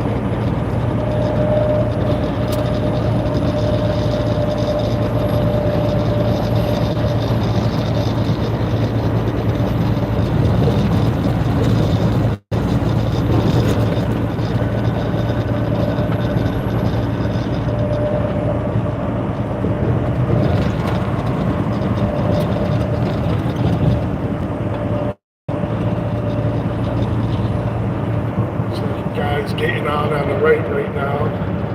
You know, he's gonna want to jump in front of me. I know, he knows. He just doesn't know that I know.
Coming up, but I know this isn't neither one that I thought it was.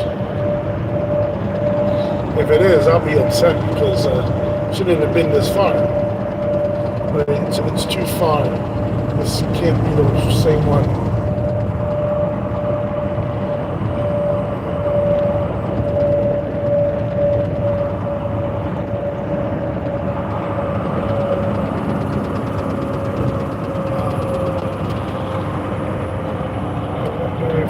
This is the one that was near the Chinese restaurant.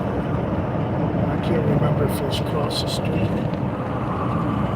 It's Chile's Shusha Train.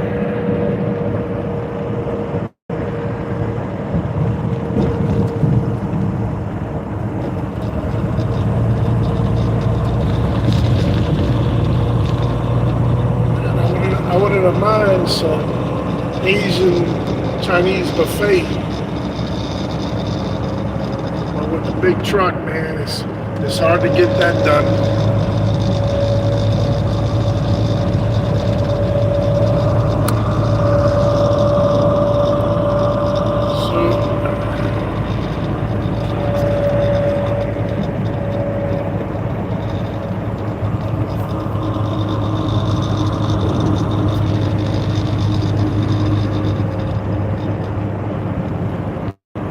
So who's gonna get me to 30 likes? Who's gonna be the guy to step up and tap the glass? Tap that glass. Kiss my, tap that glass. Give me a like. Gotta tap it, double tap, I think.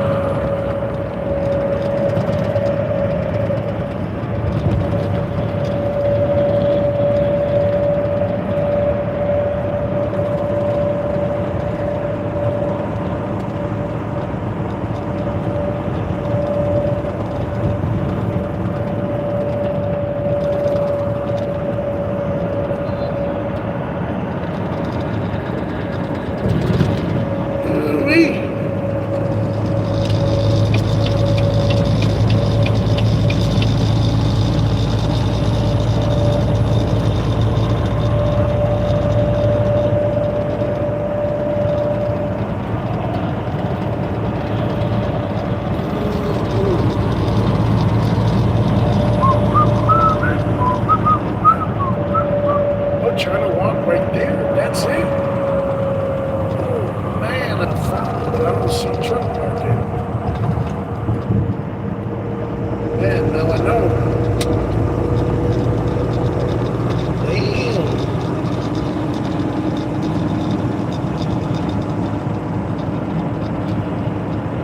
Man, I'm trying to walk.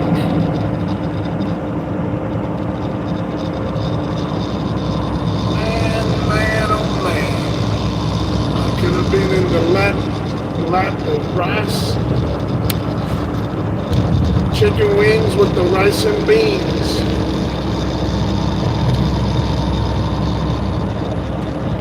That would have been cool.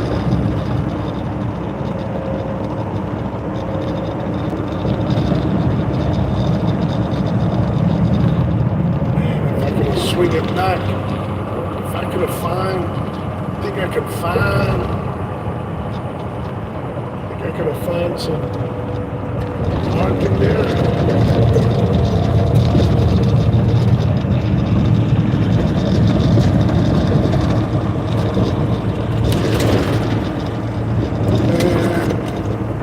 I'm telling you, I could have found me some parking there. I could have been all into the Chinese.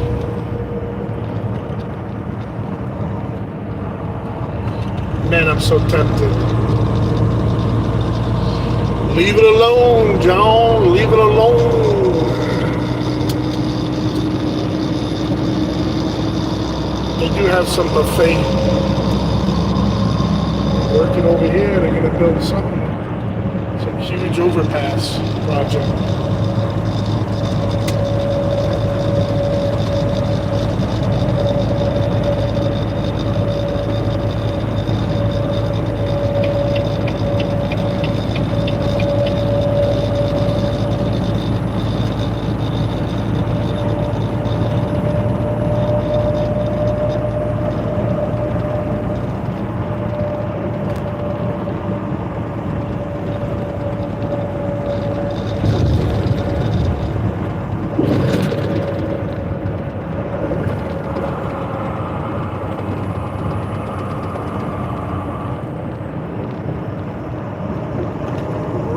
Crib.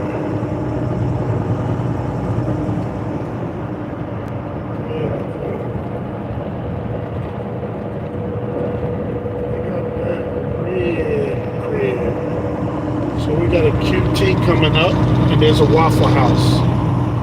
So I'm familiar. Got the Red Crib. Man, that place sounds good. Red Crib. Ooh-wee.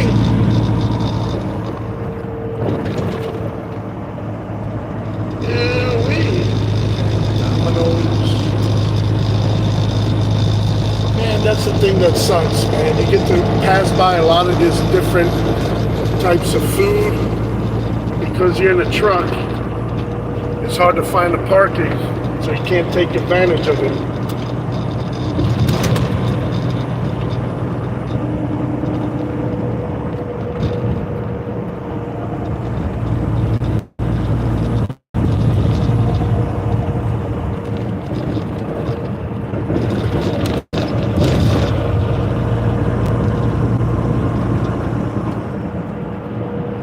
We need the 222.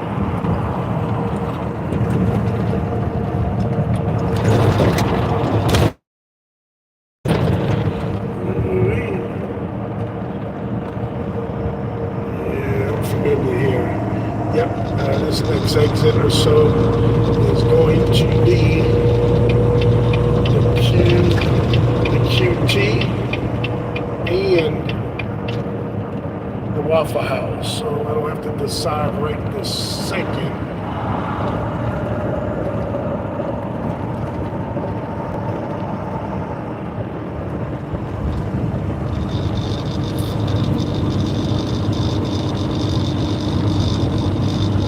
One of the two should work out.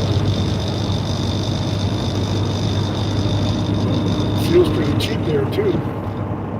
If I get my fuel and get that out of the way.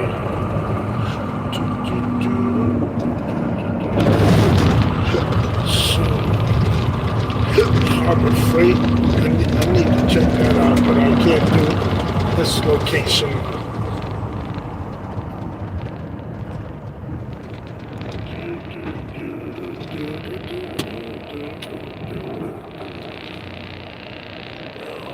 Coming up almost 5 hours, folks. There's McDonald's. So I wonder if this Waffle House will be busy though. It might, just might. I like taking a little walk sometimes. Turn left on I-44 East, then exit right.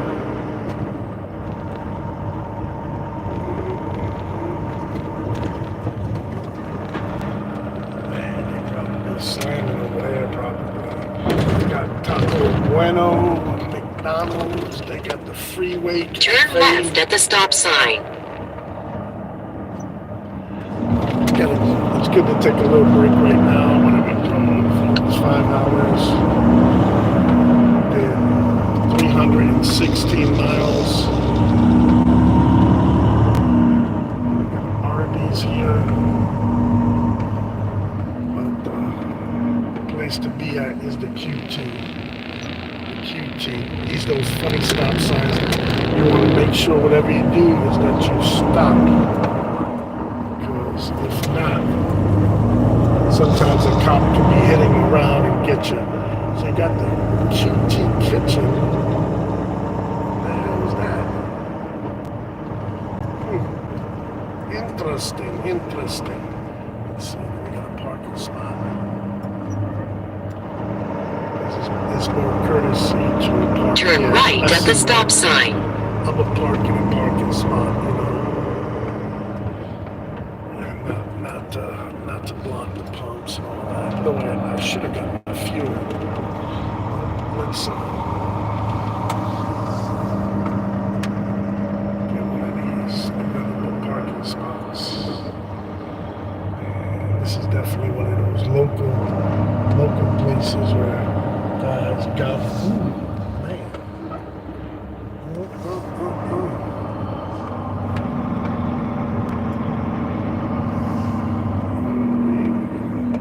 Two choices here.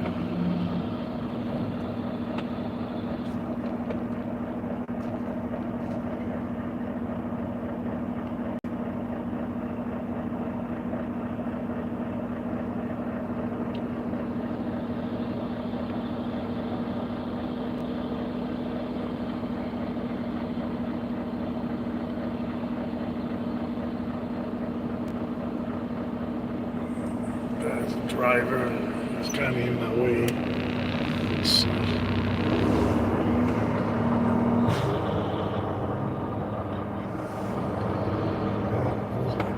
Wait a a second. Is that a spot? Did that miscalculate here?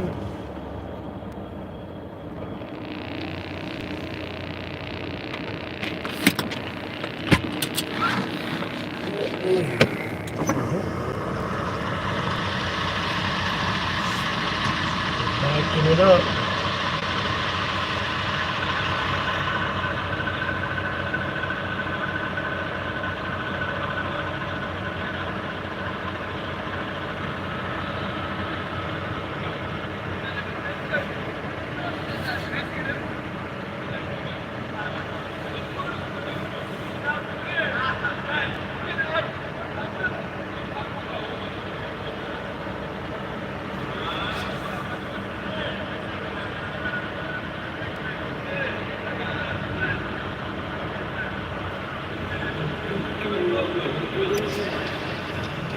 It's tricky backing up sometimes, so you gotta really keep your eyes open.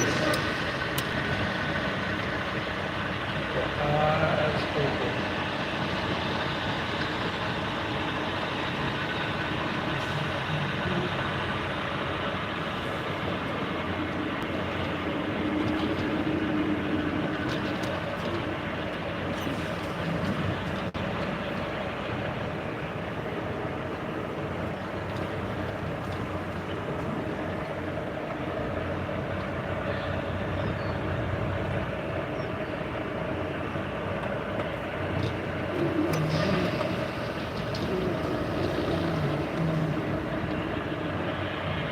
Keep your eyes on the prize. Prize is the parking spot.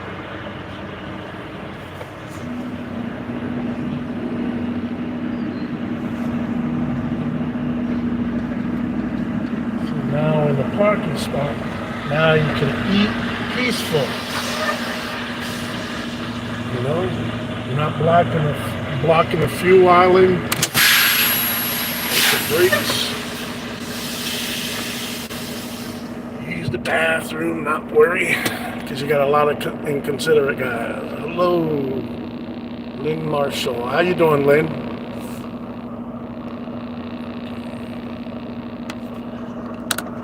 On my way to California. Picked up in Detroit. We're stopping. We're gonna go get something to eat. Use the bathroom. Took a little bit of a break. Let me update my logbook. Hang on. All right.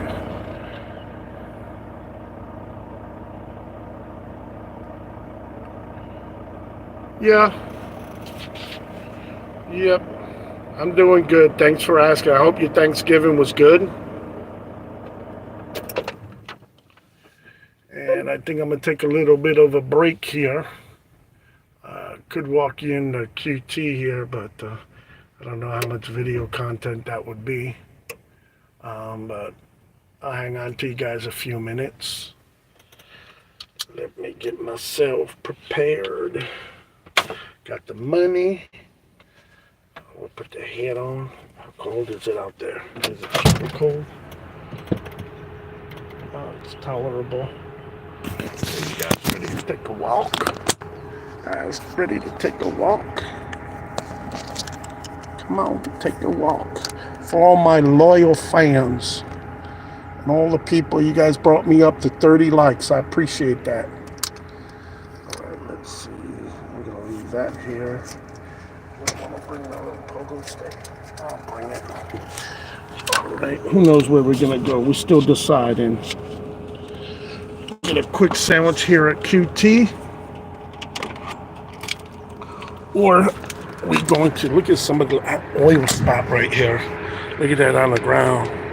I know that's not for my truck because I saw it before, but guys, they don't check their equipment. Now this guy's probably going down the road and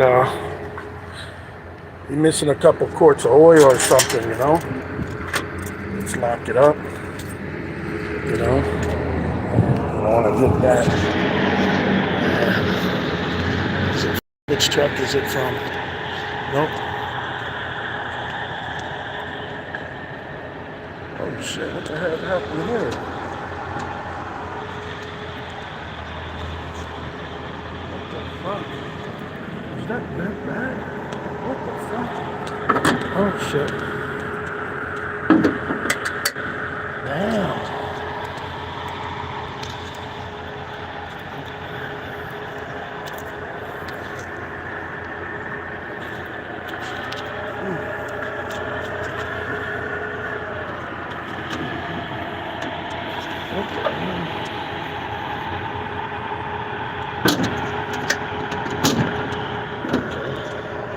Looks like it must have bent back.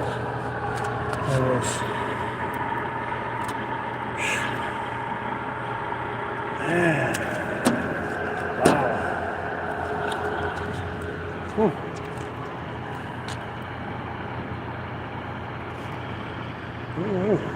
Interesting.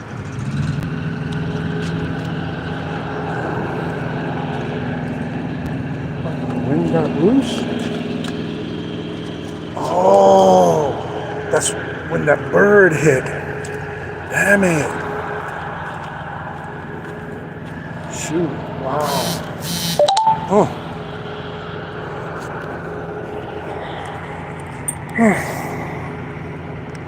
Man, look at it. Look.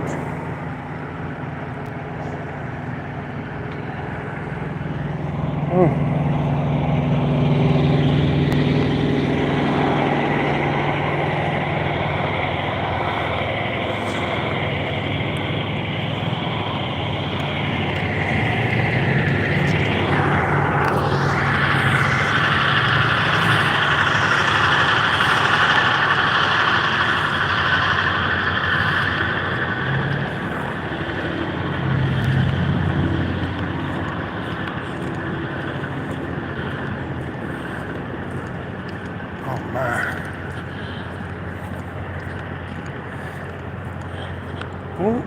Oh man.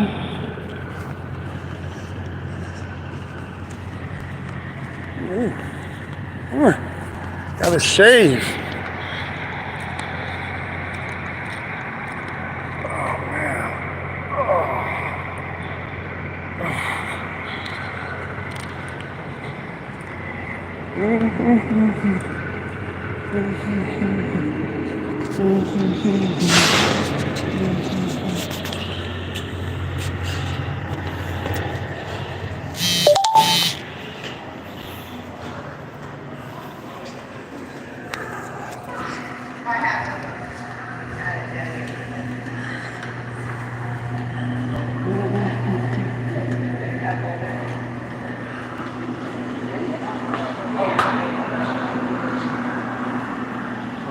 The cafeteria. So actually got a place to sit down and eat inside. Interesting. Well, guys, I gotta stop and use the bathroom and stuff. So I want to thank you for in my journey here. And if you wouldn't mind liking, subscribing, I would definitely appreciate that. Help bring up my channel. This is QT. And they got, look at all those. While I don't have this, let me just show you again in case you guys don't know, this is QT. All the fountain drinks. Man, all kinds of deals. Any fountain-sized drink and pizza, $1. Interesting. And look at all these machines they got here.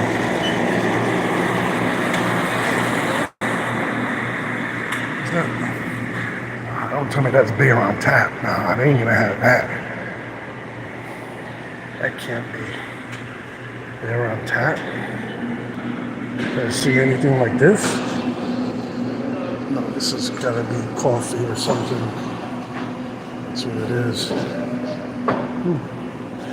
You ever go to a place and you can't find the lid? Look at this.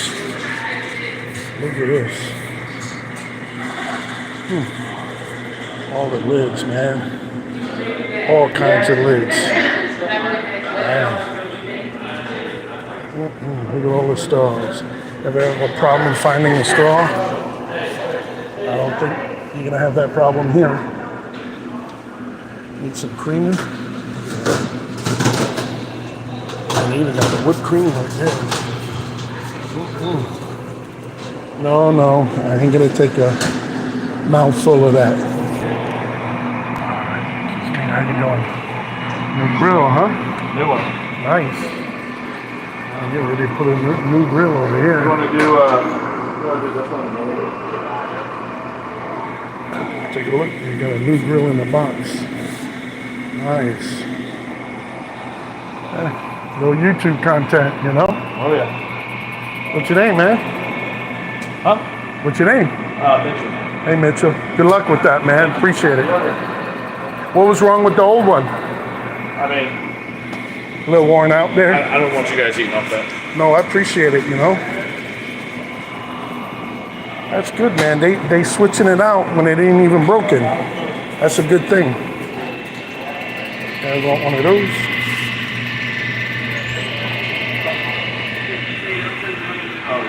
Again, this is QT.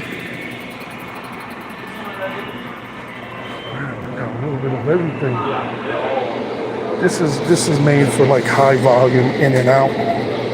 You know, this is like the new version of 7-Eleven, where they're open all night, but in and out.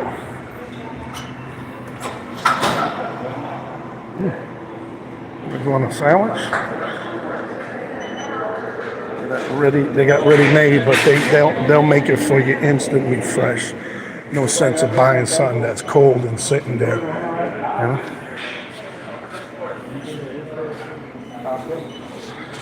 know? Chocolate milk, nice. And some oil, like that trucker with that oil spot out there. A couple gallons missing, and probably him have to fill up his set. Well, we got a tour here. So I'm gonna take a little break, use the bathroom, wash up, order some food. So you guys are the fortunate ones that stuck around. I got to see a little bit, some different, other than just driving. All those things down there. I got a nice.